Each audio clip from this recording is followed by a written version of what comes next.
The night in the great world of American TV series. This video is purely for entertainment and does not infringe on copyrights or laws. The rights to the novel and image belong to the original author. We do not claim ownership. Don't like waiting and want to listen to this fanfic in full now? Subscribe to our Patreon, where you'll find the best fanfics.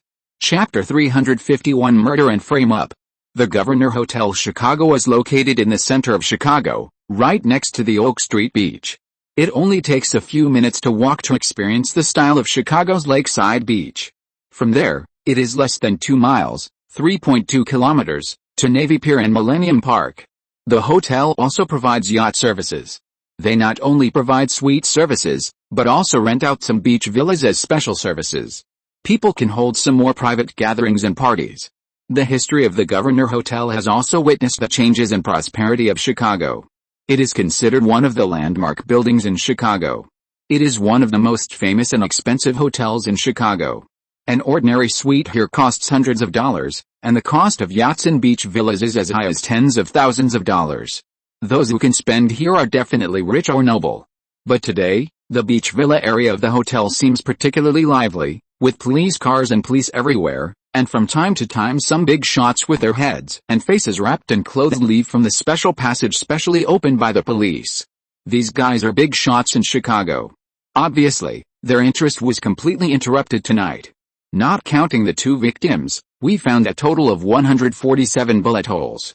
Obviously there was a gunfight here. According to the ballistic analysis, a group of people were chasing someone, Matthew said to Kai while writing and drawing something in a large notebook. Kai nodded and looked at the scene casually. 2 dead people, 1 male and 1 female.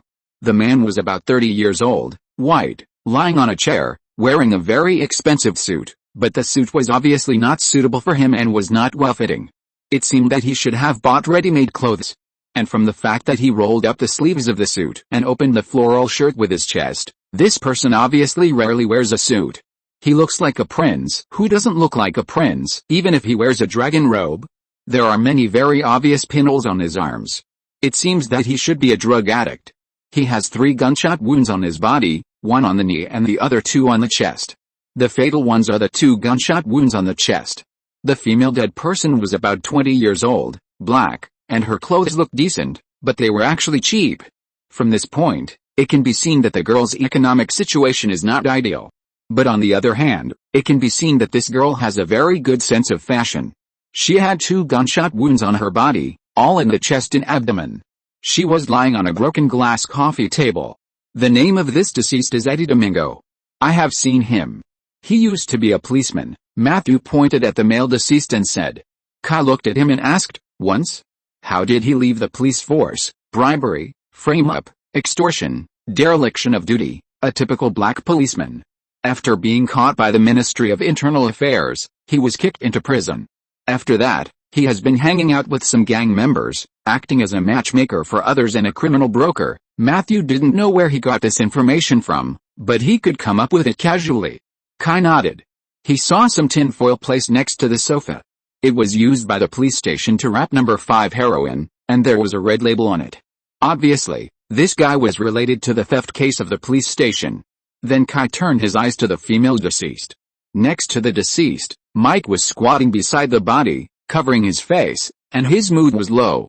What about her? Matthew didn't care about Mike's emotions at all, and said very directly, she should be a prostitute, she should have seen something she shouldn't have seen. But before Matthew finished speaking, Mike suddenly jumped up, grabbed Matthew's collar, and hit him in the face. Mad fake. She's not a prostitute. No, Matthew was hit, and instinctively wanted to fight back. He was not the kind of person who would not fight back when being hit, but his fist was grabbed by Kai. Matthew turned his head and looked at Kai, who shook his head. That's his informant. And obviously, she found a very important clue for us. Matthew rarely considers other people's feelings when speaking. He is the kind of person who says whatever he thinks, and most of the time, what he says is true. In fact, from Kai's point of view, the victim should have been a prostitute. Because the pimps will never introduce green hands to carry out important transactions, because there is too much uncertainty, and only those with rich experience will be trusted. Just looking at the villa in front of him, it can be seen that this business is definitely not small. However, no matter what, the person is dead. Some things are seen through but not spoken. Marcus also pulled Mike away at this time and comforted him. Listen brother, we will find those bastards and make them pay. Definitely. Mike didn't say anything, just shook his head. He felt that it was his fault. If he hadn't asked Max to find out if there were any strangers who were spending a lot of money to have fun recently, it wouldn't have turned out like this. At this time, Kai came over and patted Mike on the shoulder. Sorry, you know what kind of character Matthew is. He didn't mean to say that girl. Mike kept silent, and Kai sighed. Without saying anything, he took out a mobile phone. It was the deceased's mobile phone, and there were 8 missed calls in it. All from the same name, Louise Phil. Similarly, this number was also in Eddie Domingo's mobile phone. Obviously, this was the phone number of the madam. Have you heard of this Louise Phil? Mike raised his head with anger in his eyes. Of course. She was Max's former boss. Max hasn't been in this business for a long time. She must have asked Max to come here. Hey. Kai stopped Mike and said very seriously, Mike, look at me. Calm down. If you are in this state, I think you are not suitable for this case anymore. Anger can't solve any problems. Perhaps Kai has lived long enough and seen enough, so he has a kind of aura of authority without anger. This makes Kai always unconsciously become the center of the crowd, and there is no sense of disobedience when giving orders. Just like now, Kai is obviously at the same level as Mike, but unconsciously, he speaks in the tone of a superior. Miraculously, other people don't think there's anything wrong with it. Look, even the rebellious Kai and Marcus think there's nothing wrong with it. Mike was scolded by Kai and finally calmed down a little. Seeing that Mike finally calmed down, Kai spoke up. We found traces of another person at the scene. He or she should have come with Max, but he is not dead. He should have escaped. I need you and Marcus to find the madam and ask her to give the name and address of that person. We need to find her. This is very important, Mike. Do you understand? I understand, Mike nodded vigorously. Kai nodded with satisfaction this time. Marcus, keep an eye on him. Don't let him do anything stupid, don't worry. After Mike and Marcus left, Kai received a call. After hearing this call, Kai and Matthew rushed back to the police station immediately. The 2 fake policemen they arrested before were silenced in the detention center. This is not the worst. What's worse is that there was news from Teresa that someone reported to the Ministry of Internal Affairs that it was Matthew who instructed a prisoner in the detention center to do it. This is completely nonsense. After they caught the 2 fake policemen, they didn't even ask them. They just threw them into the detention center. Kai and his team actually had no evidence to accuse them of murder and assaulting police officers. After all, they were just pretending to be police officers, and there was no evidence that they really wanted to do something bad to Matthew. So Kai and Matthew planned to use them to fish from the beginning to see if the people behind them would come to rescue them. But unexpectedly, the people behind them were much more decisive than they thought, and they killed people directly to silence them, and then put the blame on Matthew. Of course, this blame was too far-fetched. Even if the people from the Ministry of Internal Affairs were mad dogs, they would not really use this bullshit report to deal with Matthew. But this time, Kai still guessed wrong. As soon as they returned to the police station, the people from the Ministry of Internal Affairs wanted to detain Matthew directly. The reason was not the killing of 2 fake police officers. It was drug trafficking. When Matthew was not there, the people from the Ministry of Internal Affairs actually got a search warrant and searched Matthew's locker directly, and found almost 5 kilograms of drugs from it. Coincidentally, these drugs are exactly the same as a new type of drugs that have appeared on the streets recently. Kai laughed out loud when he heard this. This made the people in the Ministry of Internal Affairs extremely dissatisfied. One of the men with middle-parted hair said unhappily, "Do you have any opinions on the handling of our Ministry of Internal Affairs?" Of course, several people in the Ministry of Internal Affairs were stunned. They all said that the Ministry of Internal Affairs was equivalent to the Jinaiwei. Even if the general police were dissatisfied with the people in the Ministry of Internal Affairs, they would not express it to their faces. After all, no one liked to be targeted by the people in the Ministry of Internal Affairs. "What opinions?" the man with middle-parted hair asked with a sullen face. "That is, are all the people in your Ministry of Internal Affairs idiots?" Kai really had nothing to say. Everything was said by the people in the Ministry of Internal Affairs, including the search warrant and drugs. They were all said by their own Ministry of Internal Affairs. Who else knew about it? Teresa was also very annoyed about this. Not only did her direct leader not know about the issuance of the search warrant, but even Matthew himself was not notified. Did they think that they could arrest an on-duty policeman in this way? What kind of reason is this? The Ministry of Internal Affairs does not have this power. A group of people in the Ministry of Internal Affairs were immediately angry. Unfortunately, Kai didn't indulge them. He pushed them aside and took Matthew straight to Teresa's office. A group of people from the Ministry of Internal Affairs originally planned to take tough measures directly, but thinking of Kai's previous record of catching all the intelligence team members in one fell swoop, they were a little hesitant. It's not that they are afraid, but it's not worth it. If that kind of thing really happens, the Ministry of Internal Affairs will really lose face. This is the second time Teresa has clashed with the people from the Ministry of Internal Affairs. But this time it's not Triss as before, but a different person. A man. Teresa, you know this is the rule. If your people commit crimes, they will be under the jurisdiction of our Ministry of Internal Affairs. I know you've been in a mess recently, so why don't we make it simple? Just give the people to me, and I promise not to bother you. Everyone will be happy. Fuck you. Yuri. Damn Russian. Why can a bastard like you join the Chicago police force? Is it because you Soviets are best at killing your own people? Go to hell. If you want to touch my people, show me the evidence. Isn't the evidence in front of you? Go to hell. These are all illegal. Your search warrant is illegal. When you found the drugs, there were no one of my people around, and Matthew himself was not present. These are all illegal. The Ministry of Internal Affairs faces the police, so evidence collection also needs to be more rigorous. For example, their search this time was full of deliberateness. In the middle of the night, because of an unclear report, Matthew was suspected of instructing the prisoners in the detention center to kill 2 fake policemen, and then the district attorney approved the search warrant a few minutes later. In the absence of any evidence. Then there are the damn drugs. This is even more ridiculous. A policeman hid drugs in a locker at the police station.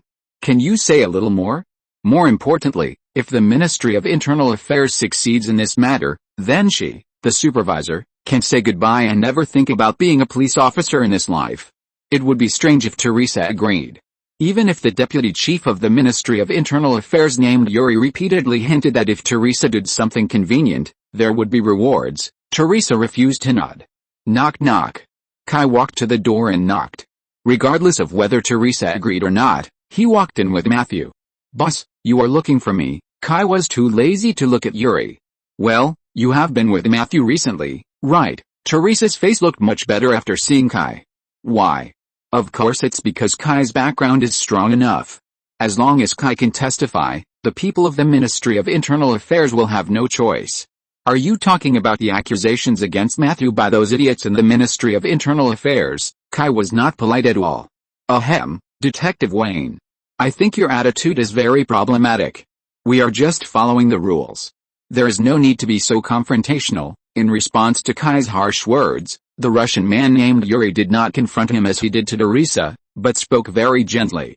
For the Ministry of Internal Affairs, Kai's identity and background are no secret. After all, they are in charge of this aspect. They know that Tony Stark stands behind Kai. So if it is not necessary, they do not want to conflict with Kai, because it is meaningless and may even offend the Stark group. Really?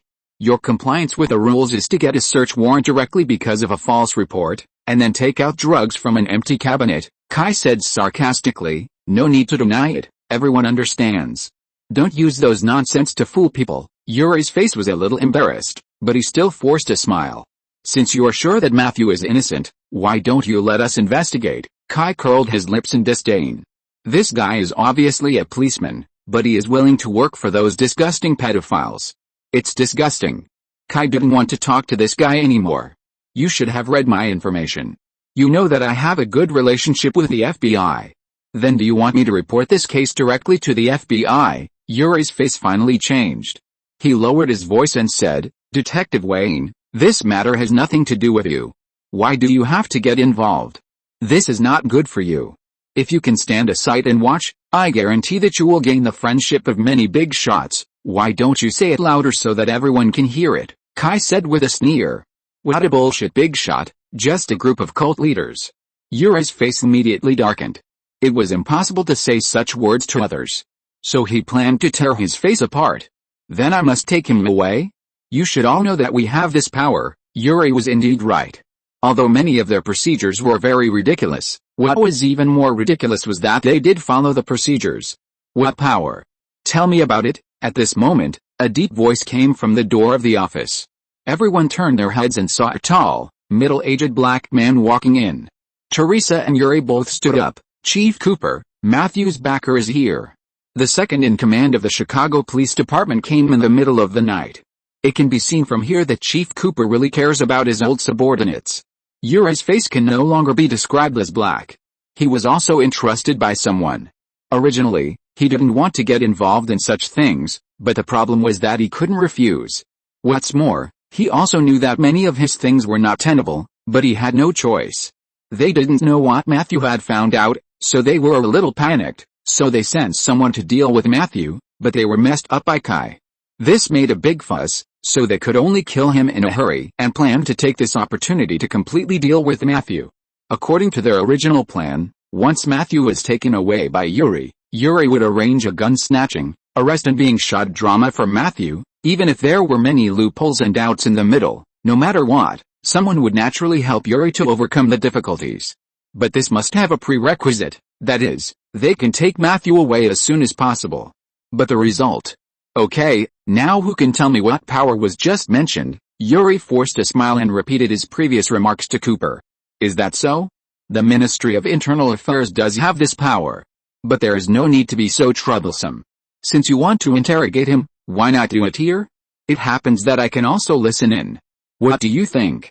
This is not a violation of discipline, right?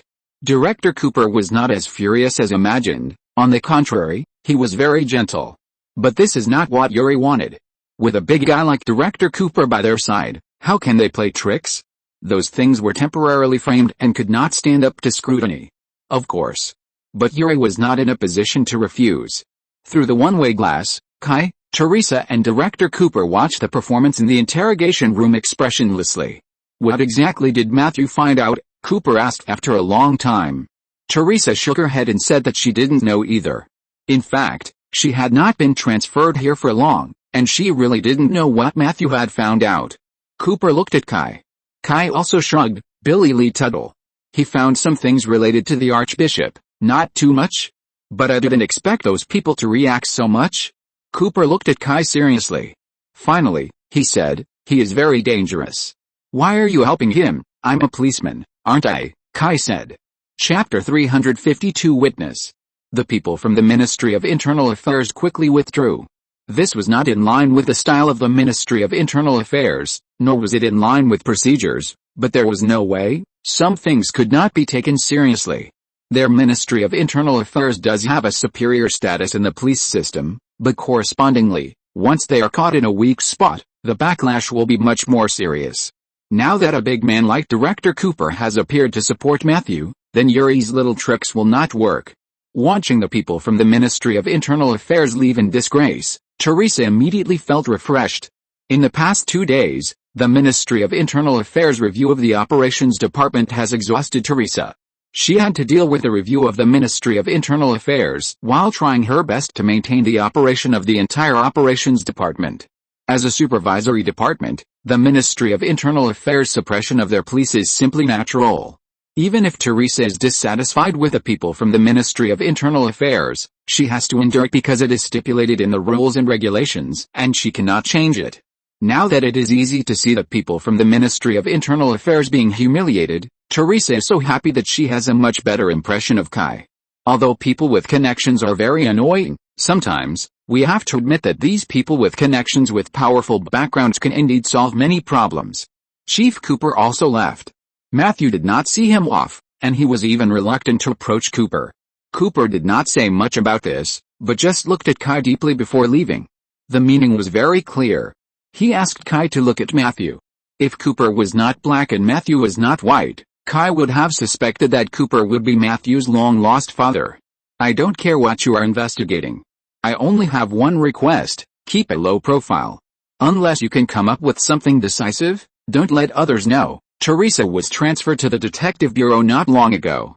She didn't know much about Matthew's previous affairs, But she also knew that Matthew seemed to be investigating something very sensitive. According to her heart, Teresa was not willing to get involved. Teresa has a sense of justice. But she is essentially closer to a bureaucrat. She can't be considered a bad person, but she can't be compared to a good person in the traditional sense. So after she took office, her attitude towards Matthew was the same as her predecessors, which was to watch coldly and ignore it. If someone put pressure on her, she would suppress it according to the rules. Then she would help Matthew clean up his mess. After all, Cooper's face must be given. But now it's different. The people from the Ministry of Internal Affairs have crossed the line. They really want to deal with Matthew, but the problem is that this group of people even took her into the mix. Originally, because of the theft case in the police station, she was already in a lot of lawsuits. If the Ministry of Internal Affairs dealt with Matthew like this, she would be finished too. Subordinates are selling drugs. If this were placed in other industries, the leaders might not have a problem. But they are police officers. This is too bad. Even if Yuri promised to give rewards, Teresa didn't dare to believe it. Moreover, the most fundamental thing is the people's hearts. Matthew is indeed unpopular, but the Ministry of Internal Affairs is undoubtedly worse in the eyes of others. Once Teresa doesn't stand on Matthew's side, then what awaits Teresa will only be the loss of people's hearts. If it was just a simple administrative job, Teresa could certainly ignore these, but don't forget the characteristics of the work of the Detective Bureau. The people under her are all detectives on duty. Once they don't support Teresa, or even oppose Teresa, she can't sit in the position of supervisor at all. Even worse things may happen. These detectives who specialize in going out on duty have seen everything. If they are really determined to embarrass Teresa, there are really many ways. So no matter what, Teresa needs to show her attitude. So there is such a sentence. Kai nodded to show that he understood. After Teresa left, Kai said to Matthew, "Hear it, keep a low profile." Matthew did not respond immediately, frowned and thought for a while. Then he said, "Just relying on the two of us." Kai smiled. Matthew would say this, which means that this awkward guy finally regards Kai as his own. "Remember this phone number." Kai took out William's phone number. "He will help you investigate. Don't underestimate this old man. He investigated the previous things. He has a wide range of connections in Chicago. If you let him investigate some things, you will get twice the result with half the effort." After saying that, Kai reminded him again. "But I remind you not to expose him casually. After all, you know who we are investigating. We must ensure his safety." Kai didn't want to see William, this old man, fall into this case. Matthew nodded. In the afternoon, Mike and Marcus returned to the police station with a girl. But their condition was not good, especially Marcus. He was shot in the buttocks. Although only a small piece of flesh was torn off, the wound was really fatal. What's wrong? Did Mike finally lose control of his true feelings and confess to you? It seems that the battle is very fierce. Marcus looked so funny. Although the wound was not big, it happened to be in that fatal position, so he could only walk with his feet outward, like a black-skinned toad. So even Kai, who didn't like to joke, couldn't help but stimulate him. Fuck. Maybe you were right. Otherwise, why did this bastard hit my butt when there were other places to hide him? My injury was caused by this bastard. Marcus lay on the desk, squinting his eyes, and kept scolding Mike with all kinds of dirty words and slang. "Hey, brother, how many times have I told you that I was trying to save you? If I hadn't beaten your butt, we would be attending your funeral now." Mike hit back unhappily. It turned out that Kai had sent these two people to find Max's boss before, hoping to find out who went to the governor's hotel with Max last night. As a result, as soon as they arrived, they met the gangsters who were also looking for the madam. Their purpose was the same as Marcus's, all to find out who that person was and where his address was. At that time, those people had already interrogated the madam and planned to kill her. So they had a gunfight, and Marcus's injury was also left at that time. At that time, a gangster was behind Marcus and planned to attack him. In order to save him, Mike shot and killed the gangster, but the bullet grazed Marcus's butt before hitting the gangster's neck. "Okay, you can talk about flirting later. Now introduce me to this lady." Looking at these two childish idiots quarreling with each other, Kai felt that if he didn't stop them, they would probably keep quarreling. Sometimes Kai also felt that the way they get along with each other was magical. How did they manage not to be annoyed to death by each other? "She is the witness at that time, Tia Leone Mott, Max's friend," Mike said seriously. He has not completely gotten rid of the emotions brought about by Max's death. Mott, a down-and-out photography artist, has a strong literary and artistic atmosphere and a bit of hippie flavor. But I have to say that this girl is really beautiful. Her beauty is different from Kelly's thrilling beauty. She is the kind of, well, how to describe it? It is easy to make people think of sculptures, oil paintings, and poems. Very temperament. Hello, Miss Mott. Kai extended his hand in a friendly manner. He could feel that the girl was frightened. So he tried to calm her down. Mott hurriedly held Kai's hand. In an instant, Mott felt a warmth in his heart. His originally frightened heart immediately calmed down. But this calmness did not last long. Mike. Marcus. You two bastards, it was Teresa. I told you, huh? Teresa's eyebrows almost pushed her hairline away. I told you guys to stop causing trouble. I didn't tell you to shoot up the residential area. No one should die, just bring the drugs back to me quietly. You know, my office phone is about to explode. Everyone is asking me if the Chicago police are planning to start World War II in the city. Tell me, how should I answer them? Mike explained awkwardly. The situation is a little out of control. Well said. The situation is indeed a little out of control. The higher-ups told me to give them an explanation. Should I pack up and kick you two bastards out right away? Mike raised his hand to calm Teresa down. Hey, anyway, we found the witness and brought her back intact. It was only then that Teresa finally noticed Mott's presence. She immediately restrained her anger and planned to talk to Mott in a more professional and gentle manner.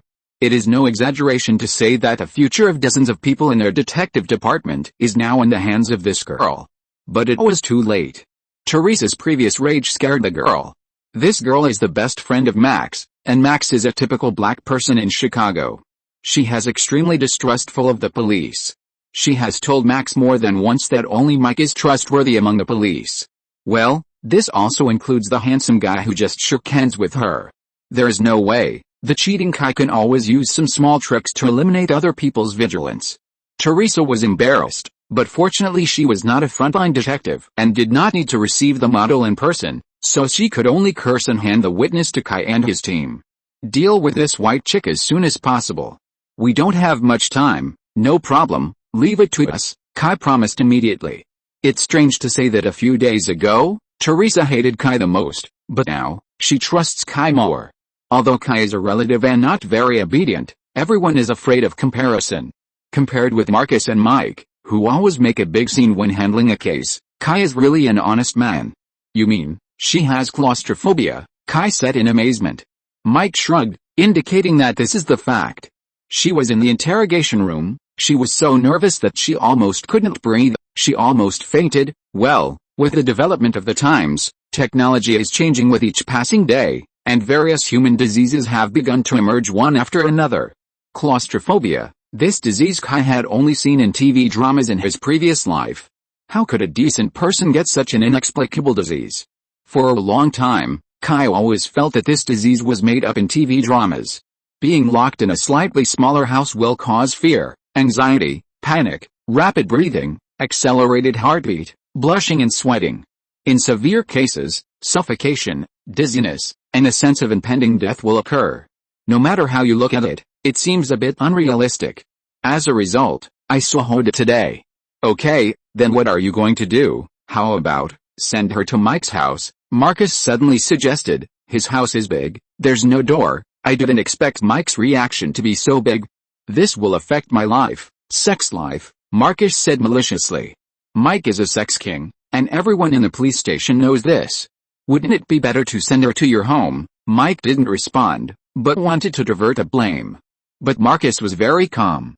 If you want Teresa to kill her, I have no problem with that. Marcus' wife is a very strong woman. Marcus, this poor boy, was also a playboy before marriage. He was in all the major nightclubs in Chicago, just like his family. But after marriage, this guy's life immediately became hot and cold. His wife Teresa's precautions against him can be said to be crazy.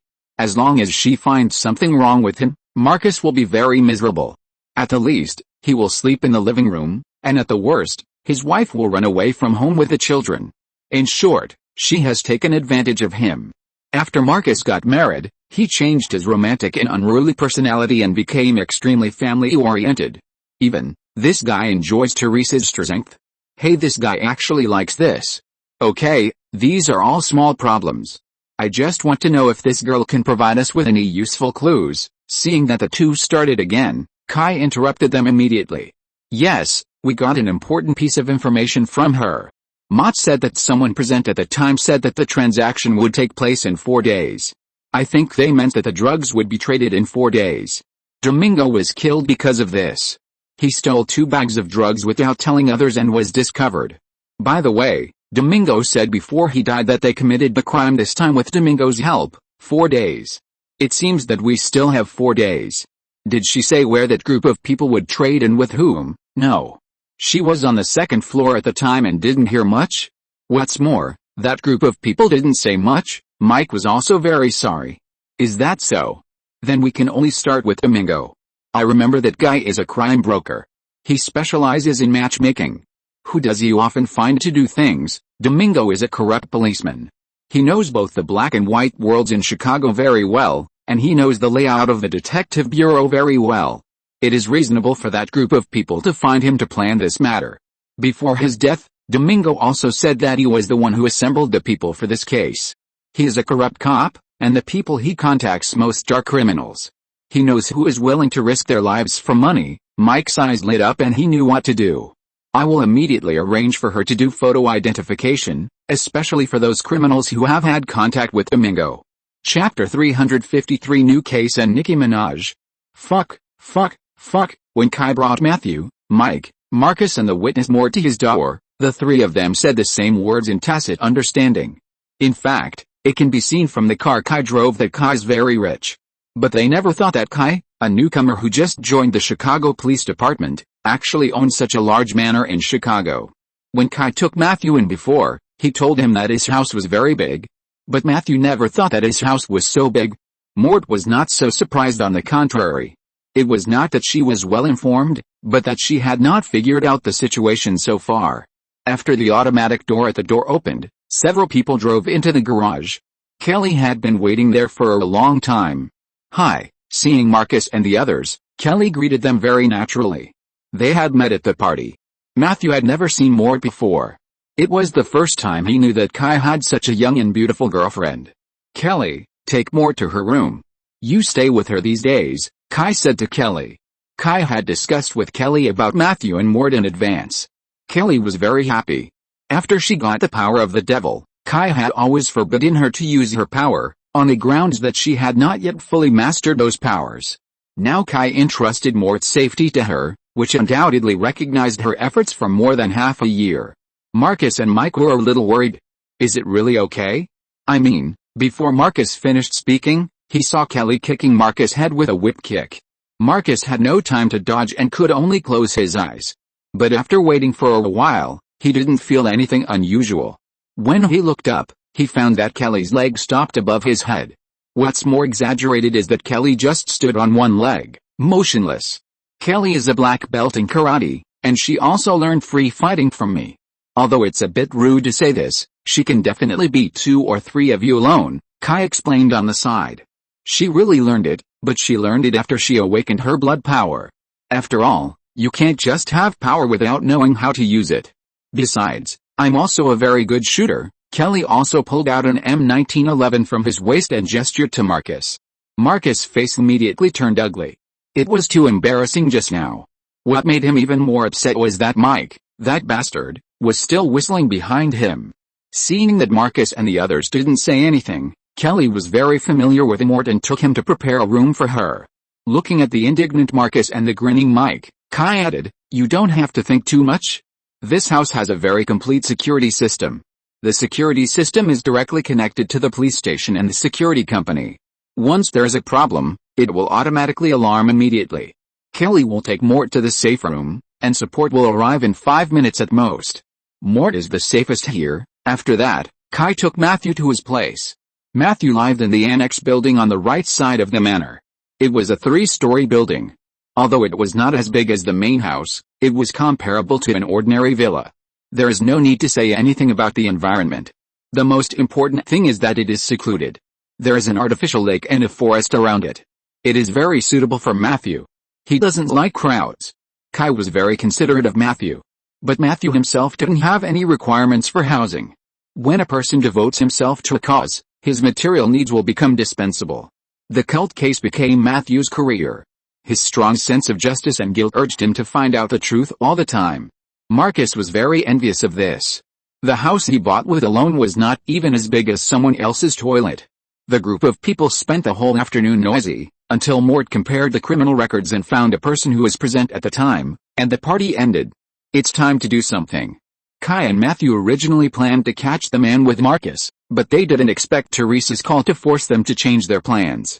Okay, we have a job, and Noel is yours. Noel Statham, a habitual criminal with an incredible number of criminal records. This guy is now working at a hell club in the north of the city. It's called work, but in fact he is just watching the place. No problem. Leave it to us. Although the most important case of the police department recently is the theft case, it does not mean that the police department will really ignore everything and investigate this case wholeheartedly. In fact, the entire police department is still operating normally, and the cases that should be investigated still need to be investigated. Just now, Teresa received a difficult case, but the problem is that the current situation, the police force of the police department has reached its limit, so Kai and Matthew can only be transferred back to deal with the case at hand. Of course, this does not mean that the police department will relax on the drug theft case. On the contrary, the entire police department is now in a state of preparation. As long as there is a breakthrough in the drug case, the detectives of the police department must immediately drop the case in hand and provide full support. But isn't it time yet? After separating from Marcus and the others, Kai and Matthew drove to the Gold Coast community. Gold Coast, as its name suggests, is one of the richest communities in Chicago, integrating famous residences, townhouses and high-rise apartments. Famous cars, mansions, luxury goods, golden beaches, historical culture, boulevards, and these labels are consistent with this area. However, the achievements of Chicago's most affluent community, Gold Coast, may be more than that. The luxurious streets of Water Tower, Michigan Avenue, and Oak Street are the favorites of those who are keen on shopping. Many high-end hotels are located here, making this area the most magnificent symbol. The sunny beaches on Lake Michigan and the wonderful time of afternoon tea make people linger. Unlike Kenilworth Town where Kay is located, Kenilworth Town is concentrated with some dignitaries, and the people living there have more background. Although these people may have great identities, their popularity is not too high. However, the Gold Coast community is different.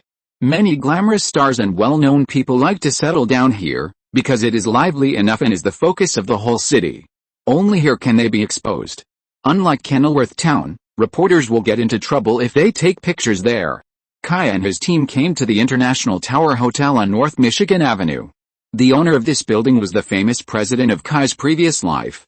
The building is 423 meters high and is the second tallest building in Chicago. There is a 5-star hotel, shopping malls, apartments, etc. in the building. The case that Kai and his team are going to deal with is in this building. When Kai and Matthew walked into the house of the person who called the police, there were already a group of security personnel in the house. At the same time, the room was in a mess, and there was a mess after the carnival. Kai even saw a pile of adult balloons and some women's underwear. It seems that before they arrived, this place was very lively. After layers of inspection, Kai and Matthew finally met the reporter. The most popular female rap singer and songwriter in Chicago now, Nicki Minaj. Well, her real name is not this, but the pronunciation is similar to this.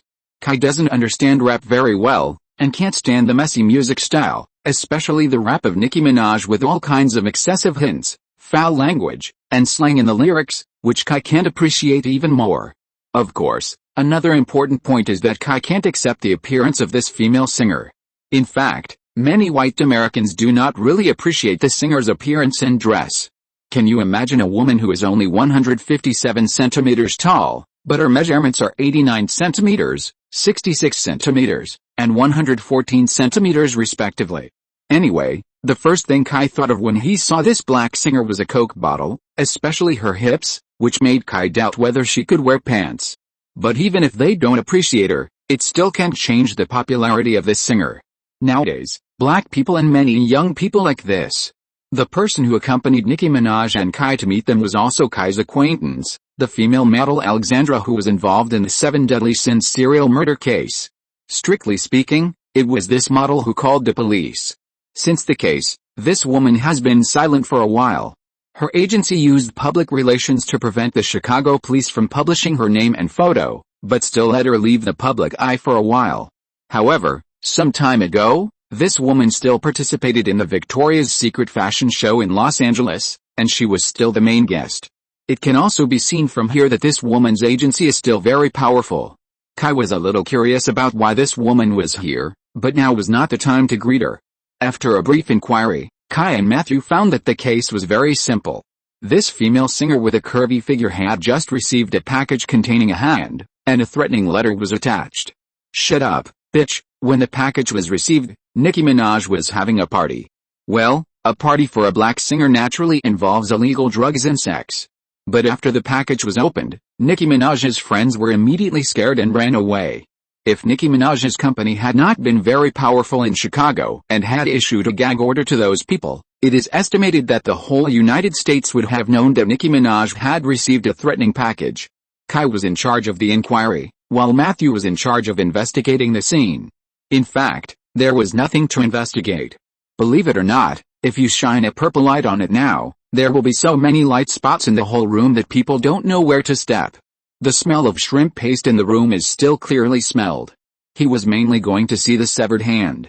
Matthew was still observing the severed hand, but Kai was having a very bad time. This woman was tight-lipped about everything, and didn't know anything when asked.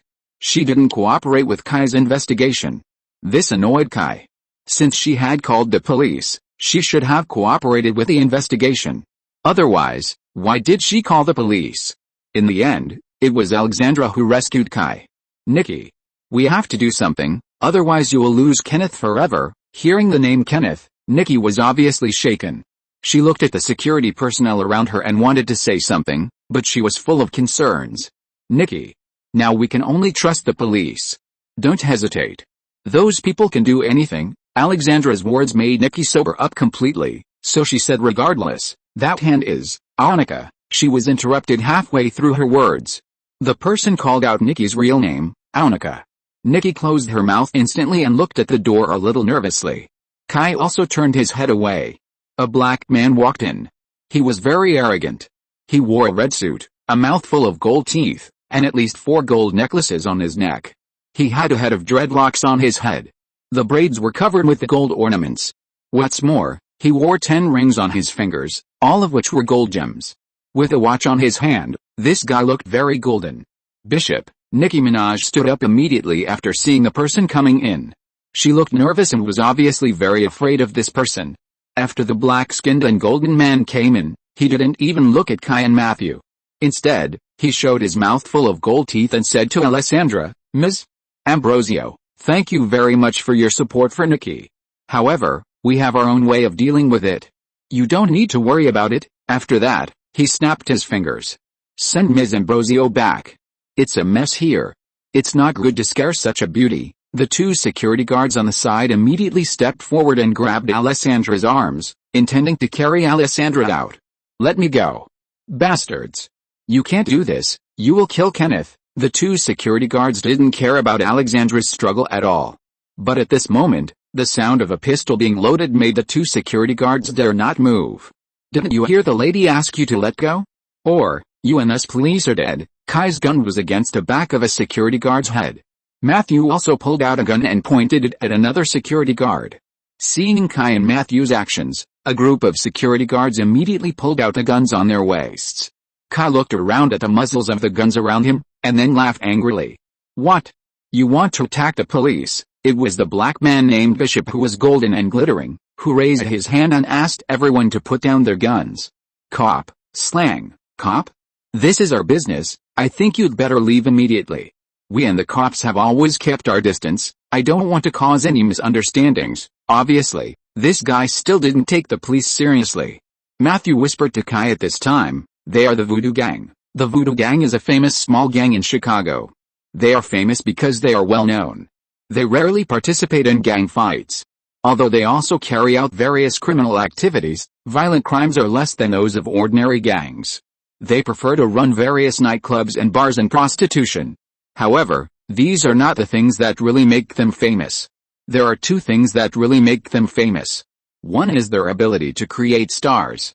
They have been involved in the entertainment industry for many years and have made many artists famous. This makes them very famous in the Chicago entertainment circle. Many people say that they can use witchcraft to change a person's fortune. As for whether it is true, I don't know. The second thing is that anyone who goes against them will die inexplicably. Even if many people suspect that they are the ones who did it, they can't find any evidence. This makes this small gang very mysterious. Generally speaking, those black gangs outside rarely conflict with a voodoo gang. One is because they are afraid of the legend that they can do witchcraft, and the other is because their main interests have no conflict with those black gangs. As for saying that they are small, it is also very simple. There are indeed not many of them, and there are only 23 core members. In short, this gang is very feared by both the black and white worlds. Please recommend. Chapter 354 Dispute. Mind your own business. Kai tilted his head and looked at the black-skinned golden-skinned man in front of him with contempt. Why didn't I know that? After saying that, Kai walked directly in front of the black-skinned golden-skinned man and looked down at him. He said, "Now, either get out of my sight immediately, or you," Kai pointed at the security guards who were still holding guns, "or, all of you come back to the police station with me. I have already thought of the charges for you, assaulting a police officer and obstructing justice. How about that? These two charges are enough for you idiots to spend a few years in jail." Facing Kai's strength, the black-skinned golden-skinned man did not choose to fight back, but raised his hands to show that he had no ill intentions. Oh, calm down, officer. You don't need to be so excited. We have no ill intentions. In fact, we never like to go against the police. But this matter has nothing to do with you police officers. Do you understand? We will solve it ourselves, nothing to do with it. But someone has already called the police. Then this matter is our police's business. Kai was very unhappy with this black-skinned man. Although this guy seemed to be showing weakness, his attitude had not changed. He was still so arrogant. Kai was so angry. When did a gangster treat a policeman like this? This is only in the United States. If it were in China, which gangster would dare to be so arrogant? Oh, by the way, there is no underworld in China. In short, Kai was very upset by the attitude of this black-skinned and golden-skinned man who treated the police as nothing. And since someone had already called the police, there was no reason for Kai to ignore it. Facing Kai's refusal to give in, the black-skinned and golden-skinned man's smile gradually faded. The atmosphere in the room gradually became depressing, and it seemed that a conflict was inevitable. In contrast, Kai was calmer. It was just a gunfight at most. What was he afraid of? As long as they dared to draw their guns, he would dare to shoot them all to death on the charge of assaulting the police. Suddenly, Kai and the black-skinned and golden-skinned man's cell phones rang at the same time. The two were stunned, looked at each other, and took a step back tacitly. He picked up the phone. It was Teresa who called Kai. She didn't say much on the phone, but told Kai that the case must be handled in a low-key manner and not make it to the news. From her attitude, it is not difficult to see that this matter was not directly transferred to the Detective Bureau through the Police Alarm Center. At least when Kai came, he did not see the patrol police. Generally speaking, after reporting a case, the first to arrive at the scene are the patrol police.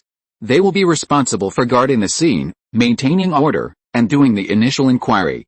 But when Kai came, there were only the security guards at the door. It seems more like Teresa accepted a private commission from someone. I understand. But there is a problem at the scene. The background of this Nicki Minaj is a bit complicated. If something unexpected happens, how should I deal with it? Kai did not say what it was specifically, but believed that Teresa should understand. I believe you will handle it well, right? Teresa said.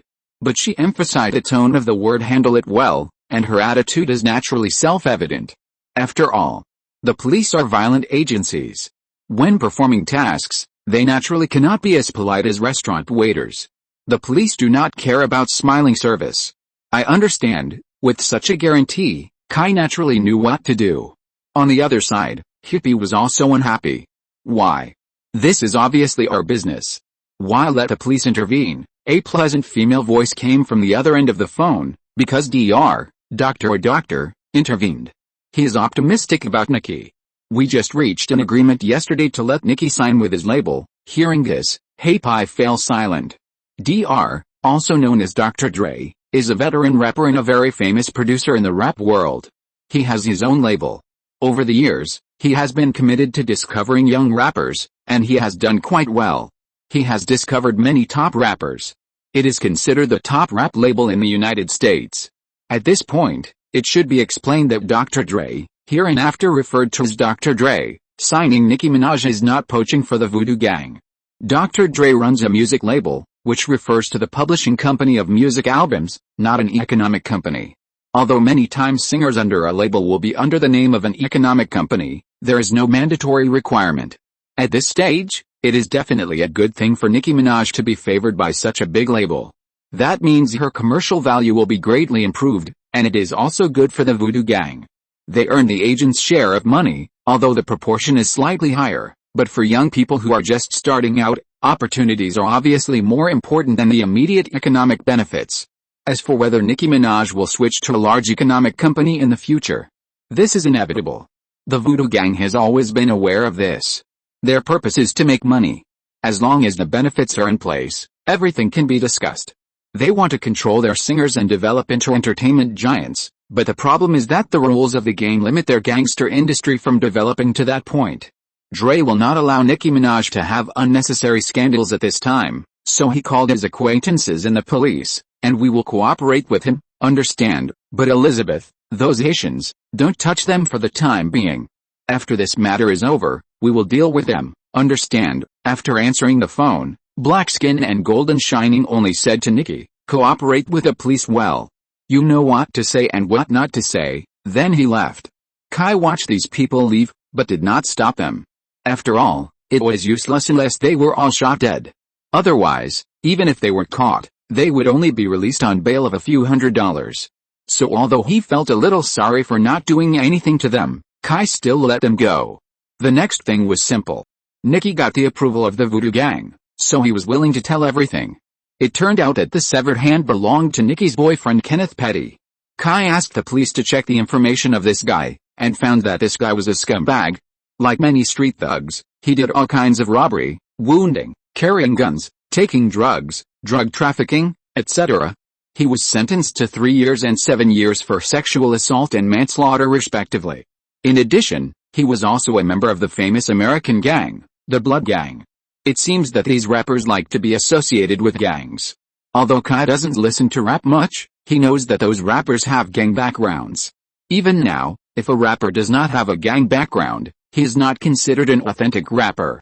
Many young people think that these gang singers are cool and manly. God knows what these people think. Nicki herself does not have any gang background. If you insist, her gang background comes more from her agency and her scumbag boyfriend.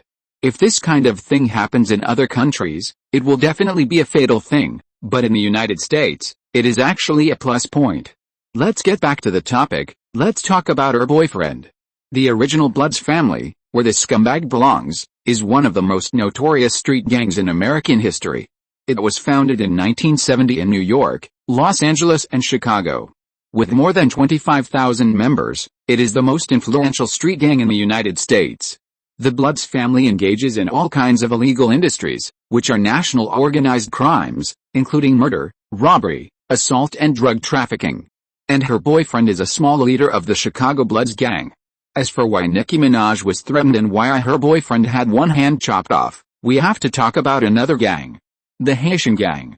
As the name suggests, the Haitian Gang is a gang composed of a group of Haitians. Needless to say, Haiti is a country that is notoriously poor and chaotic, and it is also at the doorstep of the United States, so many Haitians will sneak into the United States to find a new life.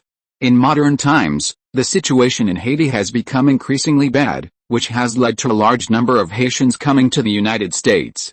These people have no jobs and no income, so it is self-evident what they will do.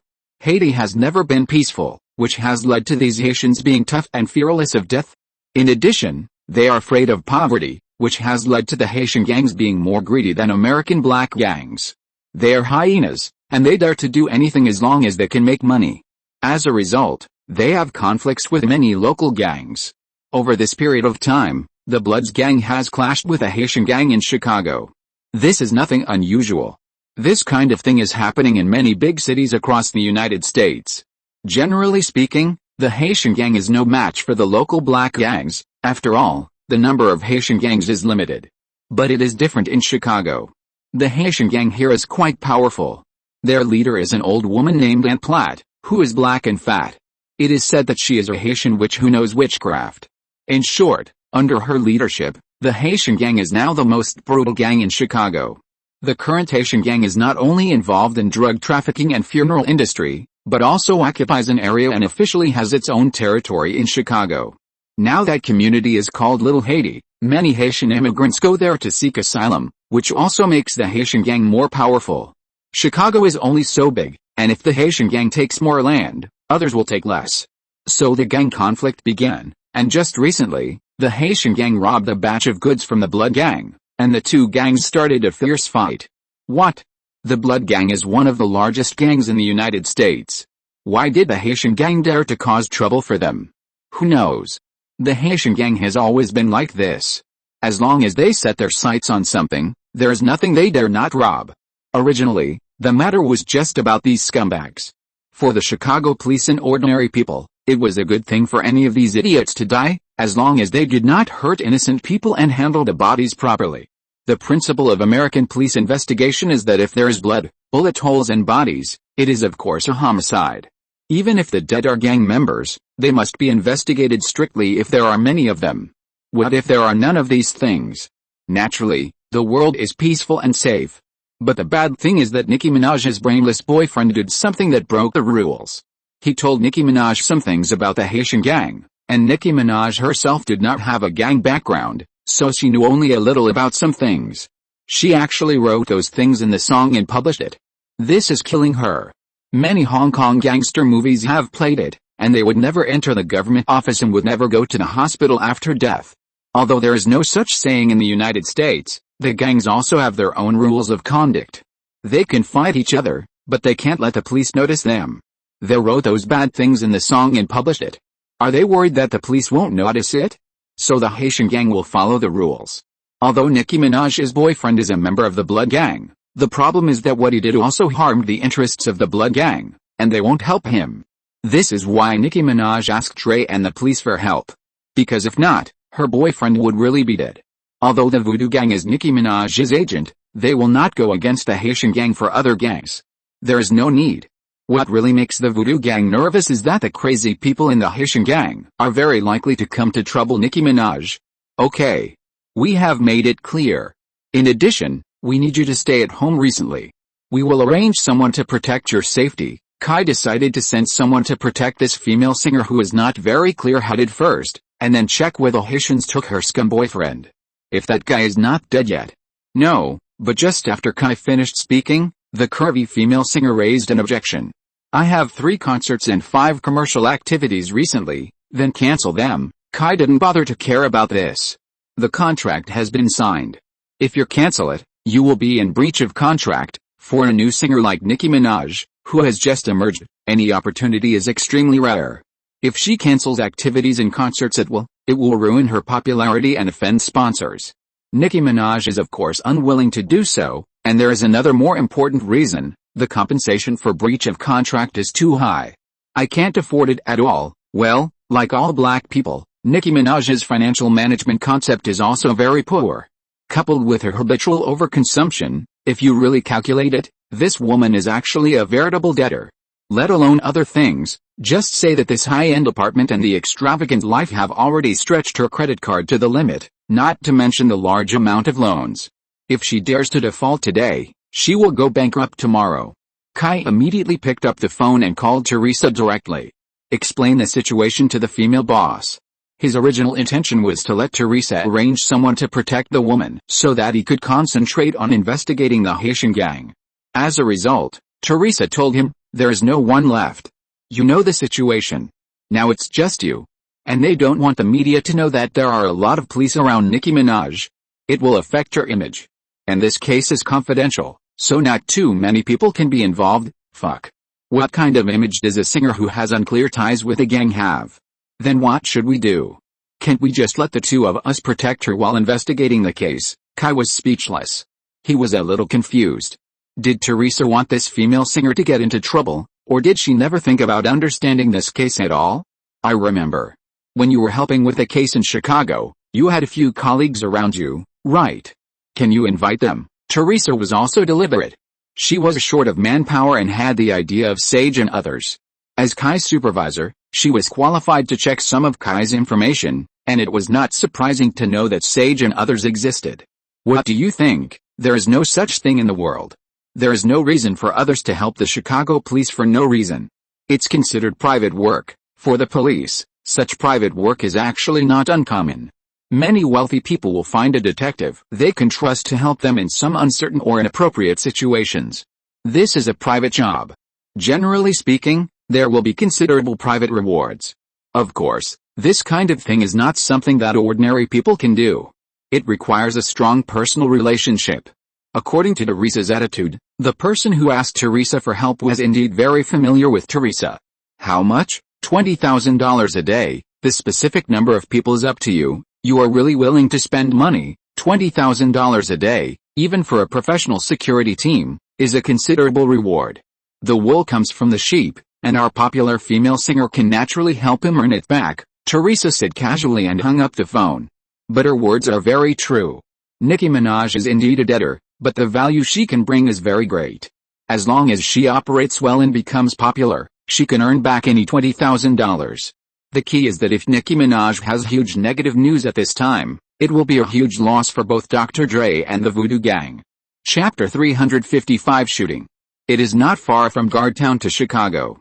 It only takes about 8 hours to drive there. It would be faster if you take a boat. So the next morning, Saji, Raukiu and Portman arrived in Chicago. They actually had nothing to do in Guardtown. All the bad luck seemed to have completely left Guardtown with Kai's departure. The town was unusually quiet. So during this period of time, Saji and the other three were almost going crazy from idleness. Well, it's not quite accurate to say that. Strictly speaking, Saji and Raukiu were quite happy. Saji and his first love were having a hot relationship. The two were already preparing to build a house. It seemed that they were not far from entering the grave of marriage, and Raukiu was not bad either. Do you remember the Indian woman Monica and her son Tate who were brought back to Guardtown by Kai and his friends? Yes, it was the wife and children of Case Dutton, the youngest of the Dutton family. When the child was kidnapped, Raukiu and Kai rescued him. Since then, the child and her mother have had a good impression of the honest Raukiu. After spending some time together, not only did Tate and Raukiu get closer, but even Monica and Raukiu's relationship also improved by leaps and bounds. It was said that the beautiful Indian woman took the initiative. Raukiu was so happy during this period that he didn't want to leave. If this trend continues, Raukiu may be the first one among them to achieve the achievement of a wife, children and a warm bed. Americans generally don't care much about their partners bringing children, at least Raukiu doesn't care much, he likes Tate very much. During this period, Tate was studying in GA Town, and Raukiu picked him up and dropped him off at school. Even in the parent-child activities organized by the school, Raukiu and Monica accompanied Tate together. As for Tate's real father, he was much worse off. Since the last kidnapping, Monica no longer allowed Keith to see Tate, and even threatened him that if he dared to see Tate without her consent, she would apply for an injunction from the judge. By the way, Monica has started the divorce process with Keith.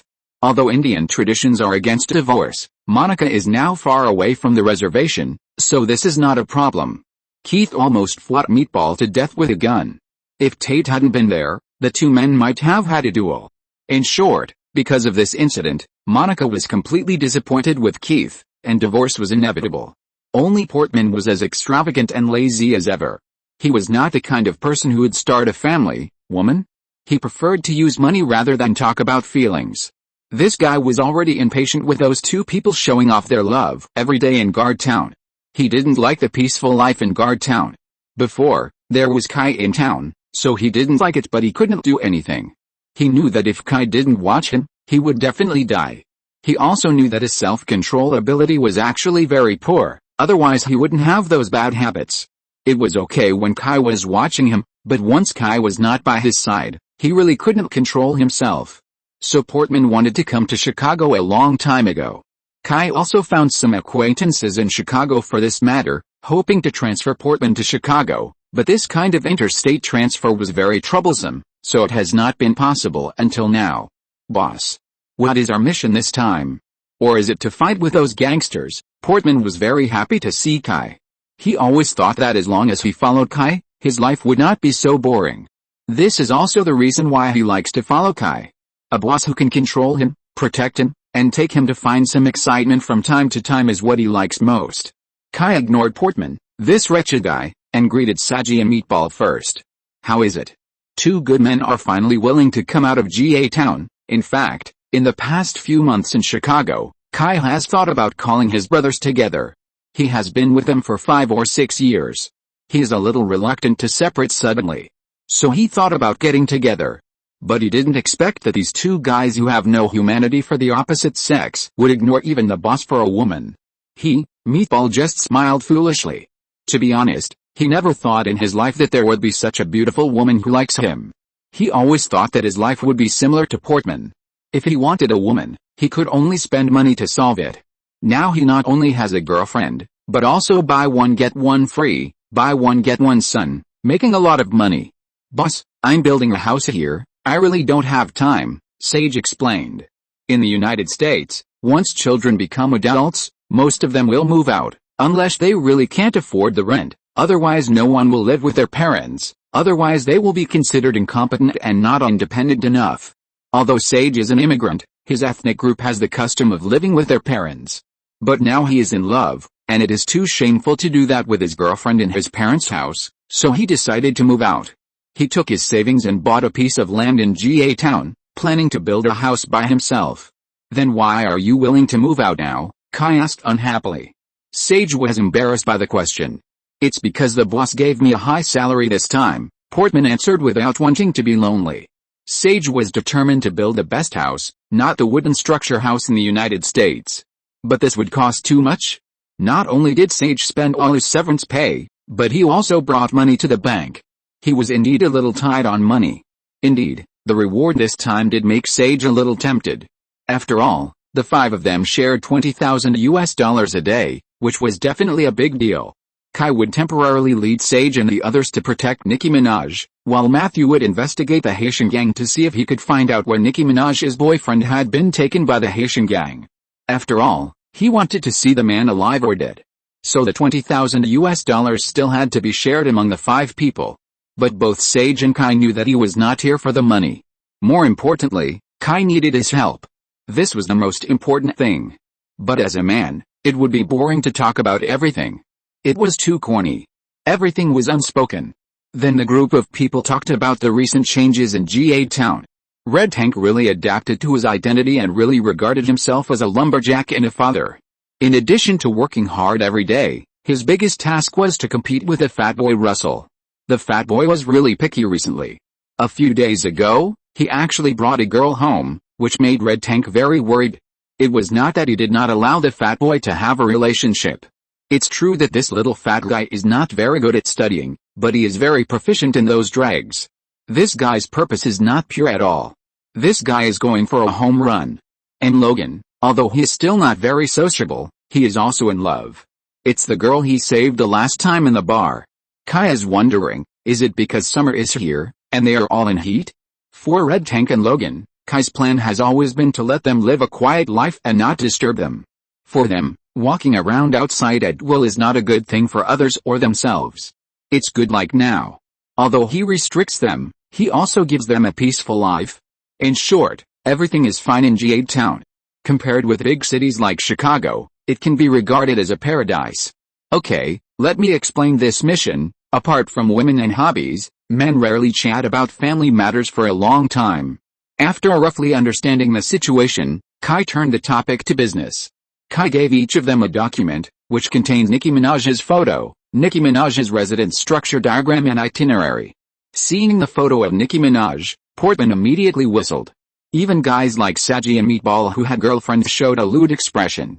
This is the difference between Kai's aesthetics and theirs. Kai really can't appreciate Nicki Minaj's buttocks that are a bit different from ordinary people. That thing is deformed. But in the eyes of Portman and others, there is only one word, smooth. Our mission is to protect her. You must read these materials carefully and don't let any problems arise.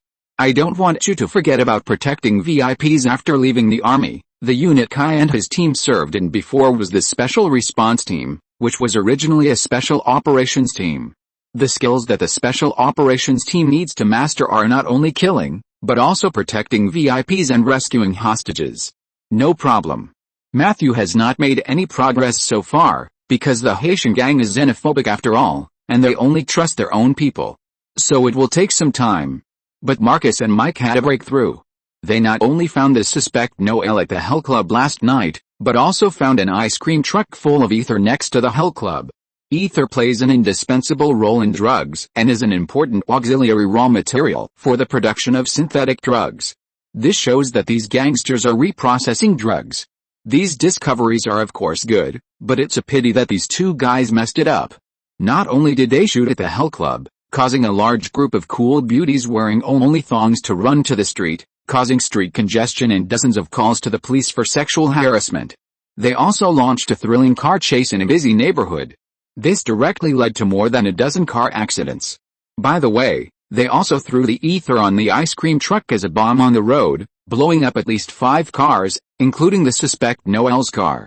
When the unlucky guy was pulled out of the car by the firefighters, he was burned to charcoal, and Noel's men were also burned to death. Now not only has the Chicago Police Department's bill become thicker, but the most important clue has been broken, and it was still by themselves. This incident has already made the headlines. The top brass of the police department are very unhappy about this. To be honest, facing this kind of result, anyone who becomes the top brass of the police department will be furious. If the top brass is unhappy, someone will naturally be unlucky. Teresa is the unlucky one. She was transferred from this case, and the police department will send someone else to take over the case. So Marcus and Mike were scolded by Teresa this morning. They put the entire operations department in a huge passive position. The operations department lost the right to investigate this case, which means that their fate will be controlled by others. This feeling is very bad. So what are you going to do? Kai stood in the backstage corridor of the concert, staring at Nicki Minaj singing and dancing rap on the stage while talking on the phone with Mike. This is Nicki Minaj's first concert in recent days, held in a basketball hall in the south of Chicago. It's not easy to process such a large amount of drugs within 2 days. It requires very professional talents and laboratories to complete it. There will definitely be rumors about this. After all, there are very few people who can do this in Chicago. As long as we find out who helped that group of people process it, we can find the location of the drugs. Mike obviously had a plan and was very confident. Then what? Nicki Minaj had finished her singing. Kai gestured to Sage and the others to protect Nicki Minaj while speaking to the other end of the phone. Hey, men, we need your help. Now the brothers are banned from participating in this case. Marcus and I need support. No problem, just call me as long as you find the location of the drugs. Thanks, men, I'll wait for your news. Kai hung up the phone and walked quickly towards Nicki Minaj. Less than 5 meters away from Nicki Minaj, a hooded man that Kai had never seen before was quietly approaching Nicki Minaj. His hands were in the pockets of his hoodie. Judging from the shape of the pockets, it was definitely a weapon. Nicki Minaj was in a very high mood now. The performance just now was perfect for her, and her own emotions were also immobilized. When she saw Kai approaching her quickly, Nicki Minaj wanted to say hello to Kai and ask him how her performance was. But Kai ignored her and walked straight past her. At this time, the hooded man also walked behind Nicki Minaj. He took out a Smith & Wesson 586 revolver from his pocket and pointed it at Nicki Minaj.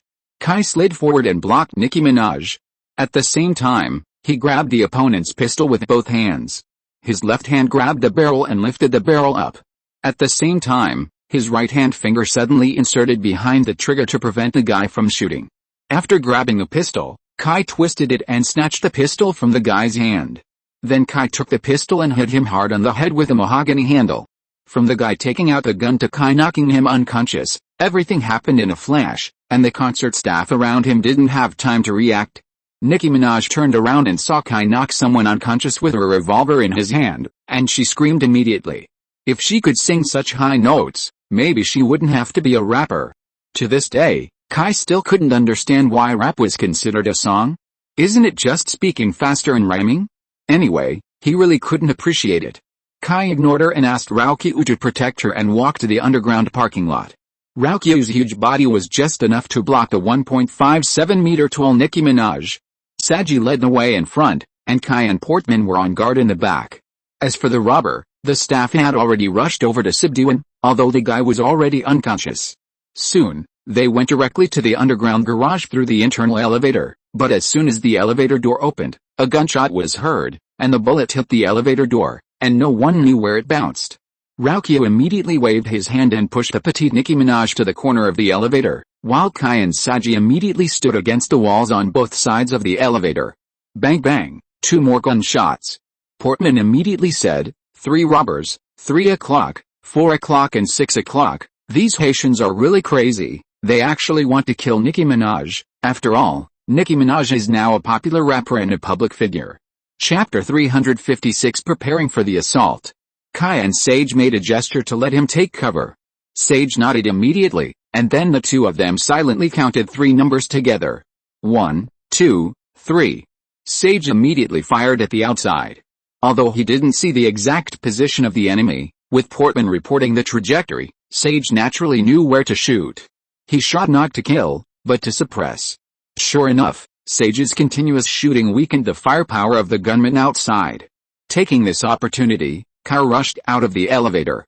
Seeing Kai running out, the 3 gunmen immediately opened fire and intended to shoot Kai to death. But their shooting completely exposed their position to Kai. See the target, shoot, and kill them, it's that simple. One gunman was behind a car about 12 meters to Kai's left. Kai's bullet penetrated the car window and shot into his chest. The second gunman was behind a concrete pillar diagonally opposite the elevator door. He was half exposed. Kai's bullet hit his knee, causing him to fall and expose his whole body. Then the second bullet shot him between his eyebrows. The third gunman was at the fire hydrant box. Kai also used 2 bullets to kill him. One shot blew up the glass of the fire hydrant box. The broken glass made the guy's face bruised. Then the next bullet shot into his neck, making his screams completely stop. After doing all this, Kai looked around and confirmed that there was no threat before shouting to the elevator. Clean. At this time, Saji and the other 2 escorted Nicki Minaj out of the elevator and walked towards Nicki Minaj's nanny car. As for her assistant and agent. Anyway, the Haitian gang's target is not them, they can just take a taxi back. Nicki Minaj was almost scared to pee her pants. Don't look at her lyrics. There are all kinds of domineering and foul language in the underworld. Strictly speaking, she is not a gangster. This kind of gun battle scene has only been seen on TV and heard from her boyfriend when he was bragging. It was the first time I saw it with my own eyes, not to mention that she was the heroine. No, it should be said that she was the absolute protagonist, because others wanted to shoot her. Yagung hail along, such people are everywhere. Even though many young kids are crazy about gangster rappers, if you let them experience the so-called gangster stories, 99% of them will be like Nicki Minaj. After entering the nanny car, Kai immediately called Teresa. Those Haitian psychos really came to kill our rapper. 4 rapists came, 1 was knocked unconscious by me, and the other 3 were shot dead. Shooting and death, the nature of the situation is different. And there were so many people present, the news could not be blocked at all, which ran counter to Teresa's previous request. But this has nothing to do with Kai and the others. After all, no one would have thought that these Haitians are all psychos. Just because someone said a few bad words about you in a song, you want to kill people? This is too angry. This is also the reason why Haitians are not likable, they don't follow the rules at all. There are so many foreign gangs in the United States, such as the Russian gangs, Eastern European gangs, Irish gangs, Italian mafia, and they are everywhere. They also have their own gang culture, but no foreign gangs are so excluded, because most of them will follow local rules. But they are too outrageous. For example, gangs rarely go to trouble public figures. Generally speaking, the interests of gangs have nothing to do with those celebrities, not to mention that touching those famous people will definitely attract the police's crackdown, which is not worth a loss. Gangs fight among themselves, and as long as they handle the aftermath, the police will not care. But when it comes to those public figures, it's different. Media opinion will force the police to bite hard. Teresa naturally understands this. What the Haitian gang is doing now has completely trampled on the bottom line of the police. The dispute between the Haitian gang and the Blood gang is not important to the police. As long as it is not exposed, it doesn't matter how many people they have to die. There is no reason for the police to protect the personal safety of the gangs. But now, Teresa can't pretend not to know. And this is not a matter of favors. Because of favors, she could handle this case in secret. After all, she didn't care about the life or death of Nicki Minaj's boyfriend. She sent Kai and the others there just to ensure that things would not go beyond her control. Kai's force and Matthew's ability to handle cases were both first class. But now, the actions of the Haitian gang still made it impossible for her to pretend not to know. I understand. I will have someone take over those things. You continue to protect the female singer. This woman must not get into trouble now. Teresa paused for a while and said, everything should be done according to the normal process. This meant that Teresa was no longer planning to do this as a private commission. After all, it had become a big deal. Favors were favors. If she did nothing now, she would most likely be held accountable. I know. At this time, a call came in. It was from Mike. Wait, it's Mike's call. They may have a breakthrough. Teresa didn't say anything.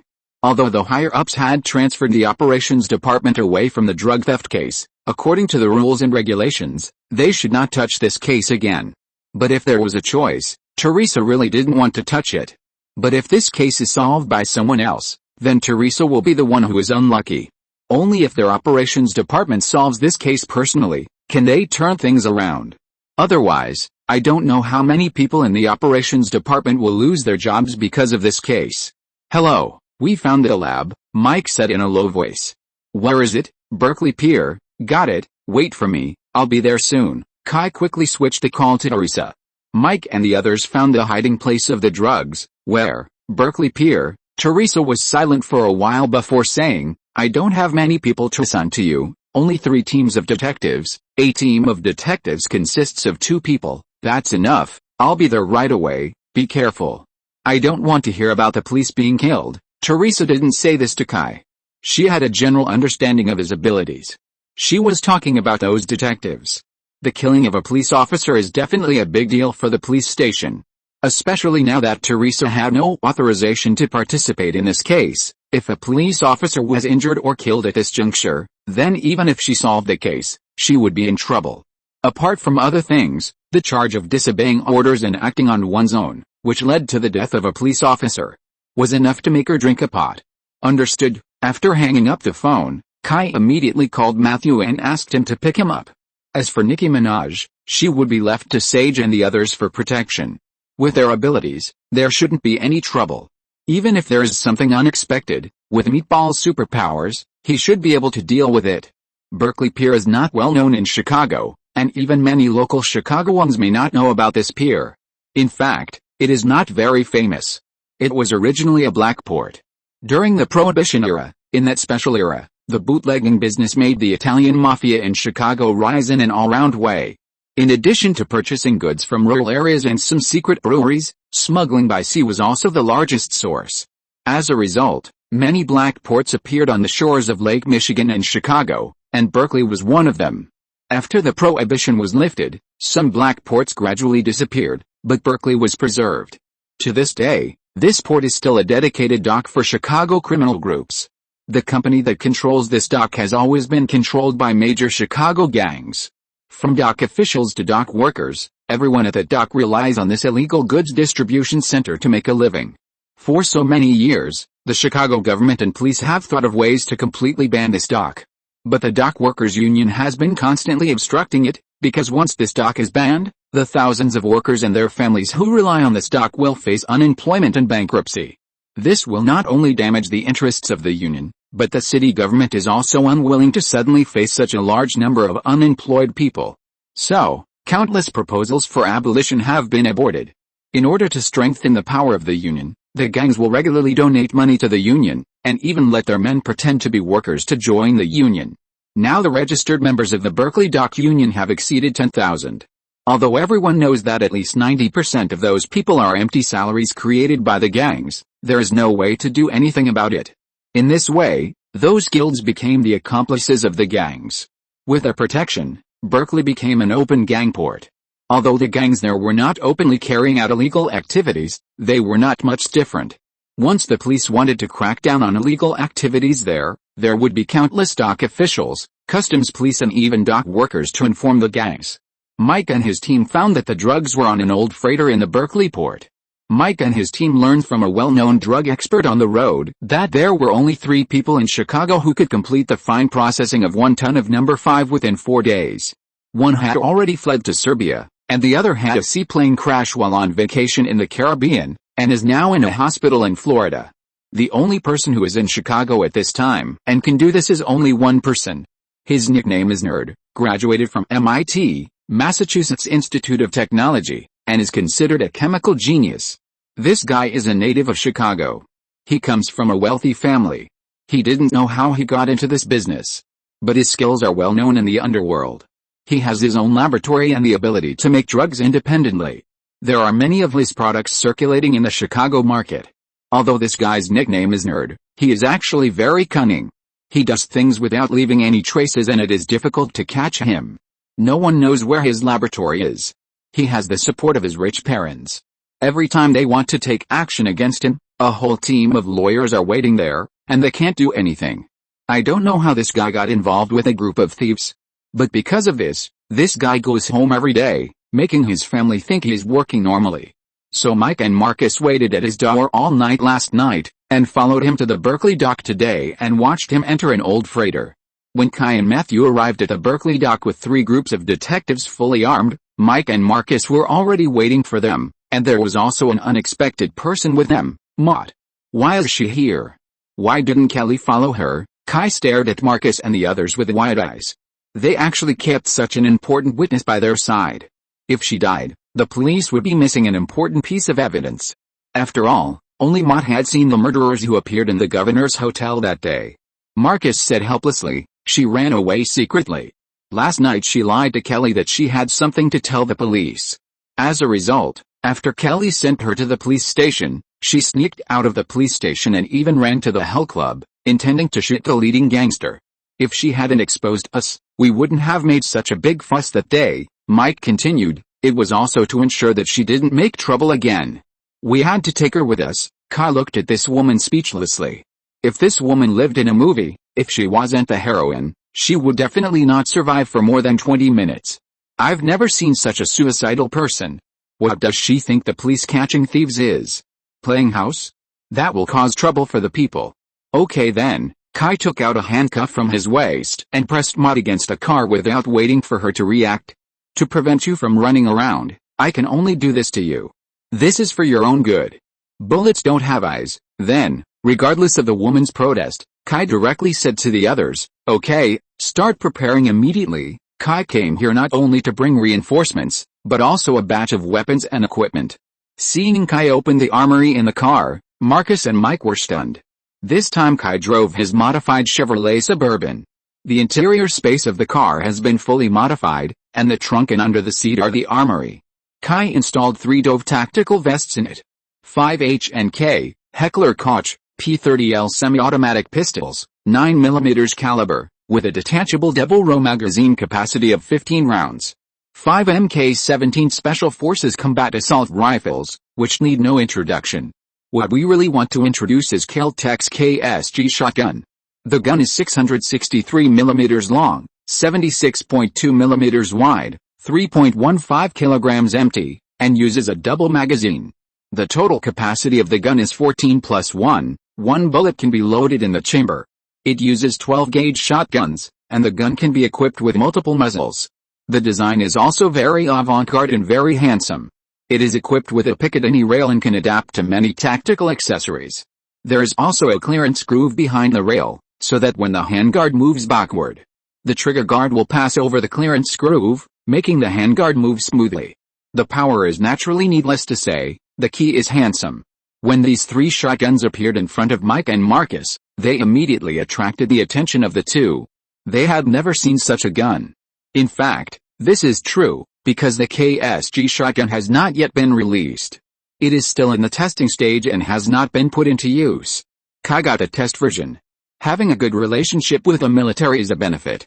This shotgun was originally developed for special operations, so the Special Operations Command can get the test version.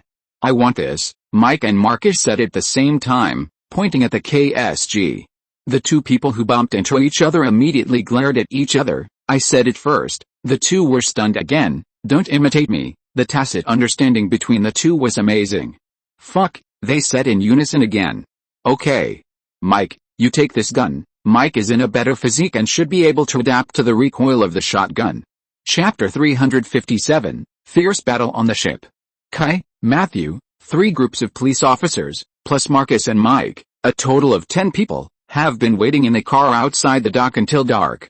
At about 8 o'clock, when most of the workers on the dock had already left work, everyone started to act. Have you all memorized the blueprints of the cargo ship? Remembered, in addition to monitoring the movements of the cargo ship in the afternoon, they spent the rest of the time making a perfect plan. First, they must ensure that the drugs are seized intact. They and Teresa need to pay for this batch of drugs, otherwise they will still have to bear the blame for not following orders and acting privately. If you don't obey but get things done, the boss will generally be very tolerant. But if you don't obey and mess things up, if the boss doesn't fire you even for this, then the boss is either your relative or really loves you. Very good, Carl. You and David will guard the retreat route. Elliot and Ruiz will follow Marcus and Mike to make a feint attack from the front, and Matthew and I will break into the freighter from the water. You must make a big noise. Do you understand? Understood. Very good. Start checking the watches. Everyone gathered in a circle and started checking the watches. It's 8:29 now. At 9 o'clock, act together. Don't be reckless before then. Understood. Action. Kai and Matthew swam to the freighter from the other side of the dock. Although the freighter looked very quiet from a distance, there were actually quite a few guards on the freighter, and even at night the lights were on. But when Kai and Matthew swam to the side of the freighter, there were people talking above their heads. They spoke in Spanish, and the general idea was that they were complaining. After they were summoned, they stayed on the ship all day, and their boss Fauci didn't allow them to go out and have fun. From their words, we can draw several conclusions. First, their plan was very strict, and everything was planned very well. If it weren't for Domingo, the black policeman, who couldn't control himself and took the drugs out to mess around, the police might not have been able to find any clues. Second, the boss of the group is called Fauci. This name is not on the police database, and according to Mott, the boss of the group that found Domingo at that time had a very serious accent in English, which was obviously a dragon from across the river. It might even be an international player. The value of such people is very great. Third, they were all temporarily recruited, not Fauci's men. That's interesting. A foreigner came to Chicago to commit a crime, and his men were all temporarily recruited, and Fauci could still control them firmly. The meaning behind this is very interesting. You know, these people are all desperate people. How could they listen to a foreigner who didn't know much before? If they were so honest, they wouldn't run out to commit crimes. There must be someone behind Fauci, and this person must have a huge influence in Chicago. Otherwise, it would be impossible to play. Matthew obviously thought of this, and he glanced at Kai. Kai nodded and whispered, "Try to capture that guy alive." Matthew said he understood. Then Kai looked at his watch. The time was 20 hours, 59 minutes, and 58 seconds. 2 seconds passed quickly. When the pointer pointed to 2100 hours, gunshots were suddenly heard from the dock. The guards on the freighter heard the gunshots and immediately made a messy cry, and then gathered towards the side of the ship in the direction of the dock. After feeling that there was no one above his head, Kai immediately took out a rope. When Kai and Matthew climbed up the side of the ship, they could not see the guards. Those guards ran to the other side to defend against the enemies coming from the dock. In fact, on the dock, Marcus and Mike did not attack with their men. They just kept shooting at this side. They had to wait until Kai launched an attack before they could really launch an attack. Otherwise, even if Marcus and his men were all Rambus, they could not get in. There were at least 60 gunmen on this ship, with all kinds of light and heavy machine guns. If they really attacked, they would definitely be shot and receive. Kai made a gesture to Matthew, asking him to go around and flank them, while he himself held the MK-17 to stab those idiots in the ass. The battle here is actually nothing to be proud of. If it is always like this, and if he can still get into a hard fight, Kai feels that he can go back to China to live a peaceful life. There is one thing in this world that is the same as in the previous life, that is, China is one of the safest countries in the world, and even this world is even better than that. Although this place is much more mysterious than in the previous life, it is still the same as in the previous life. Even a fight and a head breaking can be on TV news. There are no rampant guns, no drugs everywhere, and even less so-called, unlike Chicago, where there are shootings and riots at every turn.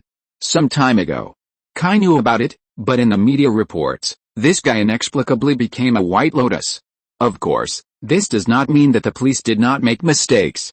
The police did overreact. The police warned the guy to lie on the ground, but the guy reached his hand into his shirt, and then the police shot directly. After killing the man, the police found that the guy just wanted to take out the milk he had just stolen. He didn't have a gun on him. But the media exaggerated it into a poor man who lost his job and had no money to support his family because of the bad economic situation.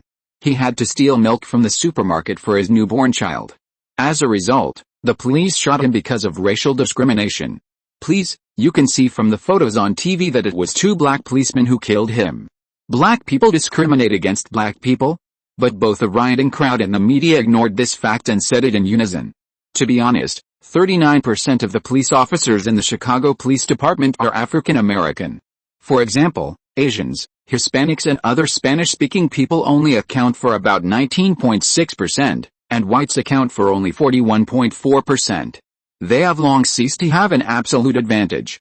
If the police department really discriminated against race, those black policemen would have made a fuss long ago. I'm getting off topic. Anyway, in this world, unfortunately, the immigration policy is strict. According to statistics, people like Kai who serve in the U.S. military and serve in mysterious departments have no chance to immigrate at all. Back to the point, when Kai rushed out from behind the group of people with a gun in hand, the gunman had no time to react. At first, they even thought that it was a rookie who accidentally fired the gun, and asked Kai to be careful. But after a few seconds, they found something wrong, because the accidental firing was too damn accurate, right? More than 10 people were killed in just a few seconds. As a result, they turned their heads and found a man wearing a tactical vest, moving towards them in a standard rifle standing position and shooting at them. The man shouted while shooting, "CPD. Put down your gun and put your hands up." As a law enforcement agency, of course, procedures must be followed. When the police break down the door when investigating a case, they will shout, "PD." This is both a deterrent and a sign of their identity as law enforcement officers, warning the people in the house that any resistance is illegal, and being shot on the spot is just bad luck. Even if this is actually useless, these gunmen are cruel and brutal, and the weapons in their hands are not bad, so it is naturally impossible for them to obey and surrender. But Kai didn't think they would surrender. He was just shouting, so that no one would blame him. Kai's body weight was forward, the butt of the rifle was close to his shoulder, his right eye was aimed at the crosshairs, and he kept firing 3 rounds at the bandits. Automatic rifles will cause the subsequent bullets to be inaccurate due to the recoil problem when firing continuously, which will result in a waste of ammunition. Although single-shot shooting has high accuracy, it does not have enough suppression power, and it is easy to miss the target when shooting moving targets. Therefore, in order to find a balance point, the actual combat effect of 3 rounds of continuous shooting is the best, which not only guarantees accuracy but also takes into account the suppression power. Although it was a 3-round continuous shooting, Kai's shooting speed was extremely fast, just like turning on the automatic, and the bullets whizzed towards them. Although the shooting speed was very fast, Kai's hit rate was very stable. He shot one enemy with 3 bullets, and he would never waste a bullet. His movements were terribly stable, and he was not affected by the recoil of the rifle at all.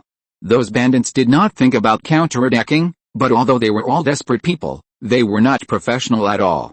They just stretched out their guns and fired a burst of shots, bang bang bang bang.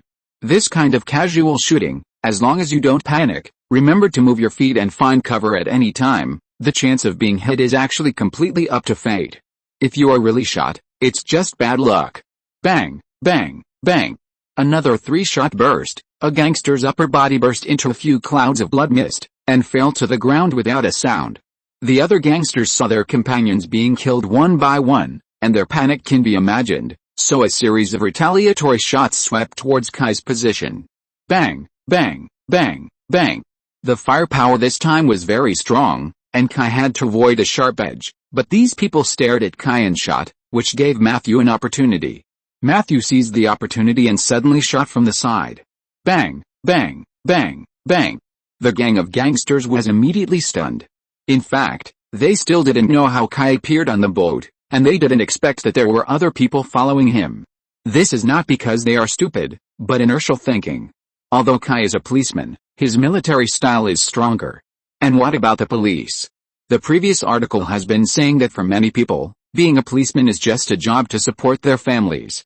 When they catch thieves, they put their own safety first, so many times, the police are not as strong as those gangsters. Gangsters run out to commit crimes and tie their lives to their belts, but the police are not. Soldiers are different. Their duty is to kill the enemy. What method can kill the enemy faster and better, they will use it without hesitation. What is a feint to the east and attack to the west? It is not impossible to kill the enemy alone. These gangsters never thought that there would be such a fierce police. So they were caught off guard. The gun on the ship quickly attracted the attention of the gangsters in the ship, so a group of gangsters got out of the ship and planned to support the enemies on the deck. But how could Kai give them this opportunity? They knew the structure of the ship through the ship's structural diagram before boarding the ship. After boarding the ship, Kai and Matthew intentionally or unintentionally blocked the passage from the cabin to the deck. As soon as the gangsters emerged from the passage, they were suppressed by Kai's firepower. It was also at this time that Marcus and his men also came up from the dock. In this way, the gangsters on the side of the ship were immediately attacked from both sides and were quickly wiped out. Seeing that the enemies on the deck had been almost cleared, Kai immediately changed his gun to a KSG shotgun. How could he only use this handsome shotgun for others and not for himself? Actually, although the KSG shotgun is powerful, has sufficient ammunition, and has a good shooting feel, it has a very big disadvantage, which is that it is easy to jam. This disadvantage is definitely a big disadvantage if it is placed in the hands of combat troops. A sudden jam in the battle will definitely cost lives, so Kai is not optimistic about the promotion of KSG shotguns in the army and police forces. But then again, this disadvantage is not a big deal for Kai. Anyway, it's all about being handsome.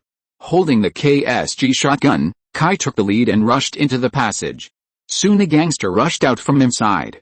They originally heard that the gunfire outside had decreased a lot, and thought that the emergency was over. In their minds, 60 gunmen with light and heavy machine guns would never be dealt with so easily. They thought they were the police who were beaten back. They wanted to find out the situation as soon as possible, and then decide whether to run away or do something else. As a result, as soon as they emerged, they saw a handsome shotgun pointed in front of them. Bang!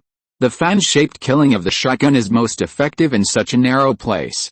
On the contrary, the rifle is not easy to use here. The penetration of the rifle is too great. If it hits a person at close range, it is easy to cause penetration. If the bullet hits the metal channel on the ship, it is easy to cause ricochets. In such a narrow place, the consequences of ricochets are unpredictable, so pistols and shotguns are good choices. Although the shotgun is powerful, its effective range is not far. While it causes huge wounds on the human body, it will not cause penetrating injuries. Even if it ricochets, as long as the distance is not too close and the luck is not too bad, it generally does not cause too much damage. The key is that the shotgun at close range is not only powerful, but also can hide a large area, which is very useful. As soon as the robbers emerged, 3 people were knocked down by Kai's shotgun. The rest could only retreat to the cabin. They really didn't have the courage to face the shotgun at this distance. Bang bang bang. Facing the 3 injured gangsters, Kai reflexively pulled out the pistol from his waist and fired 3 more shots, beheading the 3 unlucky guys. CPD, okay, they can't hear me. Kai's body reflexes were much faster than his mouth. He originally intended to let them surrender, but he fired too much. Before he finished speaking, the unlucky guys died. The passage was suddenly silent. This time, no one dared to come out and shoot in retaliation. How long has it been since the gunshots? The enemy has already killed their way into the cabin. From this point of view, the companions on the deck are most likely in danger. The gangsters don't understand who they have offended. Why did such a powerful enemy suddenly appear? Kai continued to move forward into the cabin with a gun. Along the way, they met some crew members, but these people were very honest and knelt on the ground immediately when they saw them. They were real crew members. Although they knew that someone on the ship was making drugs, they only knew it. They were just helping out. Even if they were prosecuted, they would not be sentenced to many years. Why should they lose their lives for this? It's not worth it. Of course, there were some idiots who tried to resist, but the result was that all those idiots died. The detective who had Teresa come to support them handcuffed all these guys, and Kai continued to move forward with Matthew and the other two. When they reached a corner, a figure suddenly broke into his field of vision. Kai reflexively wanted to shoot him, but he reacted at the last moment and quickly shrank back. Bang bang. 2 gunshots were heard, and the bullets hit the top of the passage. Fuck. Are these people terrorists? It turned out that the figure had a bomb tied to his chest. Was he planning to play with human bombs? Fortunately, he was holding a pistol at the time. If he had used a shotgun, he might have blown up the bomb directly. Kai looked over and found a trembling guy huddled on the ground, curled up into a ball. Before Kai could see the man's appearance clearly, a grenade was suddenly thrown out from the corner and landed not far from them. Fuck, Kai even spoke in Chinese. In such an environment, if this grenade explodes, it will definitely detonate the explosives on that guy's body. At that time, everyone here will die except Kai himself. So Kai quickly grabbed the corpse from the ground and threw it on the grenade, and then he fell on the corpse to press it down. Bang! A muffled sound. As soon as he fell on the corpse, Kai felt a shock under his body, and his whole body was shaken up. But fortunately, he himself was not injured, but the corpse under him was miserable. The whole chest and abdomen were blown open, and blood and flesh were spread all over the ground. Although Matthew and Mike were also shocked, they still seized the opportunity and dragged the guy with a bomb tied to him. At first glance, Mike and Marcus recognized him. It was the chemist Nord they had followed before. This guy was actually thrown out with explosives tied to him. Fortunately, the group of people did not ignite the explosives in advance. Otherwise it would be hard to say what would happen to them. Maybe the gangsters were afraid of being blown up, so they didn't dare to light the fuse. Matthew immediately took out a knife, removed the explosives in a few seconds, and threw them into the water tanks in each cabin. If this thing explodes, it will be no fun. Kai wiped the bloodstains on his body, threw the meat on his pants to the ground, waved his hand, and then made a gesture. Matthew had been a soldier, so he knew that it was the hand gesture of the CQB search and arrest tactics. He immediately formed a search and arrest formation with Kai and moved towards the corner where the grenade was just thrown. If you're listening to this novel on a channel other than Fanfic World, it means they downloaded and uploaded it without effort. We cordially invite you to visit our channel, Mundo Fanfic Novelis. There you'll find the original version of this story and you can explore many other novels of various genres. We're waiting for you to immerse yourself in a world of incredible novels. Chapter 358 The Mastermind. As a result, Kai just walked around the corner and showed his head, and was hit by a series of bullets and shrank back. The people inside were all blocking the entrance, and they would shoot immediately if anyone dared to show their head. Seeing this situation, Kai knew that he couldn't attack by force, as it would be counterproductive. So he gestured to the others, asking them not to come over. Since they refused to come out, it was no wonder that he was rude. After everyone found a shelter, Kai took out 3 stun grenades from his tactical vest. In a small enclosed environment like the cabin, the power of non-lethal weapons like stun grenades is definitely strong enough. Kai pulled out the pin on the stun grenade and let it stand for a few seconds. Fire in the hole. When the 3 stun grenades appeared in front of the gangsters were all stunned. They didn't see that they were stun grenades, and thought that the police were going to kill them all with grenades. So one by one, they hurriedly looked for shelters to hide. Especially those gangsters with bombs in their hands, they hid in the corner with a mouthful of swear words. If this caused a chain reaction, no one would survive. They couldn't figure out who the gangster was. Are all the Chicago police so desperate now? As a result, the stun grenade exploded before they could hide. The explosion of the stun grenade was not loud, but it would cause a strong flash and a huge noise of about 170 decibels. Because the visual cells of the human eye have a picture retention effect, movies rely on this principle to connect multiple pictures in the human brain into a dynamic video. It takes at least 5 to 10 seconds to restore vision. If you don't wear earmuffs, such a loud noise is enough to knock people unconscious. And obviously, except for Kai and his friends, no one here would think of wearing earmuffs. So while the stun grenade blinded their eyes and deafened their ears, Kai took Matthew as the arrow and rushed in with the others. After entering, there was no doubt that anyone holding a weapon would be shot. This is the power given to the police by law. When the police are enforcing the law, once they feel their lives are threatened, they can shoot. It is very subjective, but this is the American police, so when the police are enforcing the law, it is better not to be a hero, Because it is very easy to get shot. This is also the reason why many American police officers killed people with violent law enforcement, but nothing happened. Because they will defend themselves, that is because they felt their lives were threatened, so they shot. As for what made them feel threatened, there are too many. Anyway, they can always find a reason. Anyway, American police are different from domestic police. Domestic police must have a real reason to shoot, while domestic police's guns are more of a deterrent. If they can avoid shooting, they will try not to shoot. In short, these are all gangsters, and they are armed. It is absolutely reasonable and legal for Kai and others to kill them. Even if the US president comes, it will be useless. Soon, the enemies in the cabin, well, the enemies with guns, were all cleared.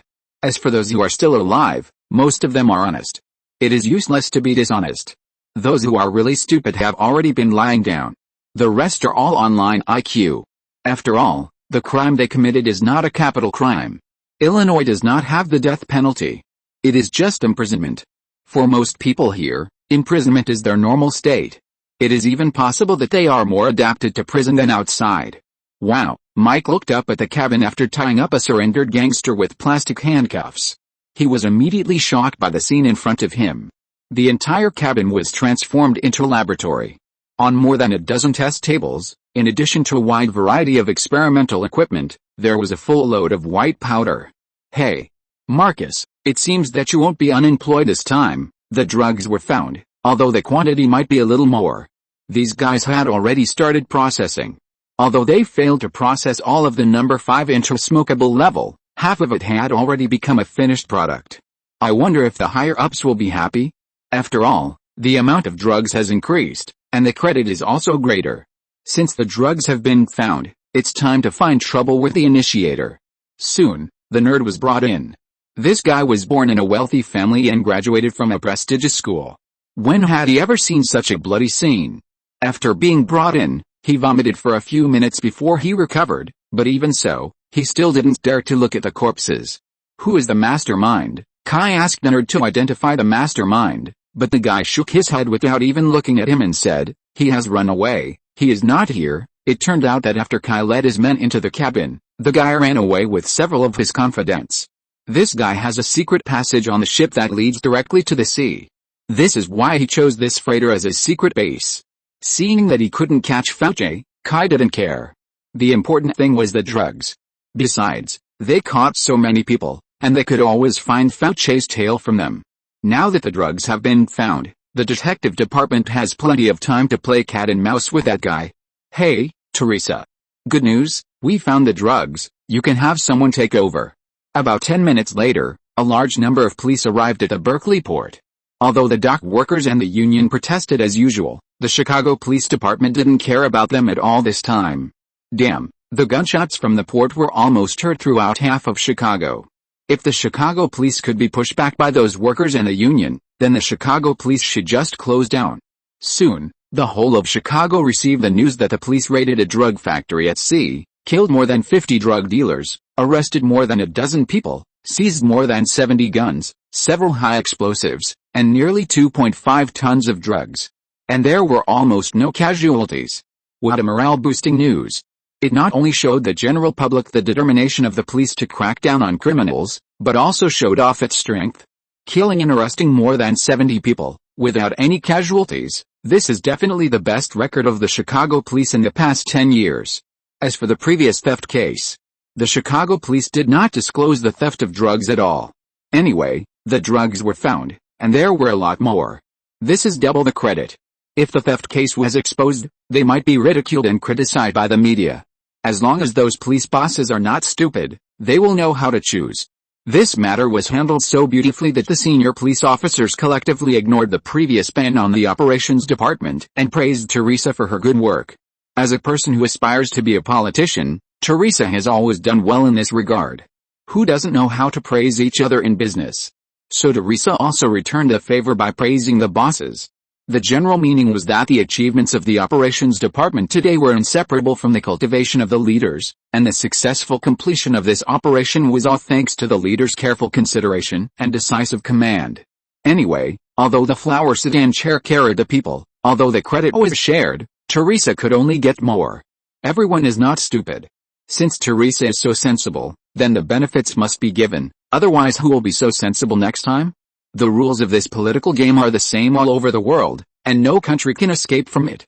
Although the upper level did not directly promote Teresa this time, after all, she had just been transferred and it was not so easy to get promoted, but the upper level gave the green light to many things, such as the increase of about 30% in the funding of the operations department. There are also some other benefits that I will not go into detail. In a word, the upper level may have made a profit, but Teresa will definitely not lose.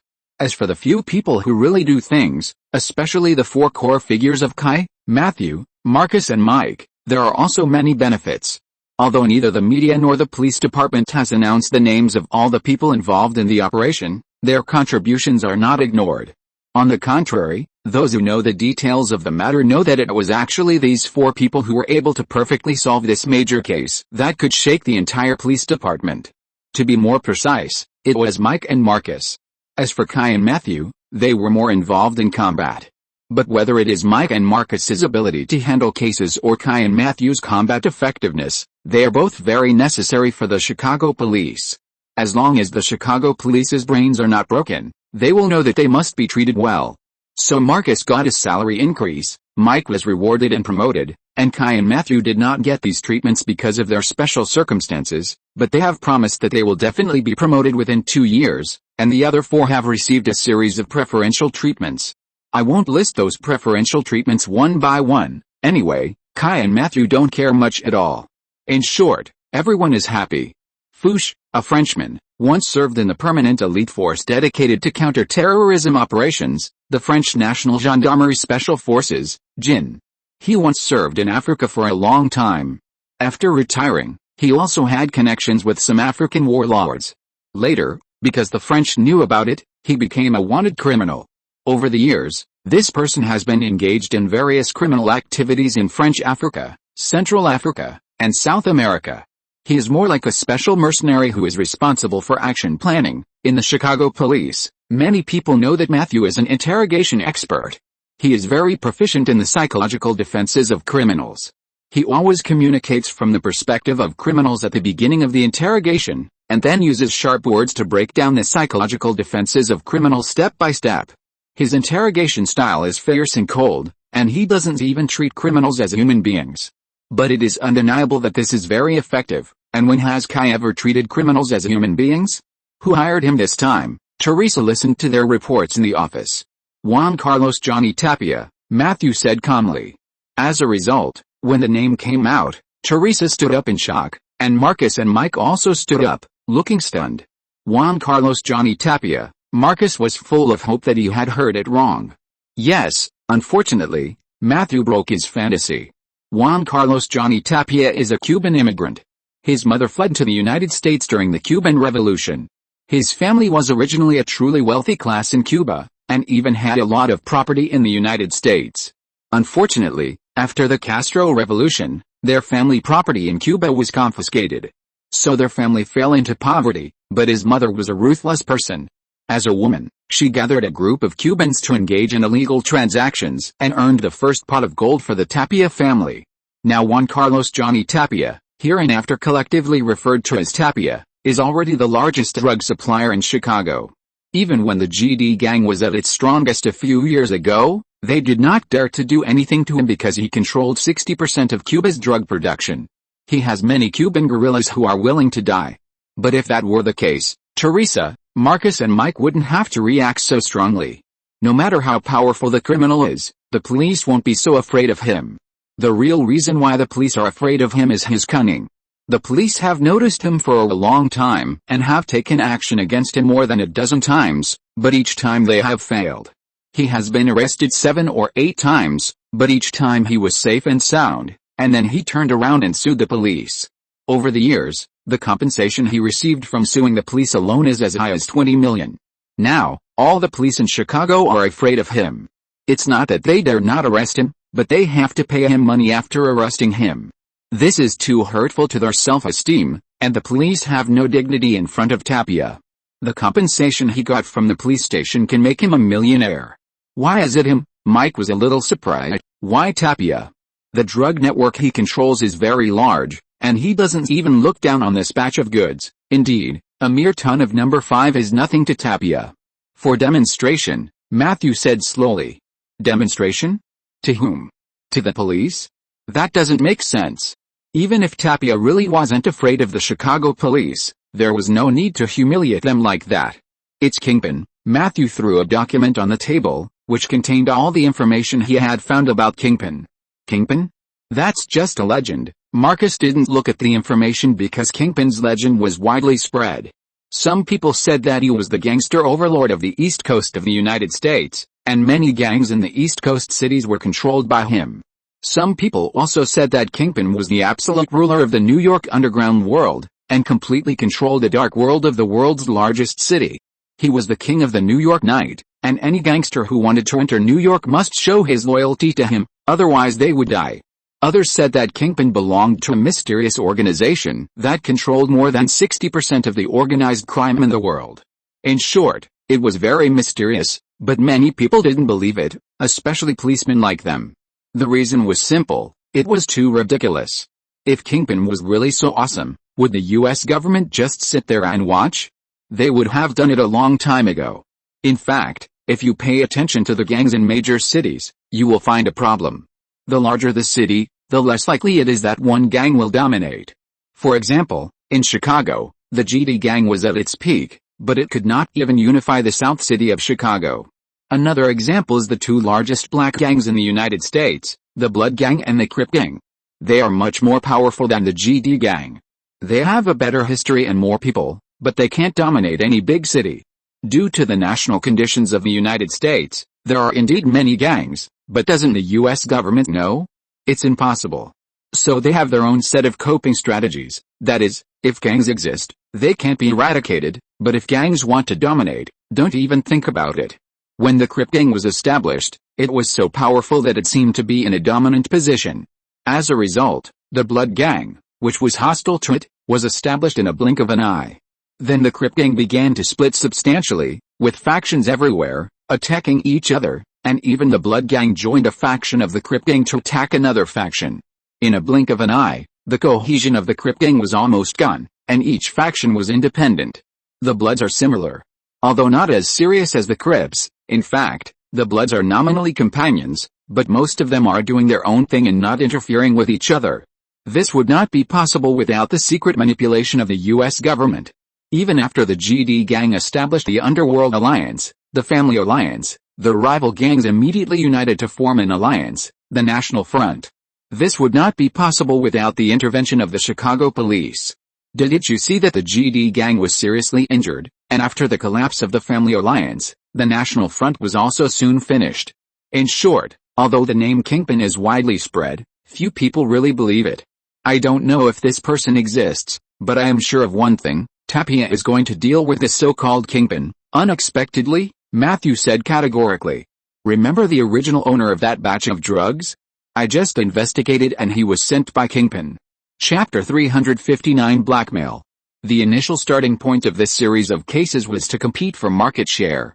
Tapia occupies 60% of the entire Chicago market share and is the only big dealer in Chicago. He naturally regards Chicago as his territory. But just last year, the collapse of the GD gang and the Family Alliance caused the entire Chicago gang to become fragmented.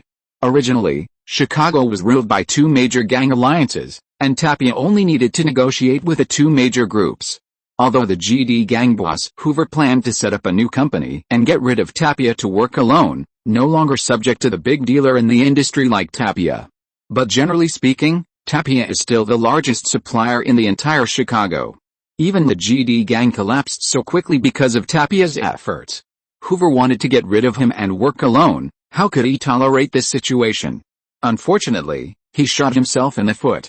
With the fragmentation of Chicago's underground order, without the power to control the situation, the gangs from outside began to covet Chicago's huge market.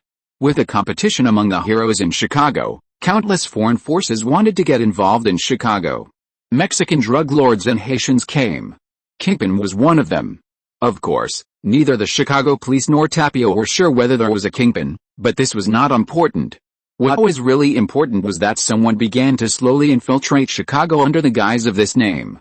The original owner of the 1 ton of number 5 that the police lost was Camelot, who was just a drug dealer in Chicago. Although he was also a big shot, he was still a small shot to Tapia. But such a small shot actually took out a ton of number 5 in one breath. This is a bit sensational. Purification of any substance is a very difficult task, and the same is true for drugs. If the purity can be improved by 1 point, it means a revolutionary change in technology. If someone else can put a ton of high purity number 5 on the market, it means that the person behind Camelot has better technology and higher production capacity than Tapia. People who do bulk business know how terrible it is if the gap between these two things is widened by others. Tapia can't solve these problems by himself. He is a drug dealer, not a serious businessman. Can you expect him to spend a lot of money to upgrade the technology? So he can only solve the person who caused the problem. Camelot was arrested because of Tapia, but he didn't expect that the drugs also fell into the hands of the police. So he felt that he had to get the drugs back, because only in this way could he best fight back against this new competitor and let them know who has the final say in Chicago. As for whether the person behind this is Jin Bing, does it matter? Anyway, they are all here to compete with him for territory and market. So it's really Tapia's fault. Teresa rubbed her temples in distress. She thought that it would be easy after the drugs were found, but another tough opponent appeared without paying attention. As for Tapia, the police who have access to some high-level information know how difficult this guy is. Because he never personally participates in the transaction process, he always commands remotely. They have a very strict code system of their own. Even if they use monitoring, they can't get anything. What's more terrible is that until now, no one knows how this guy trades with the next buyer. His account is so clean that nothing can be found. Should we issue a search warrant for him? Marcus asked a stupid question. Teresa and Mike looked at Marcus like an idiot. Marcus immediately retracted his neck. He also felt that his approach was too stupid. If it was so easy to deal with Tapia, the Chicago police would not have such a headache for him. This matter, Teresa retracted her contemptuous look at Marcus and said a little breathlessly. But she was interrupted immediately by Kai. Perhaps, we can use some extraordinary means. Kai has always been a supporter of justice in the end. As long as the result is good, he doesn't mind using some illegal means. None of the people here are rookies, so they naturally understand what Kai means. But surprisingly, no one objected. It was obvious that it was difficult to do anything to Tapia by normal means, so using some extraordinary means became an inevitable choice. Besides, although the means were illegal, everyone was an old gun, and it was not difficult to make the illegally obtained evidence legal. Teresa was silent for a long time before saying, "I don't know anything, this is tacit consent." Just as the matter was over, Sage and others on the other side called. They were asked to go over. The Haitian gang sent a new package. Nicki Minaj had collapsed and asked to see Kai. There was no way, Kai could only take Matthew and Marcus to Nicki Minaj's luxury apartment. Soon they arrived at Nicki Minaj's luxury apartment. Don't think that the apartment is bad. On the contrary, in the United States, many luxury apartments are more expensive than villas. Especially luxury apartments in prime locations like the Gold Coast, because the supporting services provided by these luxury apartments are very awesome, but the property fees may be sky high. As soon as he entered the apartment, Kai saw that the apartment was in a mess. Nicki Minaj's crying could still be heard in the back room, while Saji and others were sitting in the living room with depressed faces. "What's wrong? Take a look for yourself." Saji pointed to the bathroom. Sure enough, there was a severed hand in the bathroom. These Haitians actually cut off the left and right concubines of Nicki Minaj's boyfriend. It was really. Judging from the wound, this hand should have been cut off not long ago, and it was cut off alive. It seems that the unlucky guy is probably still alive.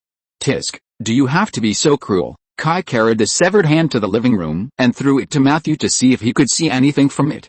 Then he asked Saji, "Did the Haitians leave any information?" "Yes.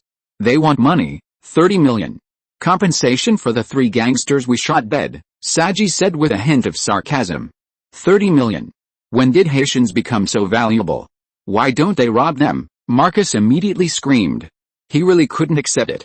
The black people in Chicago were not worth this price. A few years ago, a black student in Chicago was shot dead by the police when he was running, thinking he was a fleeing criminal. The Chicago Police Department only paid $1.5 million in compensation. Why did the compensation increase by 20 times when it came to the black people in Haiti? It was too unfair. What else? Kai asked. Otherwise, just cut a piece of Nicki Minaj's boyfriend and send it to Nicki Minaj every day. Kai and the others were speechless. It was too arrogant. No wonder the Haitians were causing trouble in major cities across the United States, but they were not killed by the major gangs. These Haitians were poor enough. In order to survive, they were naturally arrogant. Well, it seems that we have to mourn this unlucky guy, Mike said maliciously. There is no way. Nicki Minaj doesn't have 30 million at all, so what's the point of talking? Don't look at Nicki Minaj's glamorous appearance now. In fact, this girl has no savings at all. She now spends money in advance. She buys houses and cars with loans. Not only does she have no savings, but she also owes a lot of debts. So forget about 30 million. If Nicki Minaj can be popular for a few years and has more endorsements and commercial performances, she may be able to make up the money, but now, don't even think about it. What's more, whether she still has a future is a question. Don't forget that they shot and killed 3 gangsters before. This matter has been reported in the news. Nicki Minaj has been very popular recently, but unfortunately it's not a good thing. All negative news. Of course, if Nicki Minaj's agency can do a good job of public relations, it may be possible to use this incident to help Nicki Minaj turn danger into safety, and even make her famous. Anyway, there are many young people who like this rebellious tone. After figuring out the situation, Kai went into the inner room to talk to Nicki Minaj. As soon as he entered, he saw Alexandra here again.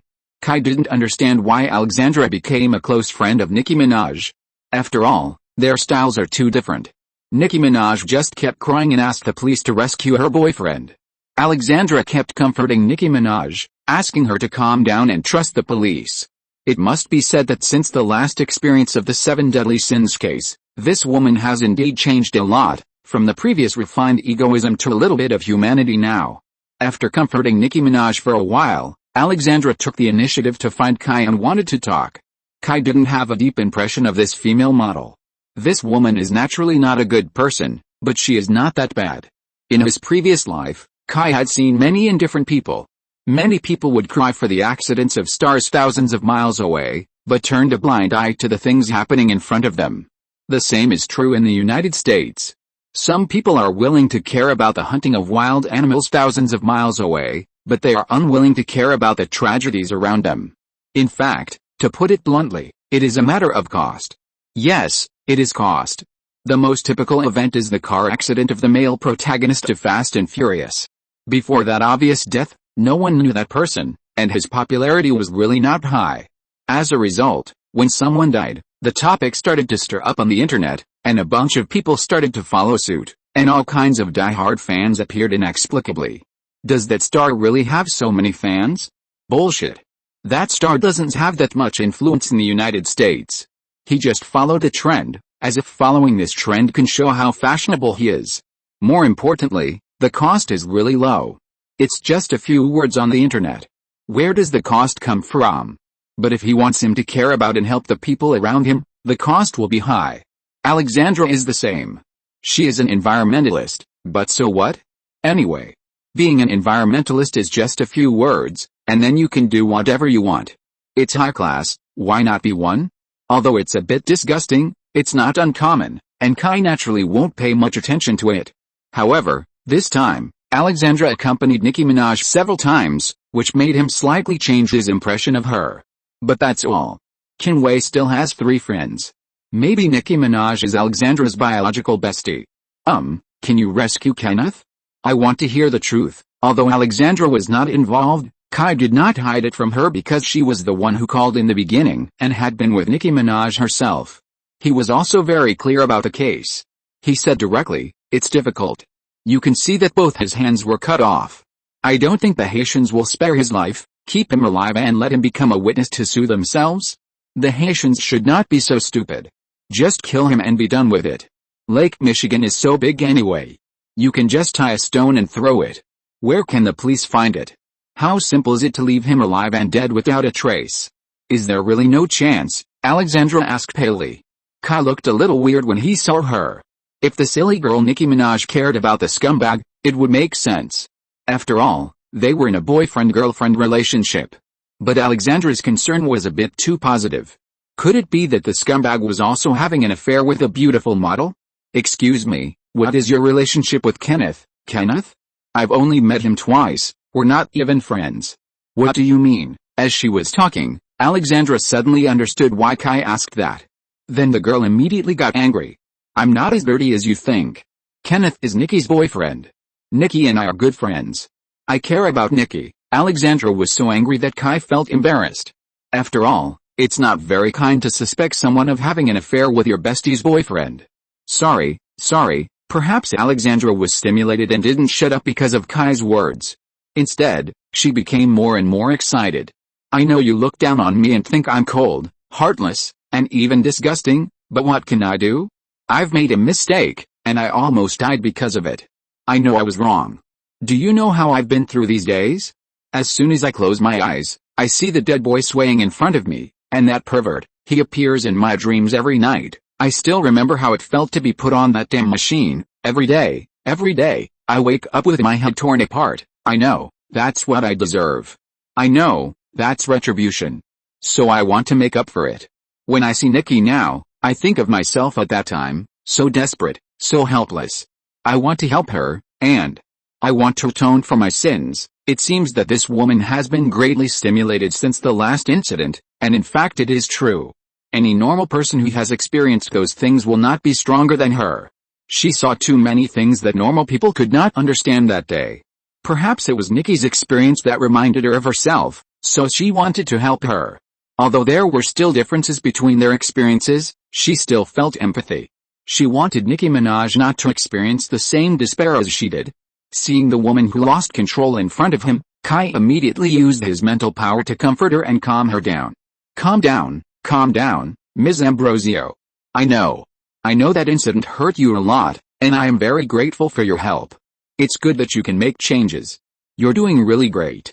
Come on, take a deep breath, calm down. With Kai's mental comfort, Alexandra finally came out of her loss of control. She felt much better. These days, everything she had experienced was known only to her. She didn't dare to tell anyone, not even her family, and had to bear everything by herself. Now that she suddenly said it out, she felt much better. Thank you for listening to my complaints. I'm much better. After that, the two exchanged opinions on Nicki Minaj's matter. Kai felt that since she and Nicki Minaj had such a good relationship, she would leave it to her to stabilize Nicki's emotions. Alexandra had indeed changed a lot since the last incident, at least she was no longer so indifferent, and she was willing to help. Boss, there's an Asian woman who wants to see you. She says she's the boss of Nicki Minaj's agency. Sage came over to tell Kai. Kai ended the conversation with Alexandra and decided to go see why the voodoo cult leader wanted to see him. But just as Kai turned to leave, Alexandra suddenly called Kai and said hesitantly, Inspector. Can I see you in the future? I don't mean anything else, I just feel a lot more relaxed after talking to you. That was nonsense. To deal with this kind of thing, Kai's mental power is much more effective than a psychologist. Kai thought about it and didn't refuse, of course. Chapter 360, Silok. The majority of the voodoo gang is black, and most of these blacks come from West Africa and South America, where voodoo is popular, including Haitians. In fact, voodoo is one of the two official beliefs of Haitians. A Haitian might say that 80% of Haitians believe in Catholicism, while 100% of Haitians follow the voodoo faith. If you look at it this way, the voodoo gang should be the same as the Haitian gang. Logically, the Haitian gang should not trouble Nicki Minaj. But the two have always been at odds with each other. Before Nicki Minaj, the voodoo gang had fought with the Haitian gang several times. At first, Kai couldn't figure out what was going on. Until he met the boss of the voodoo gang. After a tall, fair-skinned, and beautiful Asian beauty stood in front of him, Kai felt that he had guessed the reason. The voodoo gang is simply a fake. It is probably because of this that the old witch of the Haitian gang hates the voodoo gang so much. Obviously, an Asian cannot become the leader of voodoo. Are you the boss of the voodoo gang? Kai asked with a little doubt. Of course not. Even someone like Kai, who has seen many beauties, has to admit that this woman is really beautiful. More importantly, her appearance is also very pleasing in the West. Looking at her eyebrows and eyes, she is obviously mixed race, and belongs to the type that combines the advantages of the East and the West. She has the charm of Oriental beauty, and the hot and tall European and American. Especially under the background of a professional suit, she has a very smart and capable atmosphere, a standard workplace queen. We are not a gang, we are a formal agency, you can check this in the official records, we all pay taxes on time. The woman's name is Elizabeth Braddock, she is a mixed race of American and Japanese, and her Japanese name is Michiko. Her father is a U.S. military stationed in Japan, and her mother is a Japanese. The U.S. military stationed in Japan has left a lot of debts in Japan, and Elizabeth is one of them. Her father abandoned her and her mother after serving in the U.S. military stationed in Japan. It was not until her mother fell ill and died that her irresponsible father took her back to the United States. In this way, she lived with her father until she was 18 years old, then she left her scumbag father and came to Chicago alone to make a living. Later, she founded Silk Entertainment and opened an agency. From that time on, the Voodoo Gang also began to rise. As for how she became the boss of the Voodoo Gang, no one knows. These data were found by Kai at the police station. Anyway, according to the police station's data, this woman was extremely clean, and she didn't even have a record of running a red light. She was an absolute good citizen. If it weren't for the Voodoo Gang's people registering in her entertainment company, someone might really think she was a good person. We, Silk Entertainment, are committed to becoming a formal company that creates great value for society. We have nothing to do with the Voodoo Gang you mentioned. I hope Sheriff Kai can understand this. This woman is very smart. Gangster is a good name? Don't be funny. Only people with real ambition will not let themselves get involved with those things. Obviously, this woman is not satisfied with being a gangster boss, and she has been whitewashing. In fact, this is true.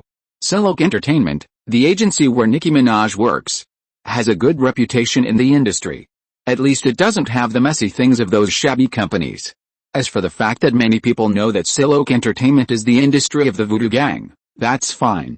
As long as they don't admit it on the surface, it's easy to whitewash it. Otherwise, do you think the 8 major Hollywood companies are so clean?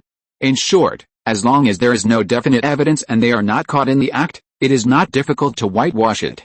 It only takes a few equity exchanges. Of course, Silk Entertainment is not qualified now, but it is moving towards whitewashing. Okay, don't say such polite words. I just want to know what Miss Braddock wants to talk to me about. Kai was more curious about what this woman wanted to talk to him about. Logically, she didn't have much friendship with the Chicago Police Department. The Chicago Police would not deal with such a company that obviously had a mafia background. Unexpectedly, Elizabeth did not speak immediately, but waved to the others present, asking them to leave and leaving the two of them to talk privately. Kai didn't know what this woman was going to do, but he wasn't afraid of her, so he nodded to Sage and the others and asked them to leave first. After everyone left, Elizabeth said, "I want to make a deal with you." "What deal?" Kai frowned. He still didn't understand what this woman was trying to say. 3 pieces of information for an opportunity. Elizabeth held up 3 fingers. "What is it?" "An opportunity for us to go ashore," Elizabeth emphasized. "Go ashore? What on earth are you going to do?" Kai asked with a sullen face. At this time, Elizabeth took out a document. "This is our first intelligence. I think you Chicago police will be interested. The Voodoo Gang wanted to whitewash. I didn't expect that there were such gangs in this day and age." Kai picked up the document. He wanted to see what they could come up with to impress the Chicago police. As a result, Kai's face changed immediately when he opened the information. The content inside was too shocking. "Is this true?" "It's true. You police can check it. I believe that if you are willing, you can definitely find some clues," Elizabeth said very confidently. The document only mentioned one person, the underworld legend they talked about in Teresa's office before, Kingpin. According to this document, Kingpin does exist. His real name is Wilson Grant Fisk. He is the biggest underworld boss in New York.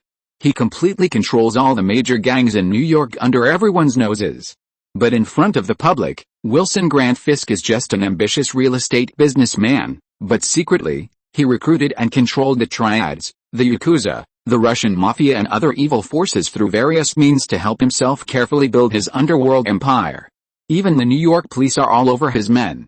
The document also describes some of Kingpin's deeds, which can be traced back to 20 years ago at the latest, when Wilson, who did not call himself Kingpin, Join the Gambino family of the New York Mafia. The Gambino family was once the largest of the 5 major mafia families in New York, but after the New York prosecutors' large-scale prosecution of the Gambino family, the Gambino family has declined and its family members have been reduced to 100 to 150 people. The Kingpin relied on the fame of the Gambino family to develop rapidly. He burned, killed, looted and committed all kinds of evil. He used the nearly crazy Wilson to use his innate evil mind to massacre other gangs. Finally, he ascended to the throne of the gang leader. But what's interesting is that he never did anything to the Gambino family from beginning to end.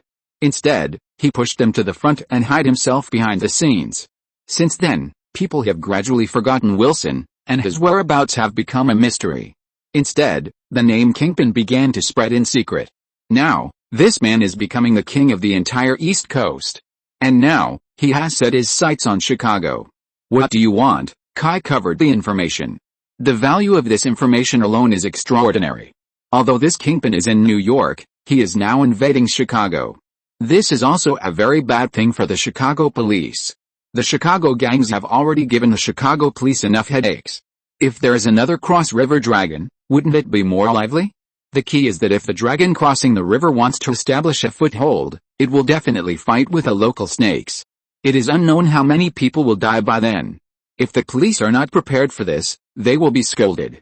The public and the media don't care whether it is Kingpin or Kingpin. If the public security is not good, who should they go to if not the government or the police? Go to the old Wang next door? So when they know that Kingpin is reaching out to Chicago, this information is definitely extraordinary. Do you think that Kingpin will only deal with Tapia when he comes to Chicago? Elizabeth said helplessly. Kingpin's ambition is very big, so big that ordinary people can't imagine it. The United States is very big, and there are many national gangs, but there is no national gang that is truly controlled by one person. Gangs are not the government.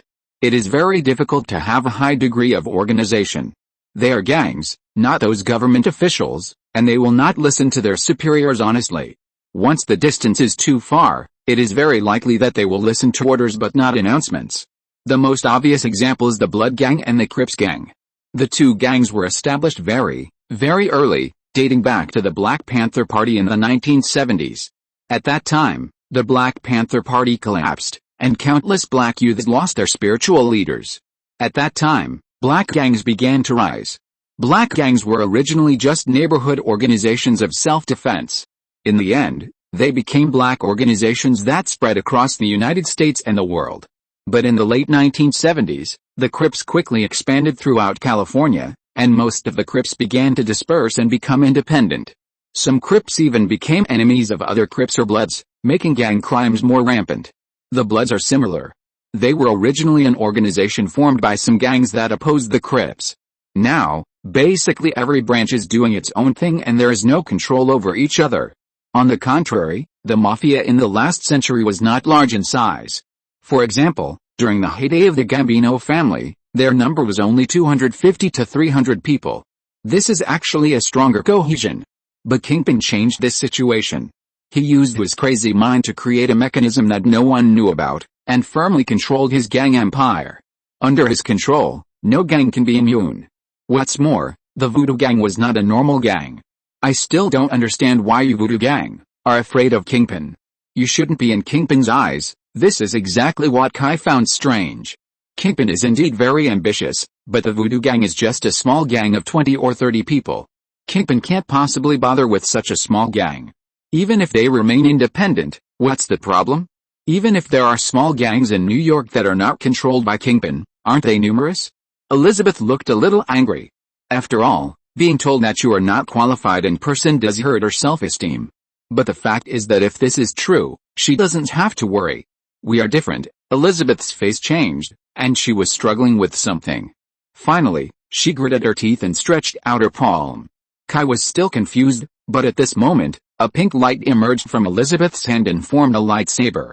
Yes, it was similar to the lightsaber in Star Wars, but it was a little cooler. Kai stood up in surprise and looked at her in surprise. That's right. I'm a mutant. Elizabeth calmed down instead. Kai was just surprised for a moment. He was certainly not unfamiliar with mutants. The only thing he couldn't understand was how this woman could reveal her identity so easily. In the modern world, being a mutant is not a good thing. Many extremists do not think that mutants are human beings. Instead, they think that they are threats to the entire human society. Don't they see that such powerful mutants as Juggernaut and Logan can only hide? Why? Kai meant why he exposed his true identity in front of him. Unexpectedly, Elizabeth gave him another file. This time, the information on it was all about Kai. What surprised Kai even more was that this information was extremely detailed and included pictures. Interestingly, these were all hand-painted, and they were all pictures of Kai's several actions in Chicago. There were even many pictures that should not appear. For example, he rescued the fat man Russell in the underground sewer and killed the mutants of the Hellfire Club. He confronted Joe on the roof and killed him. What's more terrifying is that there are also pictures of him appearing as Hannibal in the information. Kai was sure that there was absolutely no one around him at that time, especially in the sewer and the Chicago massacre. There was no possibility of witnesses. If there were, it would definitely not be hidden from Kai's perception. After Kai looked at these things, he looked up at Elizabeth. How did you get these things? You are the same as us. Officer Kai, this is why I believe you. Elizabeth did not answer Kai's question directly. Instead, she explained, I believe you will help us. There are mutants under Kingpin's men, and they must know our existence. The mysterious events of the Voodoo Gang were actually caused by Elizabeth and her mutant companions using their superpowers. That's why they used the name of Voodoo. In fact, the old witch of the Haitian gang should be a mutant in Elizabeth's eyes, but the old witch probably believed in voodoo and was obsessed with it, thinking that she really had magic power. But anyway, it was also because of this that the old witch's attitude towards the Voodoo Gang became extremely bad after she figured out that Elizabeth and the others did not really believe in voodoo. After all, the brain circuits of religious people are sometimes very different from those of ordinary people. In short, these things may happen to ordinary people. Once Kingpin's people notice those mysterious events, they will definitely understand that it is these mutants who are causing trouble. Kingpin will not let these mutants go. The attitude of this underworld emperor towards mutants has always been very clear. Those who cannot be used by him are all enemies. Elizabeth has some friends who are also mutants who have been treated like this by Kingpin in other cities. It was also the experience of these friends that made Elizabeth realize that she could not fight against Kingpin. So she thought of Kai. It happened that the incident of Nicki Minaj gave her the opportunity to contact Kai. Chapter 361 Intelligence. Two more pieces of information. Seeing that the woman was not going to tell him how she got the information, Kai did not pester her too much, but asked her to tell him the other two pieces of information. Everyone has secrets, and no one would trust another stranger without reservation for no reason. At least Kai himself would not disclose his source of information at will. So he simply bypassed those meaningless conversations. The information provided by this woman really touched him. Of course, the fact that his identity as Hannibal was known to her was also the reason why Kai was willing to trade. Although Kai was not afraid of Hannibal's identity being exposed, it would be a troublesome thing if it was really exposed. When Elizabeth heard this, she knew that the deal between them had been reached. Happy cooperation. After saying this, Elizabeth handed Kai two documents. By the way, please take care of Nikki's troubles. She is a newcomer that her company is promoting. We don't want her to have any accidents, and I believe you police don't want it either. Then she stood up and left, and Kai didn't say much. This woman wanted to stay out of the picture herself, and then use the power of Kai and the Chicago Police Department to fight against Kingpin. But she used an open conspiracy, and even though he knew that he was being used by her, he had to agree. After all, isn't that what the police do? Downstairs of Nicki Minaj's apartment, a white extended Lincoln slowly drove away. Inside the car, a black man with a golden body handed Elizabeth a glass of red wine. This black man was the guy with black skin and golden body, nicknamed Bishop, whom Kai had seen before. Is it really necessary to reveal our identity? Bishop took off his gold-framed sunglasses and asked unwillingly. It is necessary. Our career has reached a bottleneck. If we don't want to be just a gangster, we must find a breakthrough. That policeman is a good breakthrough. Elizabeth seemed to be not good at red wine. She drank the red wine in the glass in one gulp, just like drinking beer. It looked very rude, but she looked very capable. He has a relationship with the Stark Group. If we can get on the Stark Group, then it will only take a moment to whitewash, but he is a policeman. Bishop still didn't trust Kai. He is more of our compatriot. Elizabeth closed her eyes and leaned against the backrest, saying coldly, "Why do you think he would help us if we don't reveal our identities?" In the minds of mutants like Elizabeth, Kai is a mutant just like them. And for mutants, the only people they can trust are mutants. Silok Entertainment has been developing for so many years, but it has never been seen in the light. It's not that they can't whitewash themselves, but they dare not whitewash themselves. In the past, they were small scale and could not enter the eyes of those bigwigs, but once they whitewashed themselves and grew bigger, they would definitely attract a lot of unnecessary peeping. Whether it is out of ambition or the requirement to keep their mutant identities confidential, this is not a good thing. But Elizabeth is unwilling. They don't want to live in the dark like a mouse like now. What's wrong with mutants? Don't mutants have the right to pursue a better life? But here, someone said, Elizabeth is doing well.